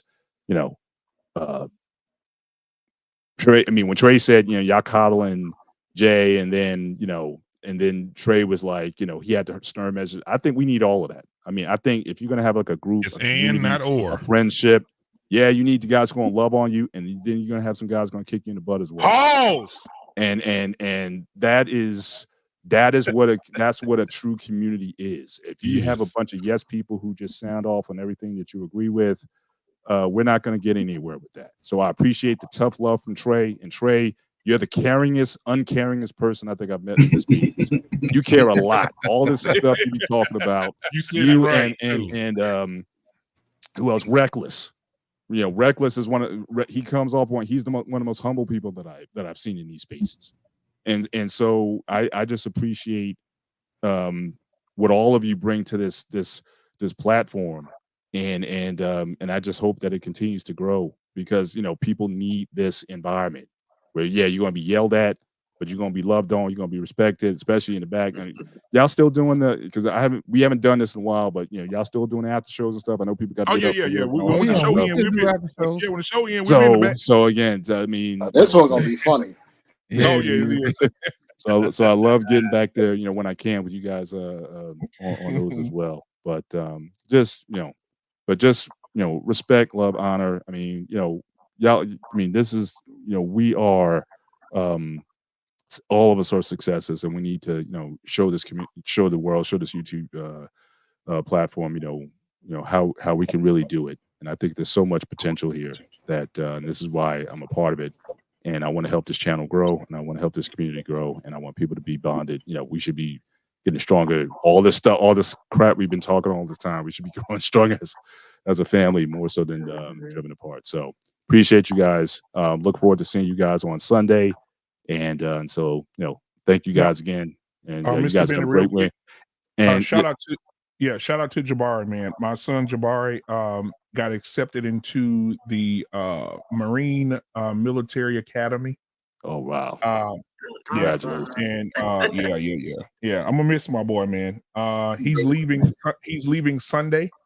I won't see him again until July. So hang on, Black man. Which son is this? This your oldest? The one that was in here with us on the show last week. Sir. Oh wow! Okay. Yeah, he wanted, and then the next step is we get him enlisted, we get him to Thailand, he gets his Asian wife. It's all coming. Part of the plan. Working together. Yeah, it's all working together. Right.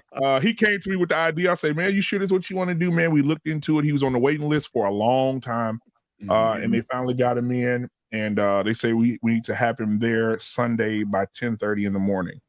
And so I'm gonna drive 9.5 hours, almost 10 hours, to get him there. I'm gonna miss him. I ain't gonna see him again until July. So don't be crying, Black man. Don't be crying. I'm good. That's my boy. Don't get choked up over there. You know what I'm saying? Hold on, like a big back. 1 hour left in the drive. You're gonna lose it. Oh yeah. And my wife, she already damn near about to pass out. But so shout out to him, man. He gonna do great things, man. And I was gonna have him come back here, but he knocked all the way out. But yeah, so I just wanted to tell you that before you left, Mr. Bennett. I appreciate that. Thanks for sharing that. And absolutely, God bless him, and let's may the Lord's protection be on him in all things. And because last week he had us rolling. Oh yeah. I don't know who asked him the question. They said if you can't find a little black girl in school, what are you going to do? He said that was Trey. Oh, Trey. That was Trey. Oh, Trey. He said Trey planted the seed, man. He said, get a passport. Everybody on the damn panel fell out. Man, this dude, bro, 16, bro. He crazy, man. But so thank you so much, Mr. Bennett, man. On Sunday, y'all gonna be rocking and rolling, man. I'm looking forward to watching that. I'll be listening to you guys on the way back home after I drop my boy off. And we got Miss Jenny is tomorrow, Candid Conversations with a Housewife.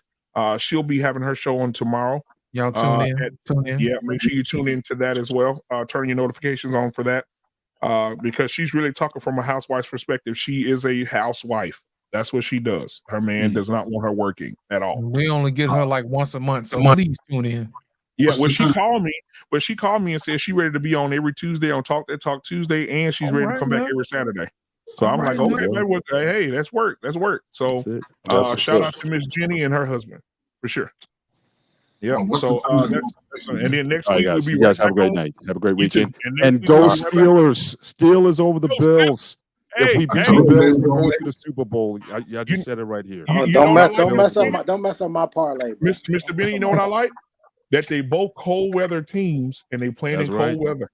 Run the love it. football. That's football I right hope, there. and I hope Green Bay beat the dog shit out of Dallas That tomorrow. ain't gonna happen, player. I mean Sunday. Ooh, I Cowboys hope by 40. Upset alert.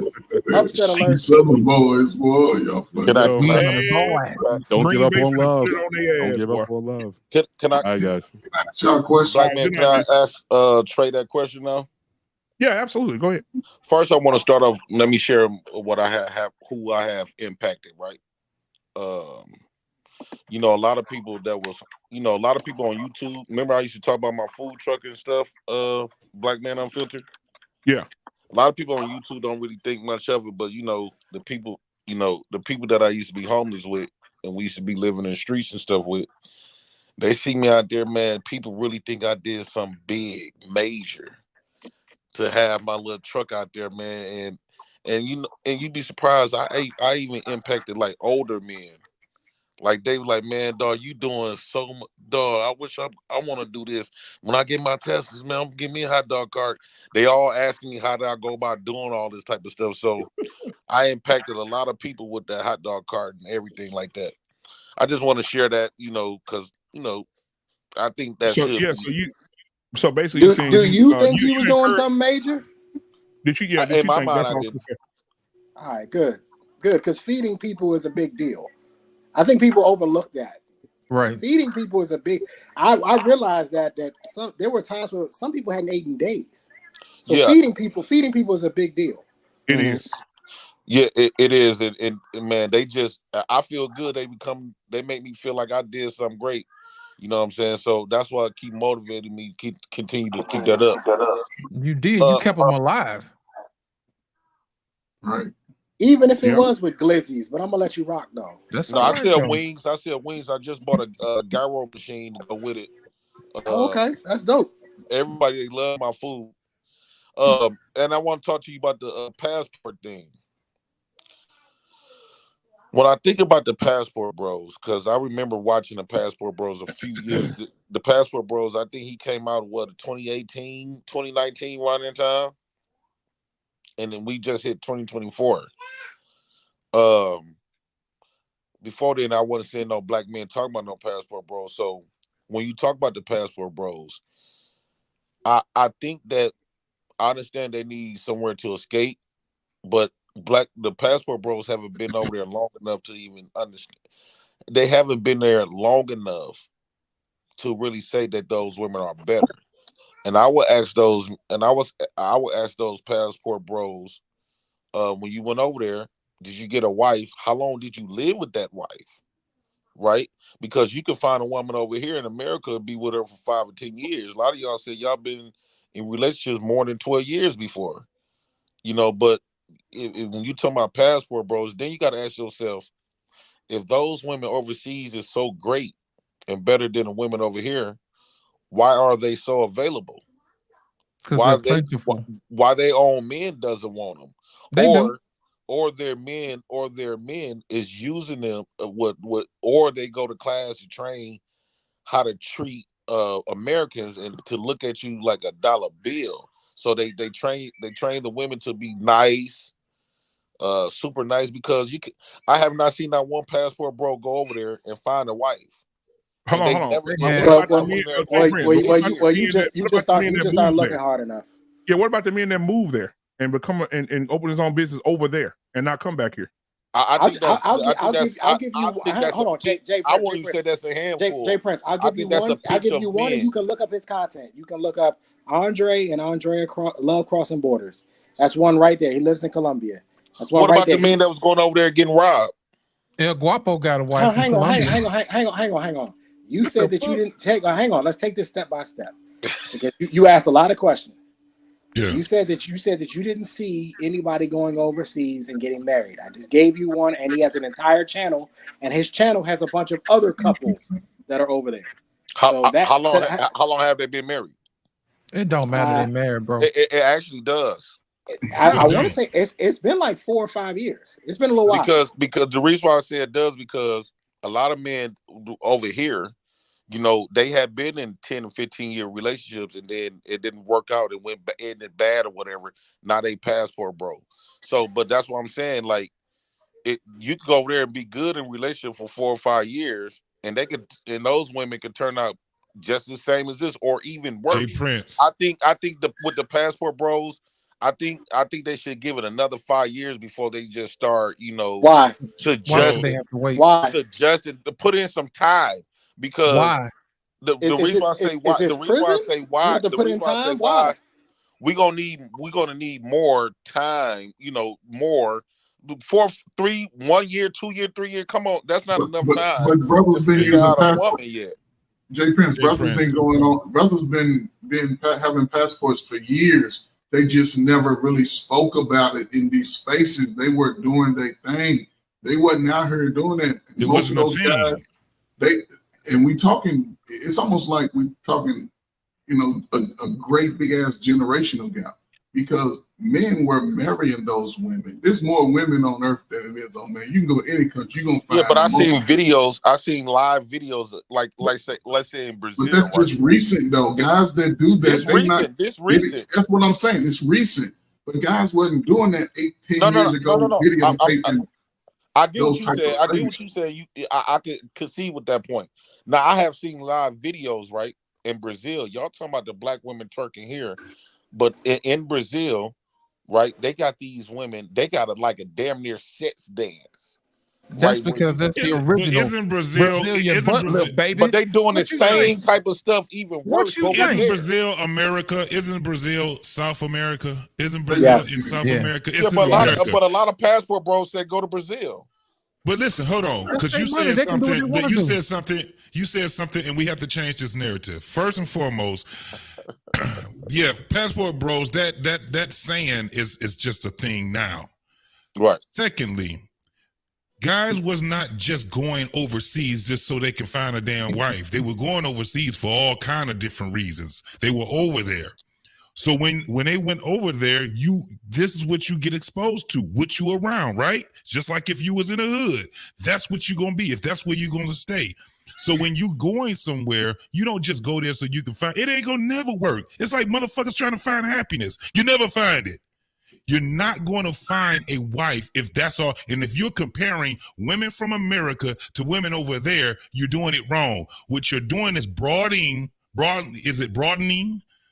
You're broadening your pick. You're not just staying stagnated in one place. You're going and finding out, damn, this world is bigger than what I thought it is. And I'm not going to sit there and be tethered down to somebody else's fucking ideology. That's not how we do this. You do this because you want to go and explore the world, different cultures, different way they worship. Let me tell you something. The best way to find out about America is to lead this motherfucker. Find out about America way better in America. I mean, outside of America than you will be in here. The second thing that you have to do is Jay, understand. Jay, I thought you would like passport bros. I mean, that's so anti-white man. Huh? You Like scared, leaving the white man won't let you leave the plantation? Yeah, You know? like I thought you would No, be no, no. all for this. What I'm saying is like, if you can't make it home, you can't make it nowhere. So if y'all having problem with finding, so America's our home now. if you have what I'm saying is, if y'all having problem with finding good women over here, you're gonna have problem finding good women over there. Says who? Sometimes a lot of those men, sometimes it's the man in himself that he don't want to check. Yes, and you know what, Jay? You know what, Jay? You're absolutely right. Yes, there are some guys over there that they're just taking their bad habits from America and they're just taking it right overseas, and they won't be able to find a woman on either side of the Pacific. Right? If you lame, he's gonna be lame over agree. there. Hang on, Jay. I agree with you. However, let me say this: if you were looking for something rare, right, and you knew that where you were at is extremely rare, and you might be able to find it, but maybe you had to travel a little bit further out, where they had more of an abundance of that rare thing you were looking for. Would you try to stay where you were at and get it right where you were at, or would you go travel where you knew they had more of it, even though it is still rare? You have a better chance somewhere else rather than where you are. Which one would you do? I still was second. Well, we talking about something. We talking about materials instead of people, right? No, I just said something rare. I don't think I think the world is the ghetto, right? So exactly like you find bullshit women over here, you can also find good women over here. exactly like you can find Nigga, what bullshit you think women you over there. Scarface? I You know can that find song. good women over there. Okay, okay, It's all the I'm same saying, anywhere you go. I'm saying if there are more good women, and this could be subjective, right? But if I believe, if my belief is there is a better chance for me in another country, are you telling me I shouldn't go there? No, I'm not telling you that you shouldn't have, but okay, let's talk about both ends though. It seems like when the passport bros, when they talk about this stuff, they talking about the good side. Let's just say hypothetically, you go over there, you get with a woman, you be with her for years, and the relationship ends badly. Then what? Well, now you gonna quit being passport bros, or you just gonna go all over the No, world? because that's not what I did in America. I've had bad relationships that ended in America, and I got into another one after that. But the difference is you at home though. You know how to tweak it a little bit. You in a Home is different where your country. feet Okay, at. hold on. Home So is where your feet What at. about that man got robbed? Hold on, Jay. You get robbed here in America. Go to But New he York couldn't damn near at leave night. Brazil. Jay, the same logic would apply then. If I could tweak it at home, can't I tweak it overseas? You don't know nothing about overseas. That's why How you not? go. I just dated a woman That's for why years. you go. How do I not know? But here's the thing, though. Now, Tell us what the thing is, bro. You just against it. Just say you against it. Like for example. No. I didn't miss it. I didn't miss it. Like, okay, remember that black woman, right? Now this because they got passport women, right?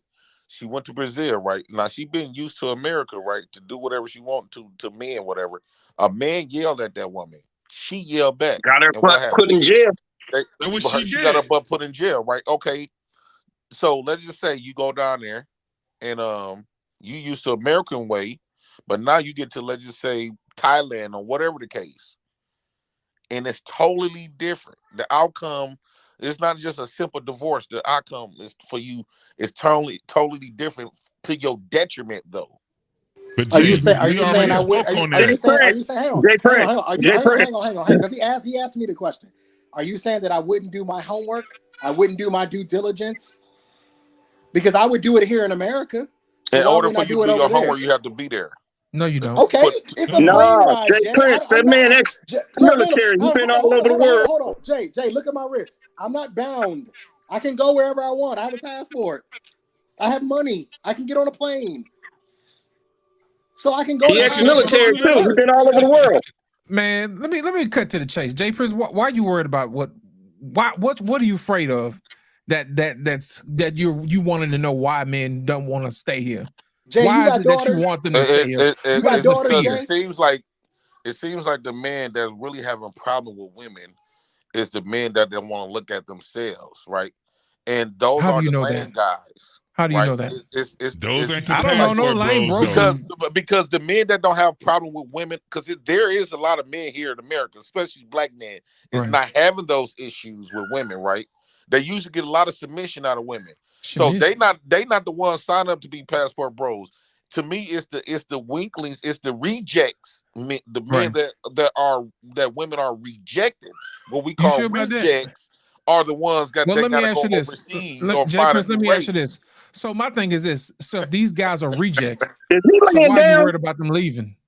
If they're rejects, why are you worried about them leaving? Because they could be a reject over there. It's something with this side of them that they got to correct and check. Why would we care about the rejects? Jay, you know they won't be a reject over there. You got an internal. They go over there and finding prostitutes. No. We got prostitutes here. Why did you get on the plane? No, we're not going to do that. You're talking about sex tourists and not passport bros. Be very clear. You're talking about sex tourists. There are men who travel just to have sex. Like our Payne's homeboy Austin Holloman. Those are guys that like to travel and just go have sex. Those are not passport bros. Be very clear about that. Hey, those are the different ones. And hold on, they never when they say passport bros, y'all don't make a distinguish between. Yes, we do. Yes, we do. We the original passport bros. What you talking about? We was in the military. What you talking about? We the originals. What are you talking about? Jay Prince, you laying down? Didn't you see what I did this? When I'm showing you, I got stamps, baby. Hold on. But the thing is this. You can't be scared to fail. Your greatest men, their biggest accomplishment was how they got out of the failure. That's how you do it. You go there, you fuck. See, women, they don't go and fail. They go and do stupid shit. Like when that woman went over across seas and her ass ended up in jail. She didn't understand what the laws were. You don't go nowhere and you don't study that shit, man. Now, You JT, go now over there. I'm listening to you, right? But Trey, he was talking earlier, and by him making a statement, say he been military. How long you been out the military, Trey? It's 12 years now. 12 years, and you said you've been out all over the world, right? I wouldn't say all over the world. It's There's 190 countries. I've only been to 30 of them. So you've been in 30 countries, and you have not met a woman yet, right? So I've met several women. Well, I was damn. Well, you don't got them now, so something didn't work out. You know what I Maybe got. it's something with this side of you. Man. This is what I'm saying, right? Hey Prince, Jay Prince, you got it. Hold on. If this was a woman that your hand up that man junk. Man. If this was a woman that you was talking about, I understand it. But you got to understand where we're coming from, bro. We're winning. How? We're winning. What do you mean how? You said y'all been passport bros longer than passport bros for 12, 20 years of the military. I definitely have. Dog, I've been out the military for 20 years. Jay, I joined the military. all of these Jay, I countries, joined the y'all military still at single. 19. I wasn't thinking about getting married. I'm not still. I was But hold 19 on, our years lives. old. I was not thinking about getting married, bro. Right. And I got married at 22, homie. It's not like we're living life. This is how things are. We're living life. It ain't over. Niggas ain't just after they fail one time, they just die. Do you know how many? It's not a problem with us getting women. Now, if I went somewhere, I can marry a woman anytime I want to. I'm not dealing with the bullshit. We just talked about the woes of this dumbass, stupid ass shit. Why you think Trey saying, man, fuck this marriage shit? Because as we get older, the less and less we need to be married to them. But Trey was making it seem like going overseas. Let me tell you something. Is a guarantee. Let me tell you. Find something. But hold on. Let me tell you something. Marriage No, to me is I'm gonna be contributing. I'm saying it's the probability. I'm playing probability. I have a better probability of finding the type of woman that I'm looking for overseas than You've in been here in America. overseas 12 years, 30 countries, and it didn't work. I wasn't looking for no You got more luck with women over here. You had more luck with finding a woman over here. Jay Prince, it's better than dry begging for this stuff over here. Right, it's better. He was married at 22. Looking for no wife. JT, somebody to be submissive and shit. JT, how old is you when you got married, JT? I was 22. Exactly. Yes, I was 22. I was married 10 years. I wasn't. How long was you married? 10 years. Did you meet her where? No, me and her, we was high school sweethearts, bro. So you met her in America? Come on, that don't count. You met her in America. He don't count. You reaching now with them little baby alligator. I'm just saying. Yeah, he reaching because at the end of the day, y'all all came back home with no woman. Nope, that's not true. That is not true, homie. None of y'all passport bros got a woman. Hold on. I told you, man, keep your hand out that man's pants, man. Right. I'm just saying. If I wanted to become a passport bro, y'all are the worst example. If I wanted to become a passport hang on. y'all are the worst example. I'm going to Argentina in April. I'm going to Costa Rica in May. If I come back, if I meet somebody there now, what would you say? I'm 39 now. You done brung over a prostitute.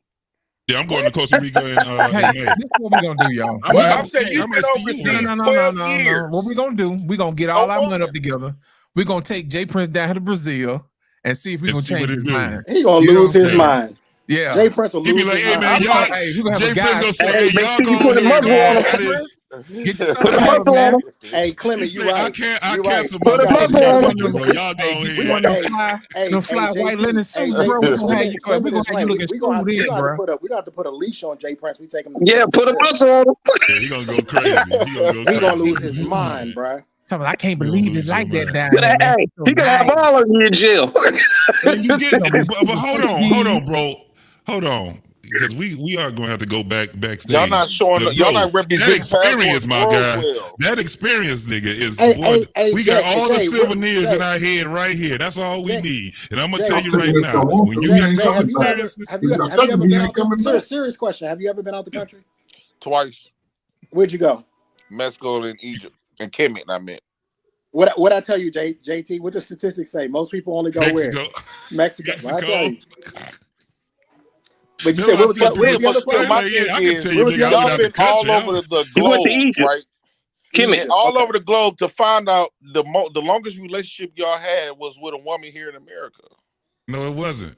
It's never That's been the that's women not overseas. necessarily true. I'm not saying for myself. I'm saying it's not necessarily true. For one, like I told you, we don't go over there so we can go and just find a damn wife. We're going over there for experience, man. We're going over there to learn culture. We're going over there to do a whole bunch of shit and to get as much pussy as we can before we come back when we're young.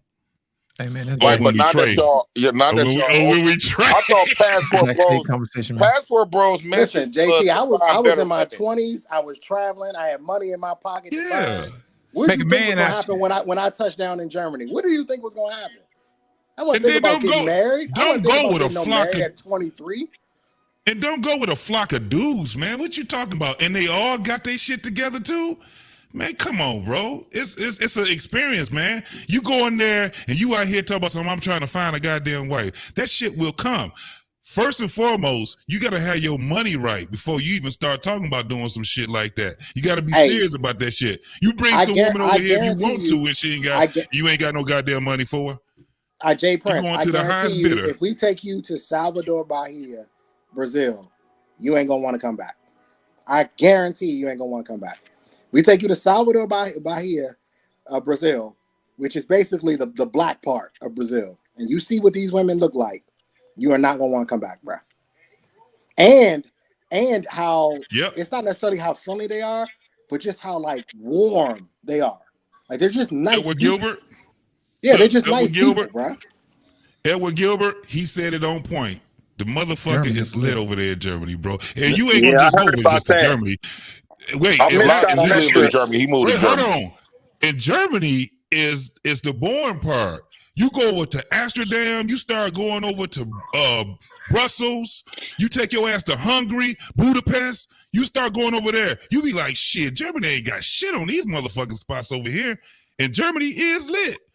Now, what's your flavor, Jay Prince? Asian? Latina? What's your flavor? He just want one. Black. He want black women. Black? Nigga, oh, okay. You gonna be hurt. I went to Ghana in Jay Prince like hood rats. I went to Ghana in January. The women in Africa Yeah, I are do like beautiful, hood bro. rats. They decent women. Right, hey, you gonna get off that plane and all our Like, white linen suits, we I gonna be love like, me a woman from the ghetto. But you know what? I seen Brazilian black women. I seen black women Brazilian in Brazil. Like they got, because they got videos that you could watch. And what did you think? I said, they exactly like the women that's over here. No, they look like the women. No, they over act. here. Yes. They was acting all ghetto. They was fighting. No, they don't. No, they don't. Fighting, screaming at their man. No, they don't. Show me the video. Jay Prince, come on, bro. Watch this. Jay Prince. What video? Even Watch as this. a damn YouTube skit. Jay Prince is gonna be down in the somebody bed. that was born and raised over Watch here this. and went back over there. I'm Hey. gonna gave you that, man. What black Hey, did David y'all do? We notice need the to whole confirm time he this. was sitting up there talking to us laying down in the bed?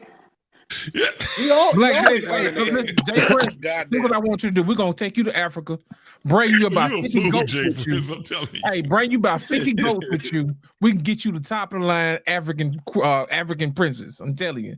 That was CBN said. You need about 50 goats. No, man, give him a cow. He'll be all right. No, we don't do cows. They do goats, bro. Just like that right there. Watch this. We gonna do that. 50 goats, bro. We gonna do that shit.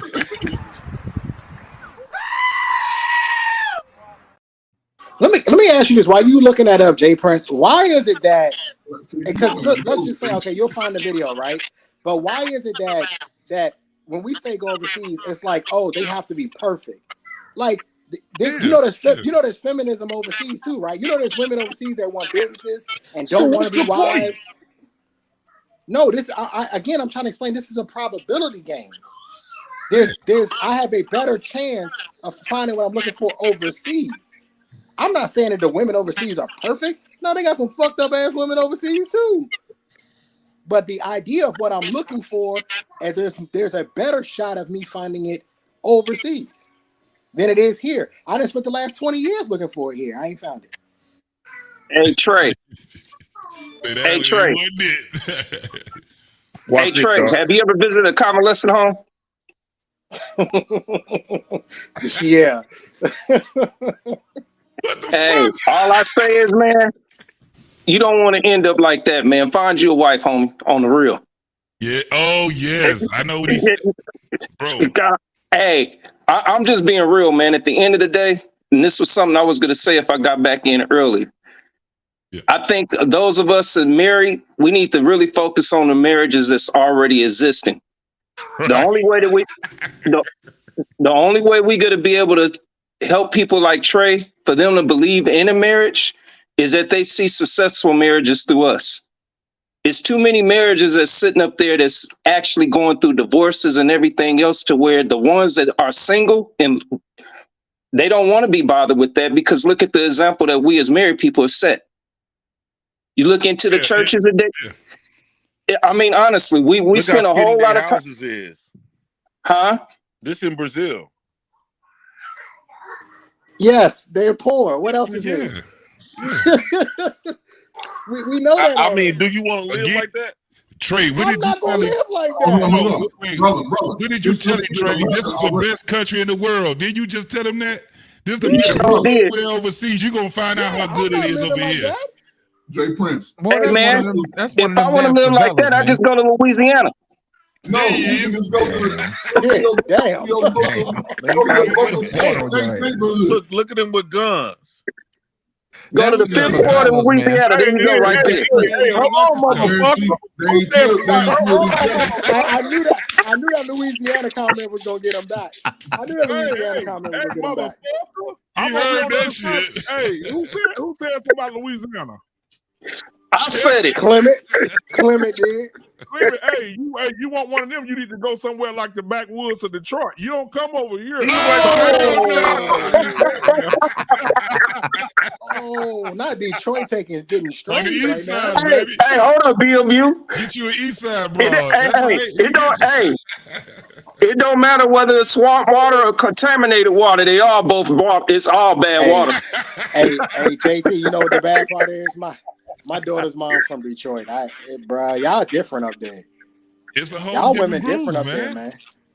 Hey, look, you got a woman that, and literally people be thinking it's a joke, but you got a woman that she babysit, braid hair, sell weed, she do all that shit. Fuck, bruh.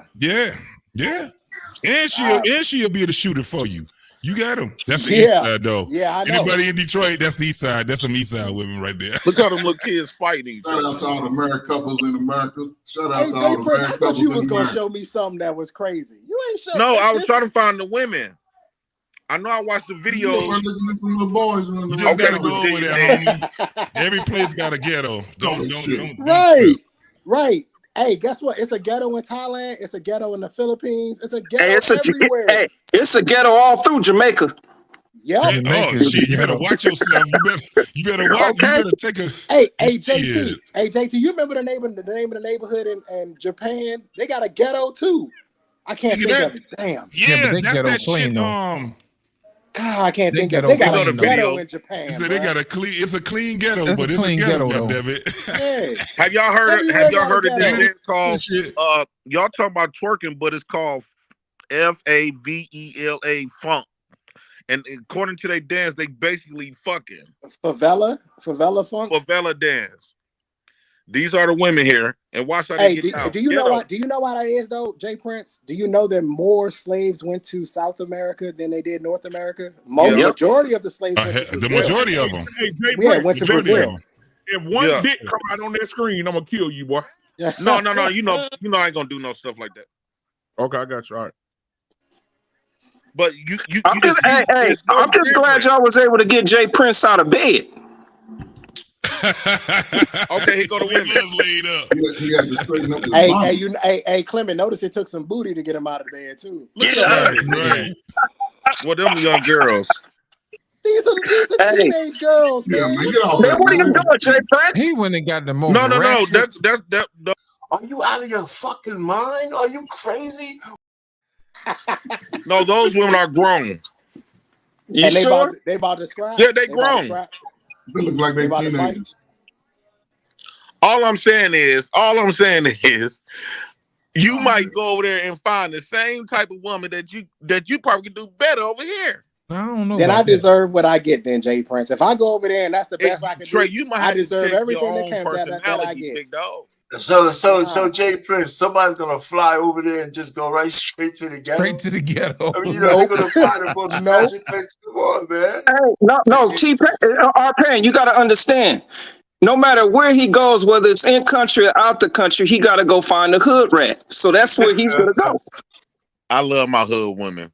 I hear you. Man.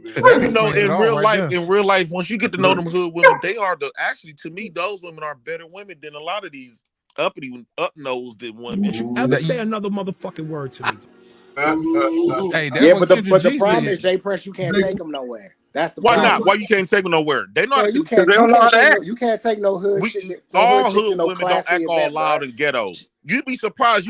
I could bring you around some Milwaukee women, and you're gonna be around them. You're gonna be like, man, these women is swag. They got sisters in Milwaukee. They quiet. They don't disrespect men. I didn't even know they had black women in Milwaukee. They ghetto women. Okay. There's nothing but black people in Milwaukee. They ghetto in Milwaukee. Milwaukee's like a little Chicago, No, black I'm folks. good. I'm gonna have to pass on that, Jay. No, but they quiet. They don't argue with men or nothing. Bullshit. They black. Yeah. Bullshit. I don't believe it. Show me a video of that. You can show me a video of these hood rats in Brazil. Show me a video of these quiet, let me show you some videos of my women in Milwaukee. Let me show you some videos of me and my cousin. Hey, he messed me up when he said they like Chicago, man. You know, with Chicago, you get shot coming off the airplane. They do a lot of shooting and killings in Milwaukee too. Let me tell y'all what Shannon Sharp said the other night. Shannon Sharp said, basically he alluded to that he like white girls. Shannon Sharp said, "Oh yeah, if you catch him with a black girl, he holding her for the police." He sure did. I remember that. That's embarrassing, though. You don't like your own women. He said that about Robert De Niro. That's where he got it from. A lot of brothers don't like themselves. That's why they don't like the women. Hey, but if I'm not mistaken, BMU wasn't Shannon Sharp, wasn't it a sister that tried to say he raped her, tried to assault her or something like that? Yes, sir. Assault. That I think that's one of the reasons why. Trauma. He got trauma. Man, in the world, a white woman cannot do nothing for me. I got to be with my race. I like to produce my race, and I'm gonna have more babies. You don't like that Eastern European. No. All right, Umar Johnson 2.0. I just love my black women. You don't like that milky white skin and that long black hair. Go find your flat Pillsbury biscuit pink pudding pop. Go get your flat-assed Pillsbury dough biscuit pink Pop-Tart and get your ass up off my live. See, look, here goes some of my cousins. Jay Prince, you on? Oh, God. Yeah, is that a picnic in the front They yard? looking a little chunky, Jay. That's a picnic in the front yard. Was that a family reunion? Yeah, that was at the 4th. Oh, the 4th was just. Are they picnicking in the front yard or the parking lot? That's what they do. In Chicago, they do that. They picnic in the front yard. In the front yard? Hey, Jay Prince, you in Houston, right? No, I'm in Milwaukee. Oh, damn. Most of them people on this video is dead now, though. Milwaukee, listen, Milwaukee is in the top 5 as far as social services and welfare. Hey, Jay Prince, why you won't just try it? Why you won't go to Africa and just try? If you don't like it, you could just come back. Yeah, I'll do something like that, but I got to have my black women. Okay, so go to Africa. I love my women. Kenya, Rwanda. Bruh, you telling me Ethiopian women ain't fine? I don't like those lighter breeds. I want my dark skinned women. I think okay. dark Well, hell, bend the cone in Milwaukee then. The Congo. Bro, do you know how big? Hold on, They do you right know where how the big coast. I think Africa is? Okay, see me, I'm not look at me. I'm not having no problem with women, right? So, and look how submissive she is with me. Okay, so then She had a mask on, then I bro. gotta ask you the same question you asked me. Hold on, I'm Then finna show you. Then why you not married? We don't believe in that. My baby, look. Oh, you don't believe in that. You don't trust her? That's me. You don't trust her? You mean You don't wanna she's pull not up on worthy that, of man? she's not worthy of having You your gonna last have to pick a team, and your J covering Prince. your I don't have to be married to some little love J my Princes women. out there? You You gonna gotta, pop out some little hold J on. Princes out the back shoot, man? Yeah, I told you nah. I'm have. That's the reason why That's the reason why I'm building. I'm having all these food trucks and hot dog cars because I seen some land in Milwaukee for like 100,000, and they said I could put me an apartment building in 3 duplexes. And the reason why I'm trying to get a couple apartments, duplexes, because I'm planning on having a whole bunch of more kids and all my baby mamas. So you gonna fill them up, houses. Oh You gonna fill 'em man, up, you huh? doing it wrong, bro. You doing it wrong. You doing it wrong. I can tell you that right now. If you gonna go, you ain't gotta go. You ain't gotta go to the course if you don't want to, man. But you gotta get your paperwork right, homie. You can't just be having these kids and you just having them with random ass women like that, bro. That's random women. At the end of the day, if you gonna do something, man, you gonna have to put them motherfuckers up under your covering 100. You ain't gotta go out there and put them in the This got a low budget Nick Cannon kind of feel to it. Well, my this is dad, he interesting. got 14 kids, right? J Prince, that's And contributing to the problem, brother. Don't do it. Look, well, my dad, he got problem. 14 kids, right? And when he died on his deathbed, I do believe the man that got the most kids is the more masculine man to me. Oh my God! I don't see people with more money bro. as masculine. These hoes ain't loyal. You gotta find somebody. That means your pull-out game I don't gets view weak. men with money as masculine. I view men with the kids Pull-out because it game shows how trash, many man. women. It shows how many women is willing to sacrifice their bodies and give this man babies. Hell no! My dog. dad having 14 kids is more masculine than the majority of Man, we lose. Because no, think about it. Think about it, right? Kids are your children. Children are the currency, right? When my dad, they can be weed. Now listen, now look. Even though, okay, look. When my dad was on his deathbed, right? All his kids was grown, right? And we all doing something good for ourselves, right? Now look, he done out of 14 kids. We all doing well for ourselves, and then he got 40 grandchildren, and when they grow up, they gonna have grandchildren.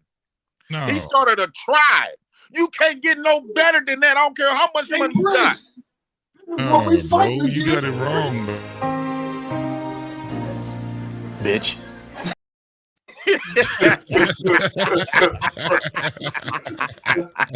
This is what we Hell fighting no. against. J Prince, this is why we're in such disarray. This is the main thing we fight Why did they against. tell y'all that having kids is a bad thing, but you willing to Having kids is not bad. Money ain't gonna get Having kids is not the issue. No, It's not the producing, issue. The kid's not the issue. what you right, producing human beings, man, that's grown. You're only a kid for a little while. You're gonna be a goddamn grown person, and at the end of the day, the legacy is within that bloodline, and the legacy comes from what you building with the shit that comes from it.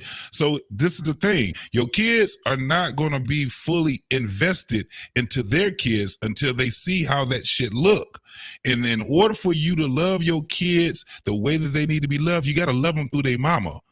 This is why we have so many fucking problems with goddamn baby mamas. That's why we keep calling them baby mamas and baby daddies, because we're not loving them through each other. They just see us having their ass. So if you can are you trying to pull the Nick Cannon thing where if you have so many, you don't have to pay child support? Right? With that logic, if my dad would have had y'all logic, guess what? You wouldn't be talking to me because for one, I'm his 5th child, right? And he was with a woman. He cheated on his woman that he was with, that he got 7 kids by. He cheated on that woman with my mama and had me and my 2 little sisters. How masculine is that to be a liar? That's not masculine. You can stop it. That's Why? Once you You start buying, fat, bald head, no neck midget, I sentence you to 3,000 lashes for conduct unbecoming a black man. Hey, do you My dad is the most masculine think thing. your I dad swear is to do you God. think your dad is more masculine than my great grandfather who had 12 Yes. kids? Well, Yes, you didn't he let me built. you didn't let me finish. You didn't let me finish. Okay. He had 12 kids with one woman. It don't matter how many kids by women he got. He got the kids. That's the end. The women don't matter? No, they don't. It's the kids. How many Man, I kids see he you got? guys later, man. I'm going, You man. know, you Yeah, can get a I'm woman out from too. cross. You can get I'm a woman out. from cross Trey, town, you but Hey, she hey, ain't Jay gonna Prince, feed you. man. I'm It's out, always bro. a I pleasure, can't do brother. it. how many Hey, kids you let's got, I Trey? keep How can't many do doing it. this, kids you Steve. got? Hey, I have it's one. football weekend, You man. only have Chicken wings. one. I'm breaking my I whole only have diet, man. one. Chicken wings on I goddamn hate on to that. say it, but when I look That's at men what's that up. don't have kids or got one or two All right, kids, all Don't right. I do look it. at them like they weak. Don't Y'all do it. confused. How am I weak because I have one Don't kid by do one it. woman? Because, like, how old are you, Trey? Sound like 39. the women. Okay, I'm 38, and you only got but one child. Sounds Yeah, like the one. women. No, God gave you a lot of sperm But I'm to gonna go to reproduce. Argentina. Not I'm to gonna give me a young misuse it, thing and we're bro. gonna have some more. Not to Sounds like misuse the it. women. Well, God, Listen, when my daddy misusing, that's how I'm here. okay, Stupid. nigga, you was here by chance. Your daddy, listen, your daddy still didn't have the last say so, did he? He didn't have the last say so, and a lot of that shit was built off of lies. The most masculine thing a man can do is stand on his word. The most masculine thing a man can do is tell somebody exactly where they stand at in his life. I think How do you figure that's masculine just to have a bunch of fucking kids? because I do believe that having a lot of kids, he helped populate the world. That's one. He did his part of populating the world and continue on life and legacy through his kids. I think this money idea, this money concept, I think that's man-made. Man-made told us, man said we need money. I think God say we get our wealth through our children and through legacy. Well, if I'm on my deathbed, I'd rather be broke and have 15 kids than rich with no kids. If you got Dumbass. If you have 15 kids, you gonna be broke. I'm just telling you, you gonna be well on your I'm way. not really broke in reality though with 15 kids. In reality, you broke, bro. Broke than a Your children motherfucker, not be bro. broke. If I got 15 kids, nigga, I'm not broke. Let me ask you a broke than a question. How motherfucker, bro. Somebody many just said you pairs ain't of gonna be shoes kids does forever, 15? right? How much does 15 pairs of shoes cost? Okay, you talking about the small time of them being kids. No, they Fuck keep that. growing. You know that, don't you? Like every year they get bigger. Fuck that. It's not like gremlins. You know, you sprinkle Look at water But on what them. happens when they all grow up and they all grown? They gonna have bigger feet. No, they all gonna put their money together. Especially if I got 15 kids, right? To show them how to get money, they all listen to me. Now that's 15 businesses. But you gotta feed them until gotta they get get to to that. 18 years You gotta old, get right? to that, homie. You gotta get to that. Jay Prince. You no captivity. Right. Brother, listen. This is the dynamic that we've trying to eliminate in our community. There's no way you can spend time with all of those children in different homes. If you're not having those children by one woman, specifically a wife, then you're contributing to the detriment of the future of our children. Those are still, and I'm gonna say it like the white man has said, those are bastard children because you're having children out of wedlock outside of your purpose as a man. You're not going to be able to spend. Even Nick Cannon complains about I can't even spend enough time with But y'all those children. fucking women are not married though. So y'all keep talking about Hold these on. Bible stuff, but y'all I only got 2 children, bro. No. I got I'm 2 married. children. I'm married. And both of my children was in wedlock. I'm married. And a lot of these being up here fucking y'all are not doing a lot of shit that's not with the Bible. But I ain't talking about no Bible. We just talking about straight up. You can take the Bible. No, you don't take the Bible out. You can't take God out of it. What I'm saying is this: practical. We have to think practical as men. It is not conducive for your child. You don't. Do you know that you don't have your child for themselves? You have your child for their child. You have your children for your grandchildren. It's just like how your parents had you. They had you for their grandchildren, and it goes on and on and on. So when you are getting a child, you want to be able to visualize that child through who? Love, right? Mm-hmm. If you don't love their mama and you're having them with their mama, you're about to teach them a bad habit. That's a bad habit. You want to love them through. It's way easier to love your child through their parent, the other parent. It's way harder for that shit to go through when you just got kids and now you got drama with their mama. You're going to have drama with the kid too. The mama going to have drama with the kid too. And guess what the kid going to tell both of y'all? Well, Guess what I they going love to tell both both of of y'all. y'all? I No, love both of he y'all. going to tell both of y'all fucked my life up. Like they doing Well, now. I got shit. kids. I They were got like, Dad, you were never home. both You of was my out baby on the mama streets. kids. Hold up, Jay Prince. Listen, this is my last question. I'm I gonna just put ask, my baby and I'm mamas gonna, on child support yesterday. wait a minute, Jay Prince. Hey, bro, come on now, dog. Come on, man. Wait a minute. Wait. You said you put your baby mama on child support. Both of them. I got custody of both the kids for both of my baby mamas. Oh, I see what. I see what you're doing now. Hey, I can't even be mad at it though. Hey, I And see guess what? you're And doing guess now. what? And guess what? Let's just say I got 10 kids, right? It's up. Hey, it's up. Let's just say I got 10 kids, right? I could be a high value man with just 10 kids without even have to work a job. Oh, you Let thinking me like show a you. single black mama, man? What you before doing? you push it down, if I file 10 of those kids and I get 1,000 apiece, 10,000 apiece, that's 100,000 a year. Wait a minute. You said file, as in taxes? In taxes, if I get $10,000 doing your taxes for each kid, yeah, because There's your a ass cutoff, going to Jay. jail. They cut that off at like There's a 3, cutoff. bro. You gonna There's a starve your cutoff. kids to Your ass death, gonna bro. go to jail. You go. Yeah, you're going to. It's a Hey, cutoff. you out there getting fraud. PPP loan for each of these kids, ain't it? Jay Prince. Jay Prince. What's the most important thing? What's the most important thing outside of you? Outside of you, Jay Prince, what's the most important thing? Outside of you, what's the most important thing? outside of me, the most important thing is create more life. So it's not your children. I want children on top of children. No. Okay, so I'm gonna speak for the children that I hear. In listening to you, what you're saying, your children can very much be part of what you're creating. A tribe. Would you say that it would be okay for a guy to come in, hey, I got 8 kids, I want you to be baby number 9, baby mama number 9. Would you be cool with that? A guy that showed up, hold up, and I'm gonna give a little description to the guy. He showed up with his bonnet on, with his pants sagging. He got 7 kids. He want her to be baby mama number 8. Are you cool with that? I mean, that's how I was brought up. All my uncles and Are you cool with that, Jay Prince? You're a man of your own individual thought now. I don't care how you was brought up. Don't put his hands on my, as long as he don't put as long as he don't put his hands on my daughter, I'm okay with it.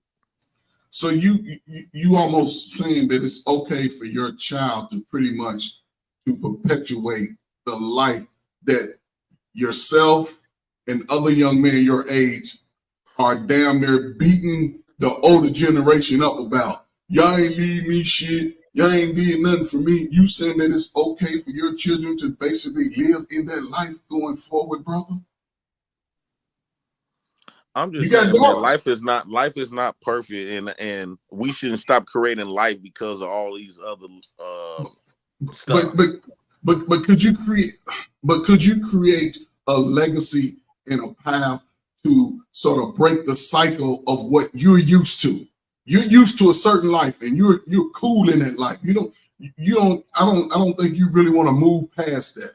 But based on your future, those children that you have in your home, they're looking at you with every lens that they have.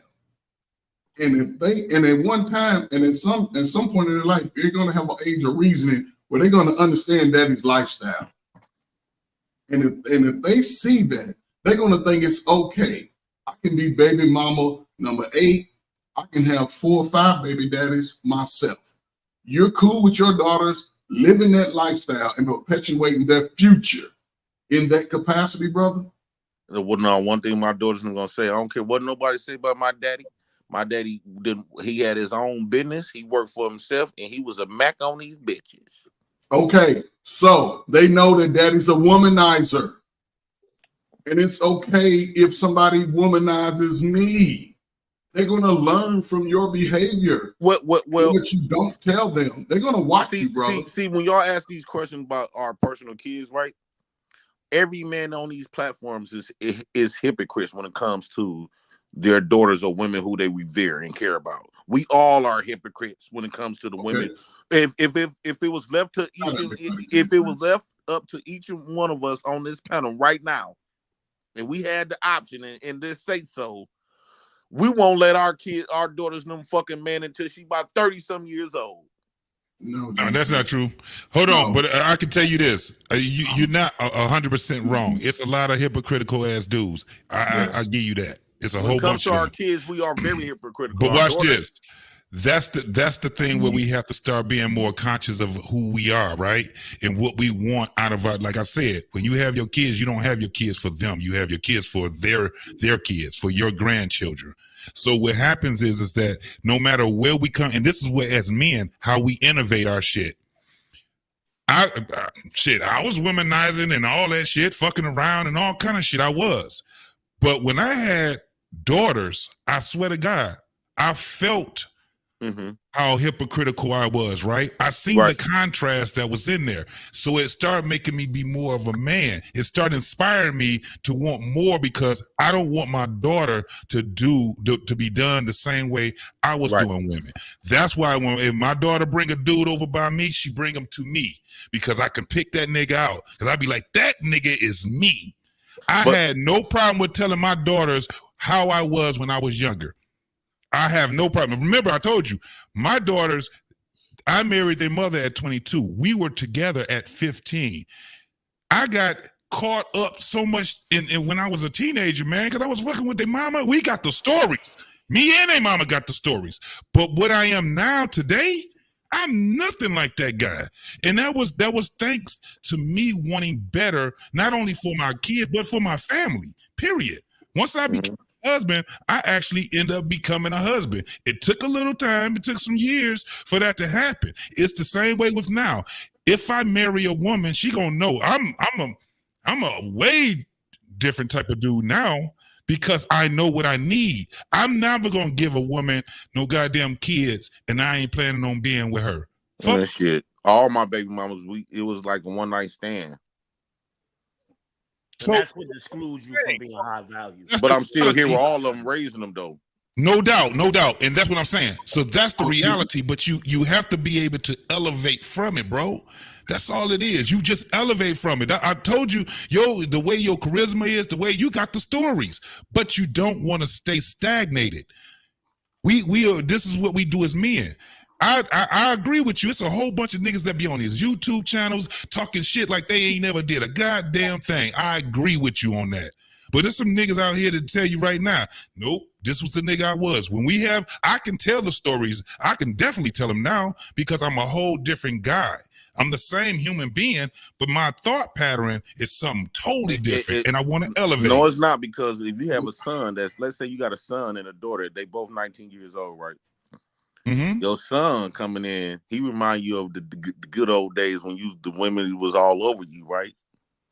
You know what I'm saying? No, hold on. I'm not even just you per se, right? Because, but in real life, most men. No, I get you. Most men gonna be like, boy, my son, just like I was. Look at all the girls on my son. I'm proud of my boy. No, he's right about he's right about a lot of dudes. It's a different ball game with all them niggas that's on your daughter. No, it's not going to be proud. But it's okay for you to be on somebody else's daughter, loading her up, shooting the plug. On that. No. Listen. I get what he's saying, and he is not wrong. The way he's thinking, there's a lot of these cats that is out there that think that way. What we're saying is we got to elevate from it, because let me tell you, and I jumped the gun and said no when it come down to like my son or something like that, right? If I had a son, it would be a little more harder for me to be able to explain to him like it is my daughters, because they're my daughters. I don't want none of that shit to happen. With my son, I know the shit is fucked up out here. I know how he can get caught up, right? So now I have to tell him what his struggles are. And one of the biggest things that his struggle, because I got nephews and shit like that. And one of my biggest things is, don't you get your ass caught up with this goddamn pussy. It feels so damn good where you end up getting her pregnant. However, guess what the end result is? Your ass gonna be in fucking court out here fighting for paternity, fighting for all this bullshit. Now you wasting time now because now you got 18 fucking years on how to get a relationship with your kids and the mama. And because I'm that type of dude, I have to have a relationship with my kids and their mother. And So that's how a do you- struggle sometimes for us men. So now since you got daughters, how do you feel about the barbershop talk now? When you know how we used to be talking about women and shit. You know the real conversations that we be saying, man. You know what I'm saying? I had that bitch like bam, bam, bam. But now you got daughters, right? And those conversations come up because I'm experiencing this stuff and it don't feel good at all. Right. But my daughter ain't hearing me saying that all shit. of those conversations. Then when I see little boys come around my daughter, I already know what they saying. Especially like if my daughter end up kissing one of their sons and stuff, I know they gonna go home and brag, right? And that's why I say I hate that God gave me daughters because now I'm on the other end. I'm on the other end of the talk. If I had sons, I'd be like, yeah, my son out there, he getting pussy But Jay already. Prince, you getting somebody But it's else's a daughter different pregnant ball game though. when it's your daughter. Jay I Prince, don't you know getting y'all. somebody else's daughter pregnant though. But I'm a hypocrite with that. Of course. Why? You don't have to be. I You gotta don't be a have to hypocrite with be. that. You don't have to No, be. you don't have to be. I told you. Listen, my daughters, let me tell you something, Jay Prince. My daughter's mama, they was trying to tell them about the birds and the bee with my oldest daughter. Let me go with her. She's 28 now. My oldest daughter, her mama told her all kind of lying ass bullshit. When I talked to her, I said, get all that shit out your mind. You will get your heart broken. You will have a man that's going to be coming here trying to present some shit so he can get in them skins. You will be crying over dudes, all that shit. But I had to give her that because the thing was that I had to tell her what her dad was about. Now, I wasn't just no fucked up ass nigga. I definitely wasn't that. But I wasn't a dude that was living righteous the way I was supposed to. It was just kind of like the way that you were saying it. So instead of me trying to be a fucking hypocrite, what I had to do was give her the real. Let her know exactly what to be looking for. And I was the greatest one to tell her that shit. Nope. Even though you see how strict your daddy is right now, you see how I am with y'all, this is what I was, but I gave him reason behind it. Now, I had a dad in my life, so I couldn't go around all that crazy ass shit. My father seen that I was out here, and he was, my father was in the bike world. He got me in the bike world, all kind of shit. But my father told me this.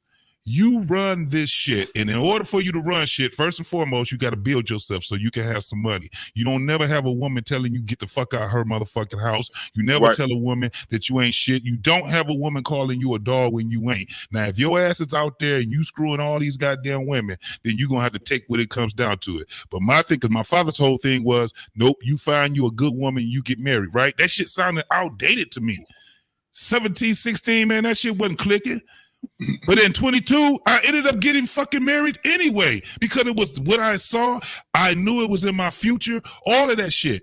And when it came down to it, when I got a chance to not only talk to my father, but I got a chance to talk to men, motherfuckers that was older than me, niggas that was telling me what I was doing was some bullshit and it's going to bite me in the ass later in life. And when they showed me the shit, when the first time a nigga showed me how much he was paying the child support, that motherfucking shit scared the fuck out of me. Yeah, they should have. And look, this is what I want to ask Lil P, right? Lil P, right? Because I had a fiance, right? And we was together. She tatted on my neck. We was together. Oh my God. We was together 5 years, right? Now I'm finna show you how much a hypocrite that you is. You don't even know it. Right. So he let us move in. He been telling her to get rid of me and stuff like that. But it wasn't up until I started opening up my businesses and stuff. Then I put his daughter in a safe space. But he let us move in for about a couple of weeks. It was supposed to be for a month, right? Because we was waiting on an apartment, right? So he let us go in, but we didn't get to stay. We didn't get to stay the first week. We was gone. He put us out. And I guarantee you, this is what I did to him. Because he used to always talk shit about me. Right, so he let us come in the same night. He didn't let us sleep in the same room. But when he went to bed, I snuck in the room. And this still my girl though. And I was in there having sex with her, and I knew I was trying to wake him up, and all he was hearing. I'm talking about. I'm killing his shit. I'm talking about. Is that why he put you out? Is that why he put you out? He came in there with his gun. So what would you do in that situation? I'm up there. Your daughter, man, is in your house smashing the fuck out of your daughter. Because you gotta ask yourself that question. That's why I know we are hypocrites.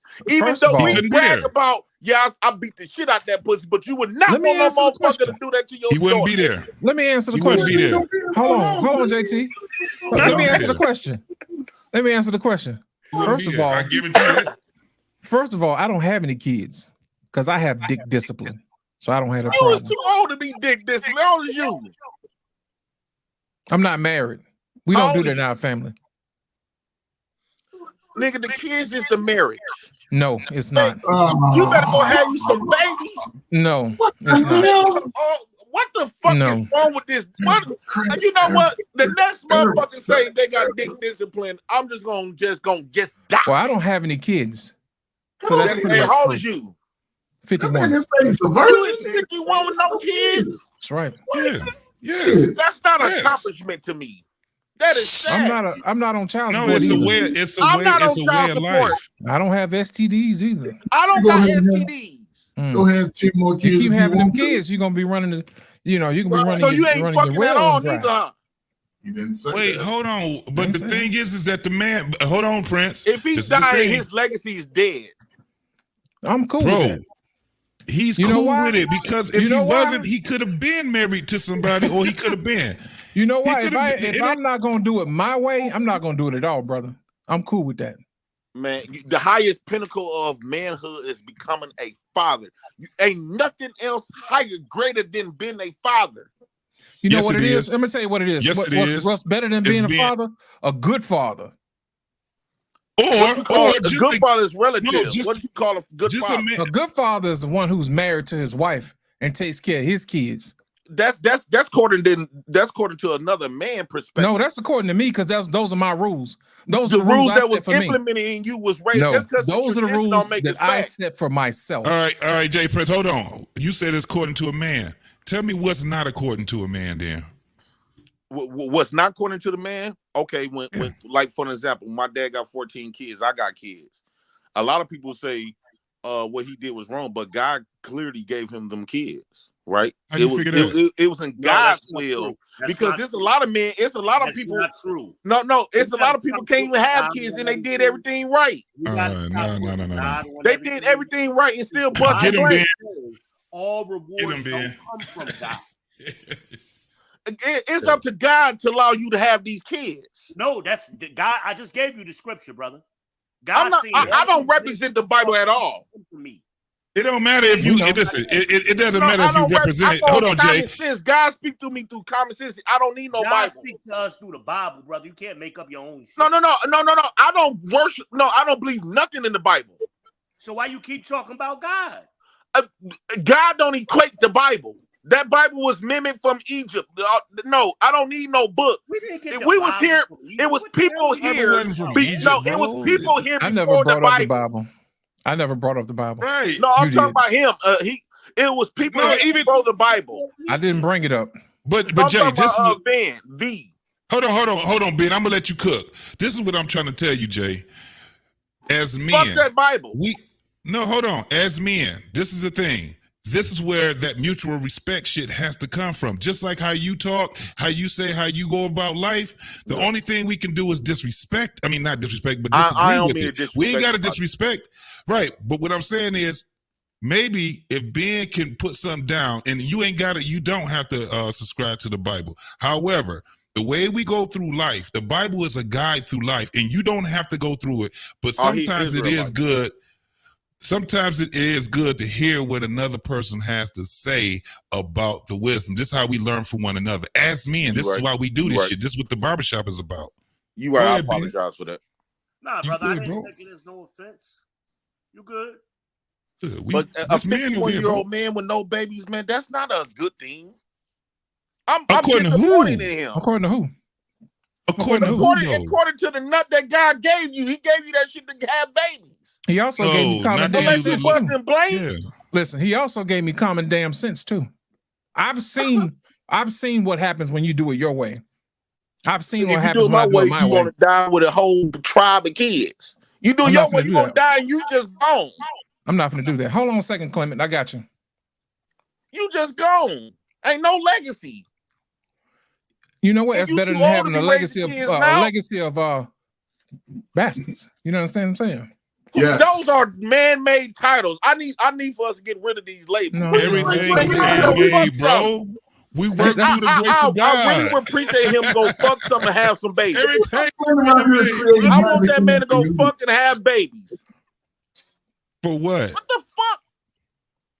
Man, I'm disappointed in you, Lit. I thought you at least had about 3 kids. So all the young disappointed in me? I got 4 kids and I was married. You disappointed in me? Yeah, you 50-something with no kids. It's too late now. To all the young late brothers, to have kids now. You 21 and over. Lost. Yeah, you got. I dropped the link. Kids are gonna be born with like a problem because you're too old now. To all the young brothers, 18 and over, do not have children that are red line. I'm glad I didn't do it. All the brothers, 18 Wait a minute and over. before I get too far. Are you able to have kids? Were you able to have kids? Yeah, I'm able to have kids. Everything works, baby. So you never had no raw wet pussy before. You didn't never had no good pussy brothers, before. You 18 never and got over. it. Yeah, no good pussy. He didn't never go on that bitch raw. He didn't fucking nothing. He didn't really get no good wet. Man, you know how to get out on quiet, all that good pussy. You know. Oh my god. Why you think we got a lot of kids? Hey, lost. Don't get lost in translation listening to Jay Prince, man. Don't listen to this nigga. Man, that Bible don't fuck these up. He all in folks' pants, man. Let me explain something to you, man. Man, no, you need to be in the this book. band. I want you to get this book. It's by a good friend of mine named A.B. Bracewell. It's called The Sexual Miseducation of the Black Man in America. I need you to get this book, brother. Put your hand over because he couldn't read it. Put your hand up there. It was blurry, dog. It was blurry. Hold on a second. I don't know if y'all can see it or not. It's a little blurry. It's gonna be blurry, man, because it's there goes. Yeah. Okay. It's gonna be blurry, man. I'm gonna get the book because I'm curious on why you 50-some years old and you never experienced no good wet pussy. Because I'm not married. I'm not married, sir. Fuck that marriage shit. I don't play them games, bro. Let me tell you something. My daddy was married. Both my granddaddies was married. I'm gonna be married. I'm not doing what y'all doing, bro. Man, we don't live in granddaddy them days no more. So all my brothers 18 and over. How long you gonna be waiting? You damn near dead.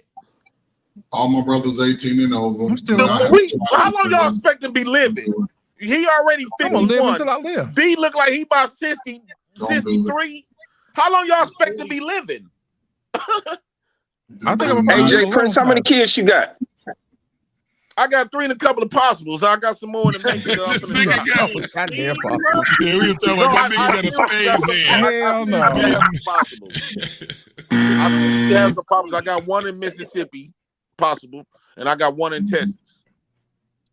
Possible. I might have a lot of kids out here. I ain't gonna fucking lie to you. I might be past my daddy. But ain't no bitch claiming me. So brother. Talking about Jay Prince.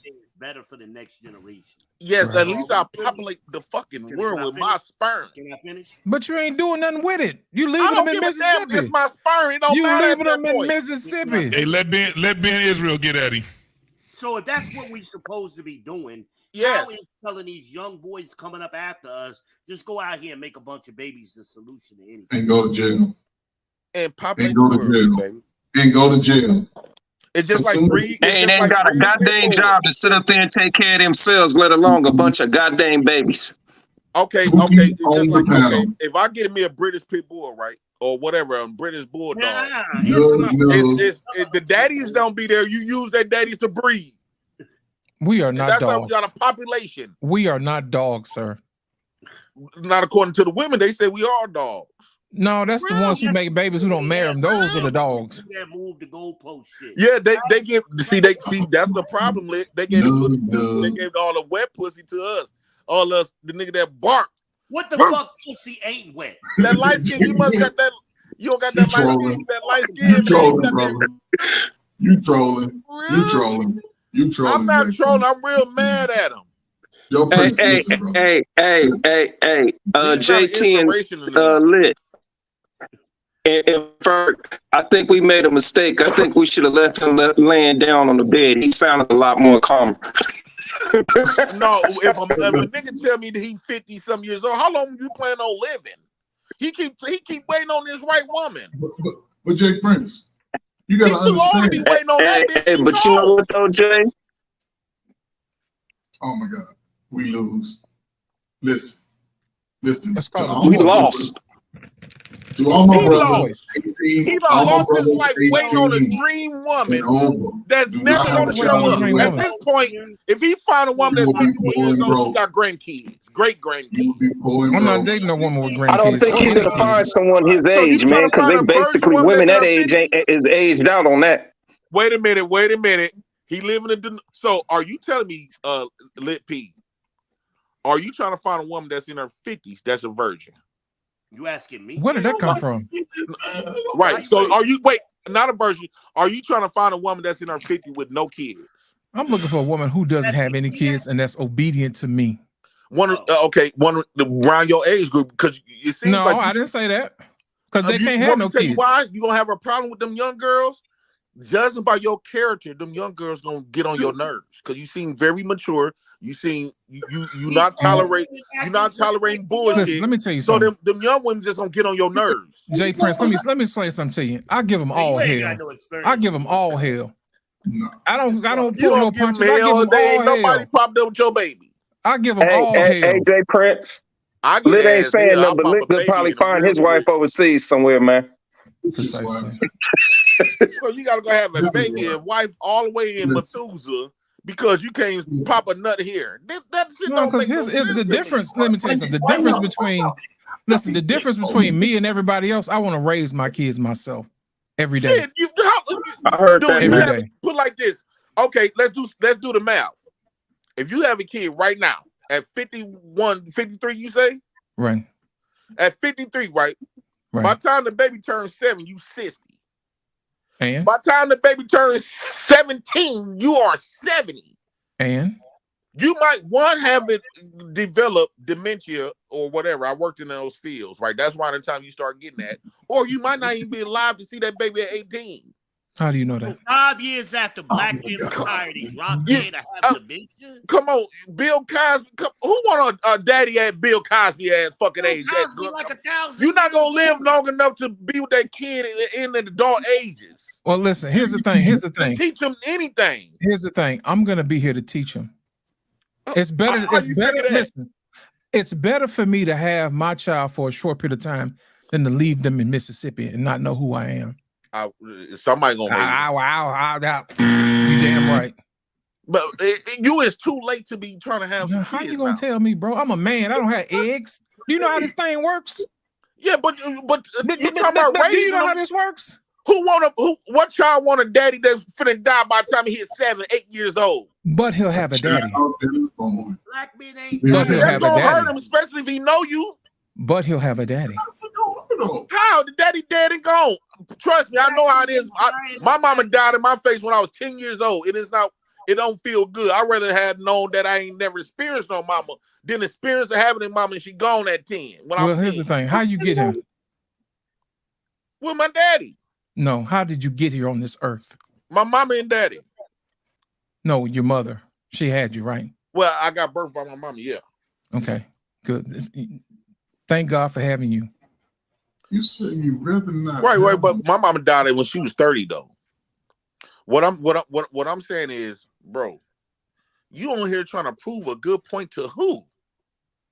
I'm not a Oh, pookie. you spent 53 years trying to prove a point. Don't want to be a bastard. Married with them Right. wedlock. Who's you Right. prove this point to? Right. I'm not a part of the problem, bro. Yeah, and the thing is I'm that proud we just that I'm had the problem. You know what the problem is? Okay, let me address this problem that y'all say that I am. You know what's considered to be a problem to the black race? Why? The problem when y'all and let me address this properly, right? Come on. Y'all say I'm the problem. The problem is they don't want enough black people no more, so they trying to convince us not to have population of black folks. So you are the problem because you doing what they want you to do. Stop populating blacks. I'm populating blacks all over this bitch. Me and my daddy, my granddaddy had 9 kids. Quality, not quantity. Quantity and quality is both of them. I rather have quantity than I can. It's not. Hey, Jay He's been going Prince. off these talking points forever. It's not the same. Hey, Jay Prince. 3 years, no babies. I'm so ashamed. It's not the same, bro. Hey, Jay Prince. They're not just trying to make us depopulate ourselves. They're trying to depopulate globally. But we can't worry about globally. We talking about us blacks. They don't want us niggas to have no more kids. And yes, I will be the problem because I'm reversing. They don't want us to have no more method. badass kids. That's the My problem. kids gonna be bad. I don't give a fuck how bad they is. Bingo. That's the problem, They though. try to Bro. erase black people off the globe. They just got rid of Roe v. Wade and sent it back to the States because they don't want us to have kids. Who is this? Right. They saying that we ain't having enough kids now. It's affecting white women because white women is not having no more kids. We're not worried about white folks. Remember, No, we ain't talking about white folks. No, we ain't talking about that shit. We gonna But talk about. We gonna stay with the black folks. All I'm saying is, I'm so glad to be the problem. Because the problem, what they consider to be a problem, they don't want us black people to be populating no more. Don't speak that. You did it. You did it. You did the good job. No. The problem is what side you on? You on the white man's side or us? Oh, so it's the white man we talking about. No, it seems like he on the white man's side. He did not populate no more black folks. Hold on. What you went right past, Jay Prince, is just you populate. You can have a whole bunch of fucking kids, but you have to be able to manifest what's going to go on with your bloodline. And if you just having fucking bastard ass fucking kids, you see what the problem is right now. And those are labels. Labels ain't real. Labels. Okay. Listen to what I'm telling you. I just talked to Gen Z. Hold on. I just talked to Gen Z. Guess what the fuck they was talking about? Our generation went around. They ain't got no daddy. All these crazy ass fucking arguments. You ain't about shit. And so the thing you was never there for us. You said that tonight. You said the generation. I would tell them the same thing that my daddy told them. Oh, see, you just said I would tell them the same thing my daddy told me. Want me to tell you what my daddy told me? Oh my God, boy, I gave you life. And no, hold on. He gave you life, and then what? Be grateful.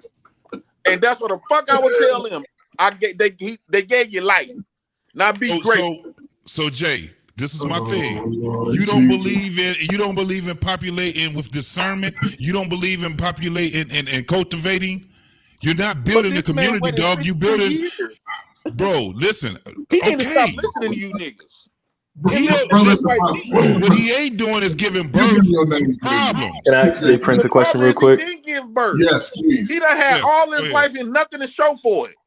Can I ask you a question real quick, bro? bro? You got a lot to show for it. Go ahead. Exactly. What, material shit? Jay Prince, can I ask you a question real quick? Yeah. Can you hear me?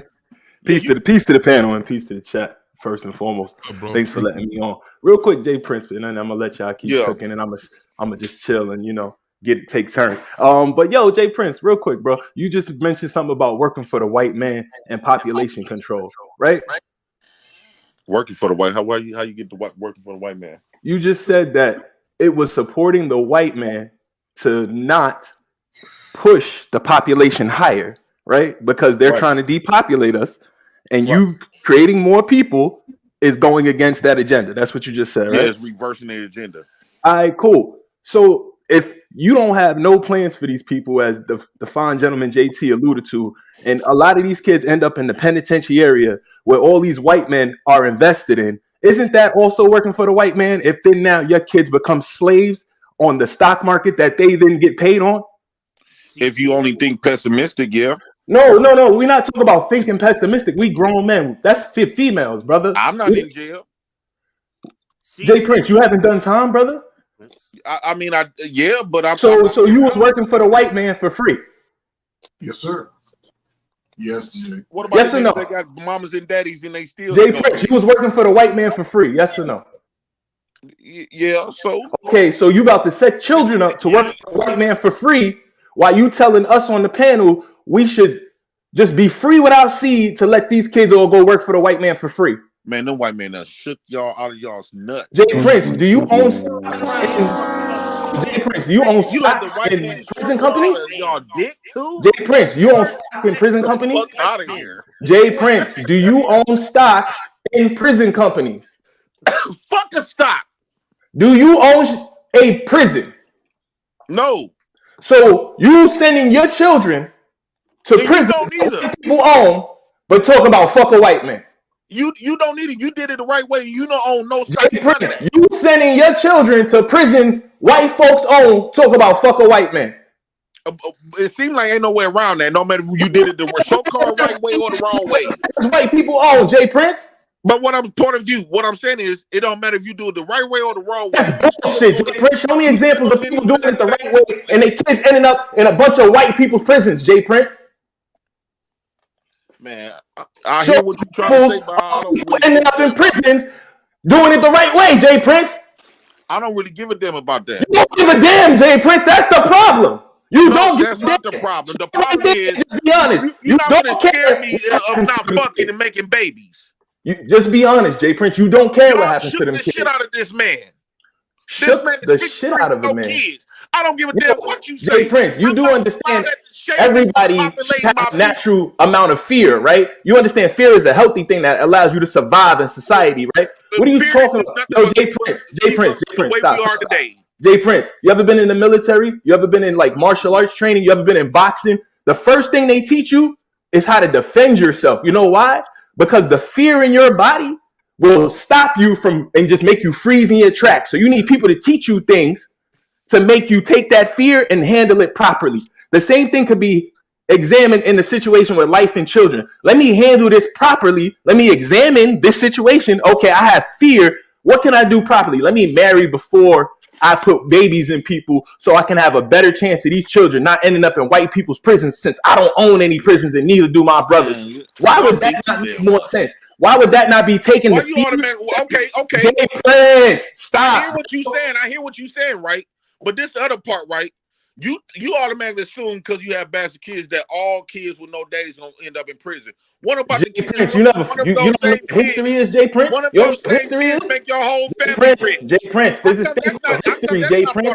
There's this thing called history, Jay Prince. History is the best teacher, Jay Prince. Majority of our rich people Jay come Prince. from single And if mother I homes. see history of a people overwhelmingly going to jail because they come from single family households, Jay Prince, that is enough evidence for me not to follow that path, Jay Prince. Majority of our rich black people come from single mother homes. I don't need to burn my hand on the stove, Jay Prince, nor do I need to let my kids burn their hands on the stove to know that the stove is hot, Jay Prince. You don't know the stove is hot? You don't know how stoves work? Have no daddy. Do you know the richest black men in America come from broken. The brother don't know how stoves work. You see, this is the problem. I'm talking to somebody who don't even know how a stove work. Man, you act like this man don't even know what heat temperature is, y'all. Y'all trying to go way past. Y'all got to break down the nervous system to this man and make him understand what pain is. He don't understand what pain is.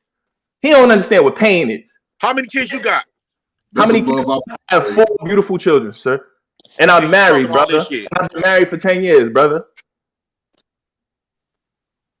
So I'm raising my kids, yours, right? What? I'm raising my kids and you raising yours, right? You ain't raising no kids, Jay Prince. Huh? Society is raising your kids, Jay Prince. My kids. From what you telling us up here, you could just be capping, and you could be father of the year for all we know. But for what you're telling us up here, it sounds like you're just trying to have society raise your kids, Jay Prince. Well, my kids right here. That's beautiful, Jay Prince. That's beautiful. I can wake them up for you, and they the ones you know about. You don't wake your kids up at 2 in the morning, Jay Prince. Well, I don't know. It's 2 in the morning over here. And I can show you paperwork. Wait a minute, I just came from the child support where I'm putting the mothers on child support, right? So, Jay Prince, why you putting their mamas on child support, man? Yeah. Why? Why? Because I'm the one raising them, right? You need the money, Jay Prince. No, I don't need the money. I'm showing what black women say that child support should exist, especially if the parents not doing nothing for the kid. We should go to child support. They should go to child support, right? So I said, well, fuck it. Since I got the kids and the mamas ain't doing shit, I might as well put them on child support. So that's my whole point. Why have I kids? mean, with that's your women right, who brother. don't That's your right, brother. You have every legal Why right to have do that. kids That's with what women you who want to ain't do, about brother. He You said have we every gonna legal pay. right to do that, Jay Prince. You have For every sure, legal brother. right to do that. You have every legal right to do that, brother. When But Jay I Prince, have you know, every most of that legal money right. is going to the court, right? You know, 70% of every dollar they take from those women is going to go in the court system and not in your pocket, right? To the No, white that's man. that's only if you So get you going to give benefits. all that money to the white man? I'm No, not that's getting not true, benefits from Jay the state. Jay Prince. What state you live in? The only time they do that, the only time they take the money from the from child support is if the parent is getting benefits. That's I'm not paying true, Jay everything out Prince. my You pocket. get 2/3 of the money goes to administrative That's costs only if just to I'm cover the receiving some program. sort of benefits. What I'm trying to tell you, What state you live in, Jay Prince? We can look this up right now. This is a real easy if fix. you receive benefits, how they gonna take your money and you ain't getting no benefits It's from called it? administrative fees, sir. Just like the Red Cross. If you give the Red Cross $1 and say, hey, go help them people who just had a fire, only 10 cents of that dollar actually gets to those people because the Well, when I was organization paying is, child support, I you're seen not it even that my letting people baby answer mama the was getting. question. No, when The I was organization paying is child so support, large, sir. no, All when I the was paying money child gets support, sucked I up in actually seen the check administrative that my costs. baby mama was getting. It was Only a $73 third a of the week. money you will be getting from your baby mamas will actually hit your pockets. Most of it will go to the It white don't matter. men I'm you gonna be hate so getting much, some. Jay Prince. Most of the money will go to the white men you hate so much. The one But that what's you the was At just least talking I'm gonna about, be Jay. getting something. It's courts better than cost me money getting to nothing run, right Jay now. Prince? Those courts cost, you know, it costs $1,000 to rent a courtroom for a case, right? That money Some comes out of money your is better child than no support, money, brother. right? Every single time you have a hearing and they gotta have a magistrate come in the room, that's $1,000, Jay Prince. All that money is getting stacked up and going against that child support you want. What do you, bro? You really talking to somebody who really has dealt with the family court system? I don't know what you're talking about. You talking to a person who actually going through it. Done been doing it for 7 years. Wonderful. You talking to a person that's been doing it for 18 years. So I got 11 on you. Well, shit done changed since last time you went 18 Now that's years not ago. true, brother. That's not true at all. What state you live in? Stop lying. What You can look Wisconsin? this What up state real you in? easy. JT, I'm in New you York. had Where this you story. at? I'm in Wisconsin. I just said. Oh, you in I think I've down, lost. dog. I think I've lost about 10 points Are you IQ. serious, bro? Bro, come on, stop it. I lost about 10 IQ You know points. how I much can't money win no the more. How? state of I'm not on no Wisconsin child takes from support, fam. people? Brother, come JT, on, you man. got You it, man. capping right now, Jay Prince. Yeah, I'm about to shut it down, bro. No, my No, biggest it's your fault. thing is lost translation. Don't It's your run. fault. It's your fault. You I'm listen to sorry, all y'all. I these should have jumped on motherfuckers here for earlier, but 53 I years. appreciate being invited You into the keep trying convo. to please everybody. I appreciate you, brother. You try to please every goddamn body, and you went 53 years without populating the world. One of you die tomorrow. But Jay Prince, his life.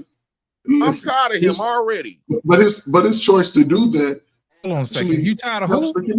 I'm tired of you, man. You supposed to be done fuck something. Too bad, bro. I'm gonna dump this whole board on your ass. Guess what? I don't give a shit. I don't give a shit from my kids in heaven. I ain't been busting on that yet. Hey man, we about to get the fuck up out of here, bro.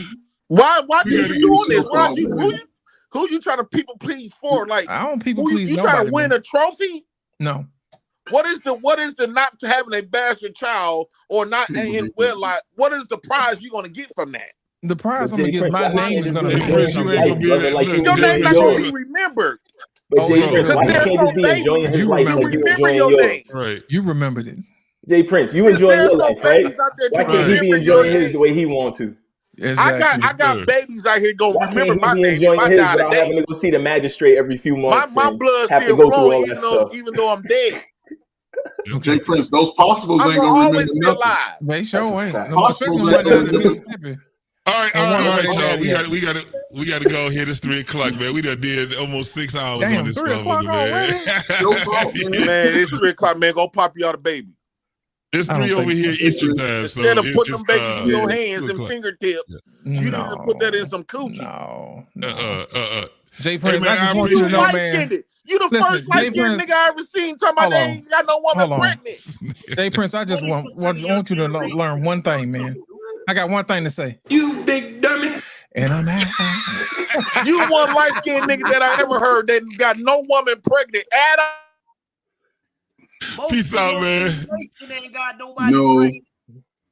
All right, y'all. We about to get up out of here, y'all. I holler back, man. I appreciate everybody for coming on, man. Tomorrow, Lost, who we got coming up tomorrow? Tomorrow's Saturday. We got Miss Jenny coming up tomorrow. We got Miss Jenny coming up tomorrow, and on Sunday we have the gray. What is it? The gray area. The gray area. That's with Mr. Arpane and Mr. and Bennett the Greek Freak. The Greek Freak, yeah. Yes, sir. All right, y'all, man. We out of this piece, man. Everybody enjoy your weekend. Holler back at us tomorrow, man. We out. I'm sorry. Fast lane when I pass in the street, bag of money in the passenger seat. Simcoe's been asking for me on the road from the west to the east. Way up, I might never come down, cause the coast racking up the flight miles. So high, I might never come down, so what, this is my lifestyle. Wait a minute. Work hard for the car, so that's why it's all tinted. Wait a minute. Had a real late night, woke up with my head spinning out in Nashville. It's been mad real. I need sunglasses, I need Advil. I like fake boobs and my cash real. I like first place, you're in last still. Fast lane when I pass in the street, bag of money in the passenger seat. Simcoe's been asking for me on the road from the west to the east. Way up, I might never come down, cause the coast racking up the flight miles. So high, I might never come down, so what, this is my lifestyle. Look, pocket rocket in my pocket, please don't make me pop it. All these boys just wanna copy the side, tell them niggas stop it. Whoa, this my destiny, feeling like Latoya, like it found me my Beyonce, and she shotgun in the cockpit. Grinding with the team, making C-notes. In my pocket still full of green, call it CeeLo. Alligator watch on me, Tim Tebow. And these haters love to watch me like Tebow. Look, I don't take L's, I just learn a lesson. Before I count the M's, always count my blessings. Look, I'm too short, never second guessing. Got some money, put up for the rain, so I'm never stressing. Fast lane when I pass in the street, bag of money in the passenger seat. Simcoe's been asking for me on the road from the west to the east. Way up, I might never come down, cause the coast racking up the flight miles. So high, I might never come down, so what, this is my lifestyle. Fast lane when I pass in the street.